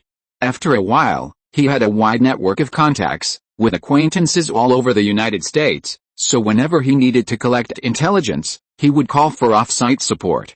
The second method was to read books. When he was young, old Bob was a farmer. After his wife was killed by a mysterious force, he embarked on the road of hunting demons. In order to find out what killed his wife, he began to read books, all kinds of books. At first, he just read books, but he became a polymath from a high school scum who almost didn't graduate. This guy is not only a polymath now, but also half a doctor and half a chemist. Very good. The third method is to read the news. Yes, this guy's way of collecting intelligence is so popular. Then, there is no other channel. He has no systematic intelligence collection mechanism, let alone a strict organizational system. It's an amateur mess. But what about other vampires? Others are well organized, with clear division of labor, and are used to taking root in the local area, compiling a complex and strict network of relationships, and any clues can be covered up immediately. In this case, except for a few vampires who are not very careful, it is really difficult for demon hunters to find traces of vampires. It's no wonder that Light doesn't like to cooperate with demon hunters. These people are too rough. So Kai didn't bother to answer Dean's question. I can tell you very responsibly now that there are no monsters. There are only two vampire hunters hunting those vampires. Kai's words made the two brothers look at each other. It's not that they don't believe Kai, but Kai said it too late. What should we do? There are already many demon hunters in Chicago. After Dean and his friends got the information, they naturally had to inform Bob. Bob also recognized Dean's guess. Something that can scare vampires away must be very extraordinary. Bob started to contact the demon hunters he knew and asked them to come to Chicago. While hunting vampires, they also had to see if they could hunt the two monsters that scared the vampires everywhere. Kai was speechless. He was just hunting vampires, but he actually attracted these half-baked demon hunters. Don't think this is a good thing. Compared with vampires, the destructive power of demon hunters on public security is absolutely catastrophic. Demon hunters can abandon their normal lives and fight against the monsters in the dark. This sentiment is absolutely worthy of admiration. But this does not mean that these people are good people in the traditional sense. Most of these people think they know the truth of the world, so they look down on the mundane rules. To put it bluntly, they all have a kind of savior-like arrogance. Most of them don't like to abide by the order in the eyes of ordinary people. Such people can't be considered bad people, but they are definitely destroyers of order. But now that it's like this, Kai has no choice but to think in a good direction. At least these guys will hunt vampires by tying them up. Kai brought the Wen brothers home, and Kelly was still very happy to see the Wen brothers. After all, in front of the two of them, Kelly didn't need to pay attention to his behavior all the time, so as not to expose his abilities. Then Kai introduced Matthew to the Wen brothers. Because it was difficult to introduce the professions of these two people, Kai simply said that they were his relatives and came to Chicago to work for a while. Sure enough, Matthew ignored them at all. Looking at Matthew floating away, even Sam, who is always good-tempered, was a little unhappy. At least say something, it's so rude. Who is he? Why is he so rude? Dean couldn't keep it to himself, so he said it directly. Kai smiled bitterly and shook his head. Matthew's character was really hopeless. How should I put it, he has always been like this. He is not very sociable and has a little social phobia. But he is not a bad person. He is the best detective in the entire Chicago Police Department. Kai explained a few words and asked the two brothers to take a bath. It was unknown how many days these two hadn't taken a bath. When the servants prepared dinner, they came out in bathrobes with a relaxed look on their faces. I haven't taken a hot bath in many days. The life of rich people is good. The jacuzzi in the bathroom is really great. Dean looked relaxed, but Sam kept frowning as if he had something on his mind. Sam, Kai asked. What? Sam was obviously absent-minded. Are you okay? Nothing. Sam hesitated, and finally decided to speak out his concerns. It's just... Kai, does your colleague believe in any religion? You mean Matthew? Kai looked puzzled. Why did he bring up Matthew? He doesn't believe in any religion. He is an absolute atheist. Why would you ask this? Sam said with a serious face. I just ran into Matthew, and I saw a cult symbol on his notebook. Dean didn't care. Maybe he just thought that symbol was cool. In fact, Dean didn't care whether Matthew believed in a cult at all. Anyway, this kind of thing is very normal in the United States. Even Tom Cruise believes in cults. But Sam's next sentence made Dean's face change drastically. That's the symbol of Kokosha. Dean put down the red wine glass in his hand and looked at Sam in shock. Are you kidding? Triangular spiral symbol? I won't make a mistake. Wait. Do you know Kokosha? Kai immediately stopped the two. How do you know Kokosha? The biggest mystery in the cult corpse abuse case that Matthew couldn't let go of was what the cult was all about. Matthew had found nothing until today, and no one knew what the cult was all about. He looked up a lot of information, but even many people who had heard of the name knew very little about the cult. Chapter 375 Intelligence and Catherine. About 2 years ago, we handled a case in Washington State. In a small town bordering Washington State in Canada, there were 5 or 6 cases of children and women going missing. We initially thought, well, it was just an ordinary missing case.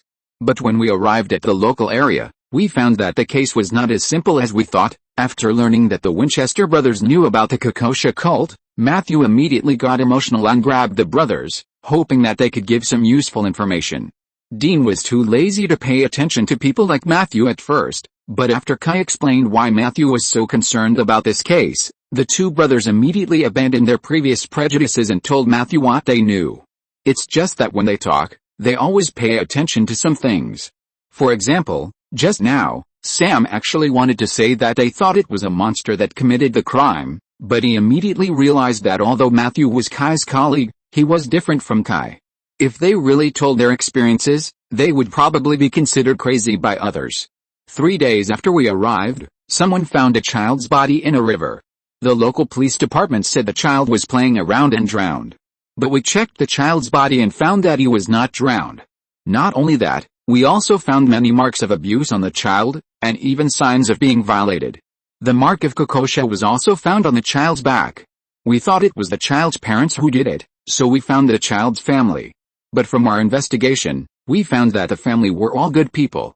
The parents loved their child very much and would never hurt him. Sam slowly recounted their experience.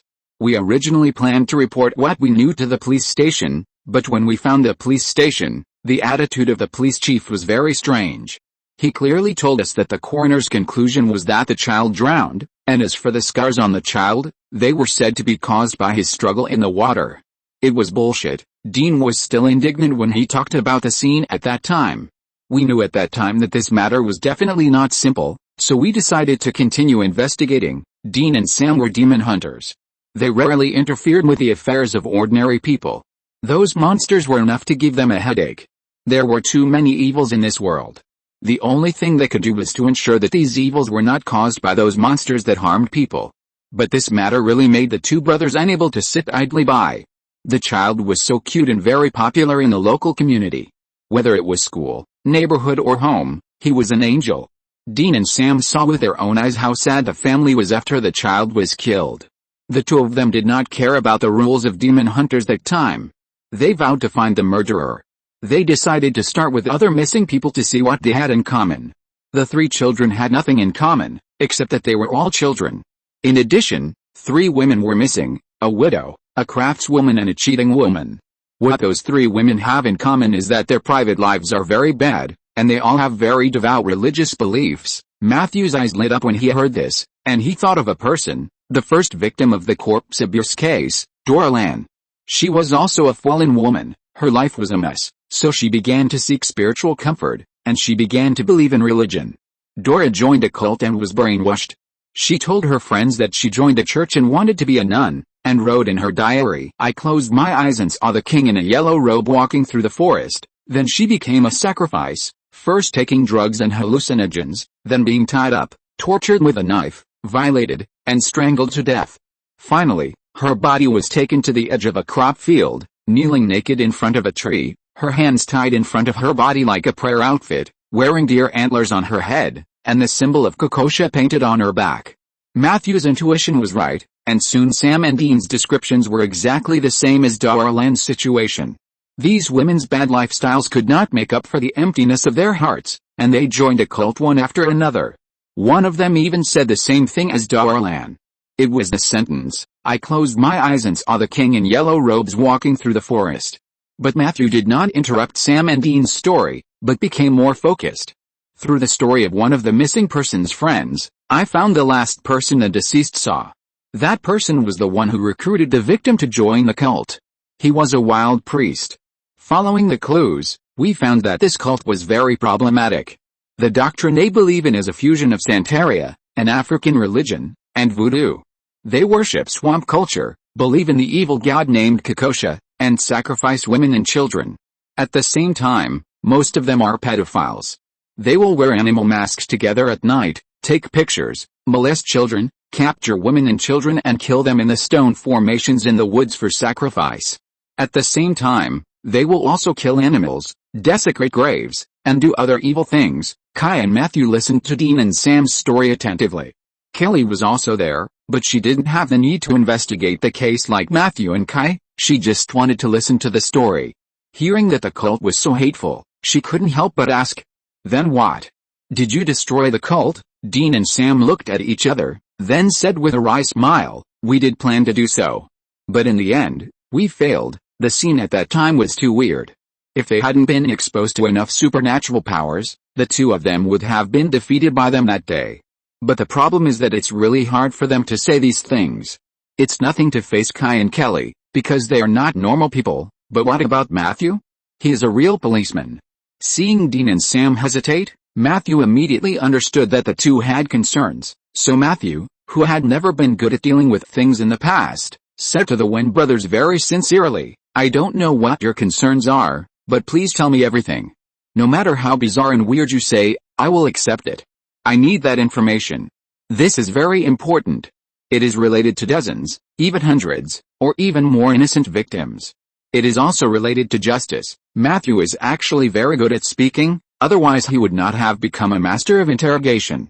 It's just that in daily life, he doesn't know how to use his abilities in interpersonal communication, and he doesn't care about using his abilities. This guy has a strong sense of world weariness. But he is also unusually persistent in justice and duty. He is a very contradictory person. His words made the Winchester brothers look at each other, but their reactions were completely different. If one of the two brothers looks like a bad guy, like an unkind person, it is definitely Dean. The first impression Dean gives people is always the image of a Western cowboy who'll draw his gun at any time. In fact, this guy is indeed a cowboy fan, especially fascinated by Western movies of the last century. But in fact, Dean is a very soft person in his heart. He looks very tough, but he is a child in his heart. He likes to play, is easily frustrated, and is easily impulsive. Even deep in his heart, he has weaknesses that others can't easily find. This can be seen from his great admiration for his father. He never rebels against his father, and has never thought of rebelling. On the contrary, Sam, who looks gentle and elegant, is the opposite. He looks gentle and easy to talk to. But in fact, he is much more opinionated than Dean. He is stubborn, calm, and good at analyzing the pros and cons, so Matthew's words just now did not shake Sam, but Dean was moved by Matthew. I can tell you, Sam was sometimes helpless with his brother. Dean ignored Sam's reminders and told everything that happened that day in a whim. Sam held his forehead as he listened. Can you talk about those witchcraft, illusions and monsters with others casually? But now it's too late to stop it, so just don't stop it. While exchanging information here, people in Britain on the other side of the Atlantic Ocean were also exchanging information. Sister Catherine, I'm very sorry to bother you. Alfred, who had not appeared for a long time, brought the new leader of the Kingsman Agent organization, Harry Hart, Arthur, to a secret monastery under the name of the Anglican Church of England. As one of the original founders of Kingsman, no one can tell how many secrets Alfred knows. As a veteran of the organization, Alfred has always been mysterious. After Harry Hart succeeded Arthur, Alfred began to gradually hand over some secrets over the years. Today, Alfred brought Harry Hart to this secret monastery. What Harry Hart couldn't understand was why Alfred was so polite to a young nun. The nun who had been kneeling in front of the cross and praying seemed not to hear Alfred's call, and continued to pray quietly. But Alfred did not disturb her again, but stood quietly not far behind the nun, waiting for the nun's prayer to end.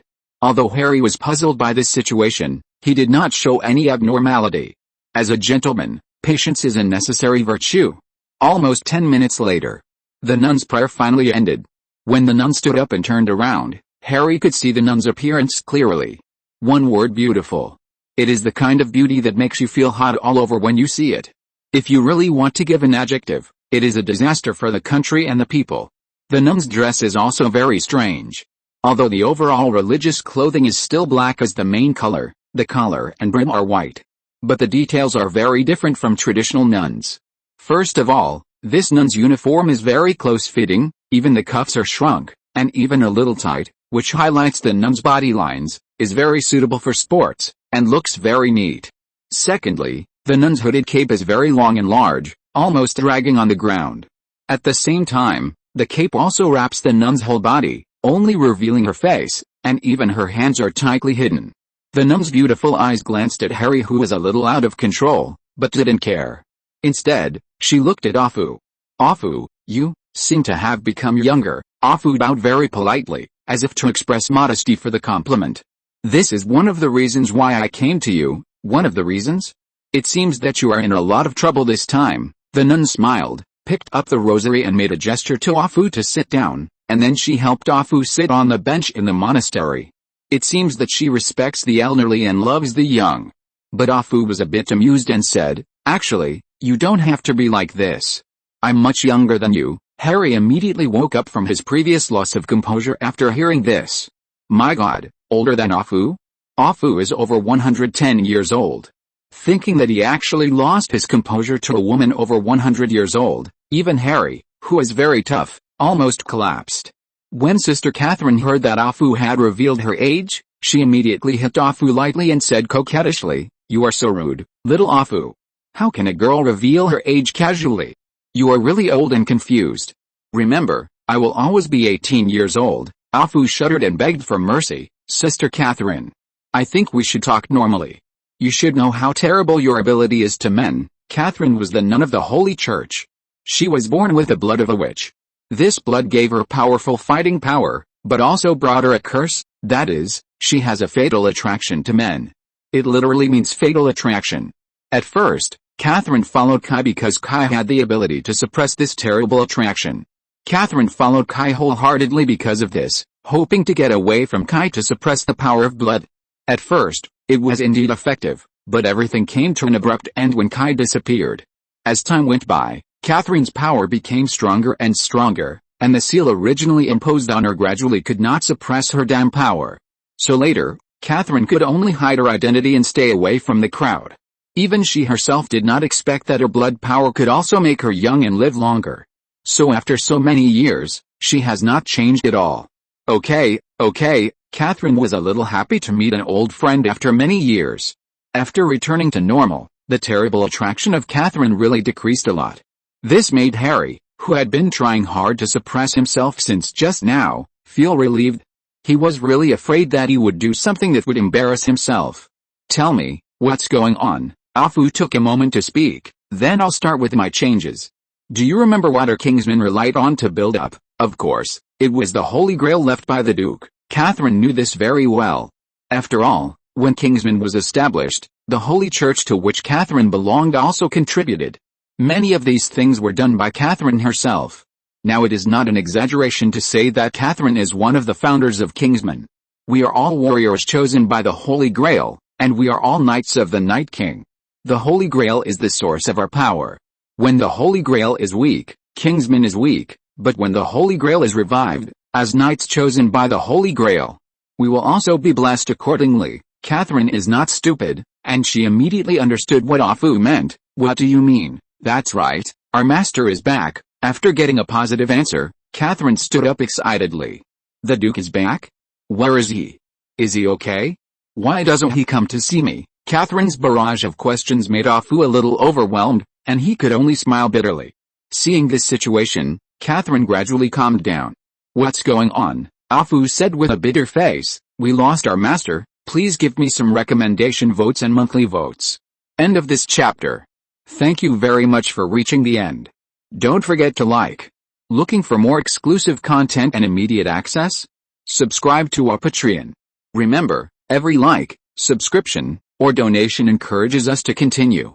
Thanks to everyone. See you in the next video.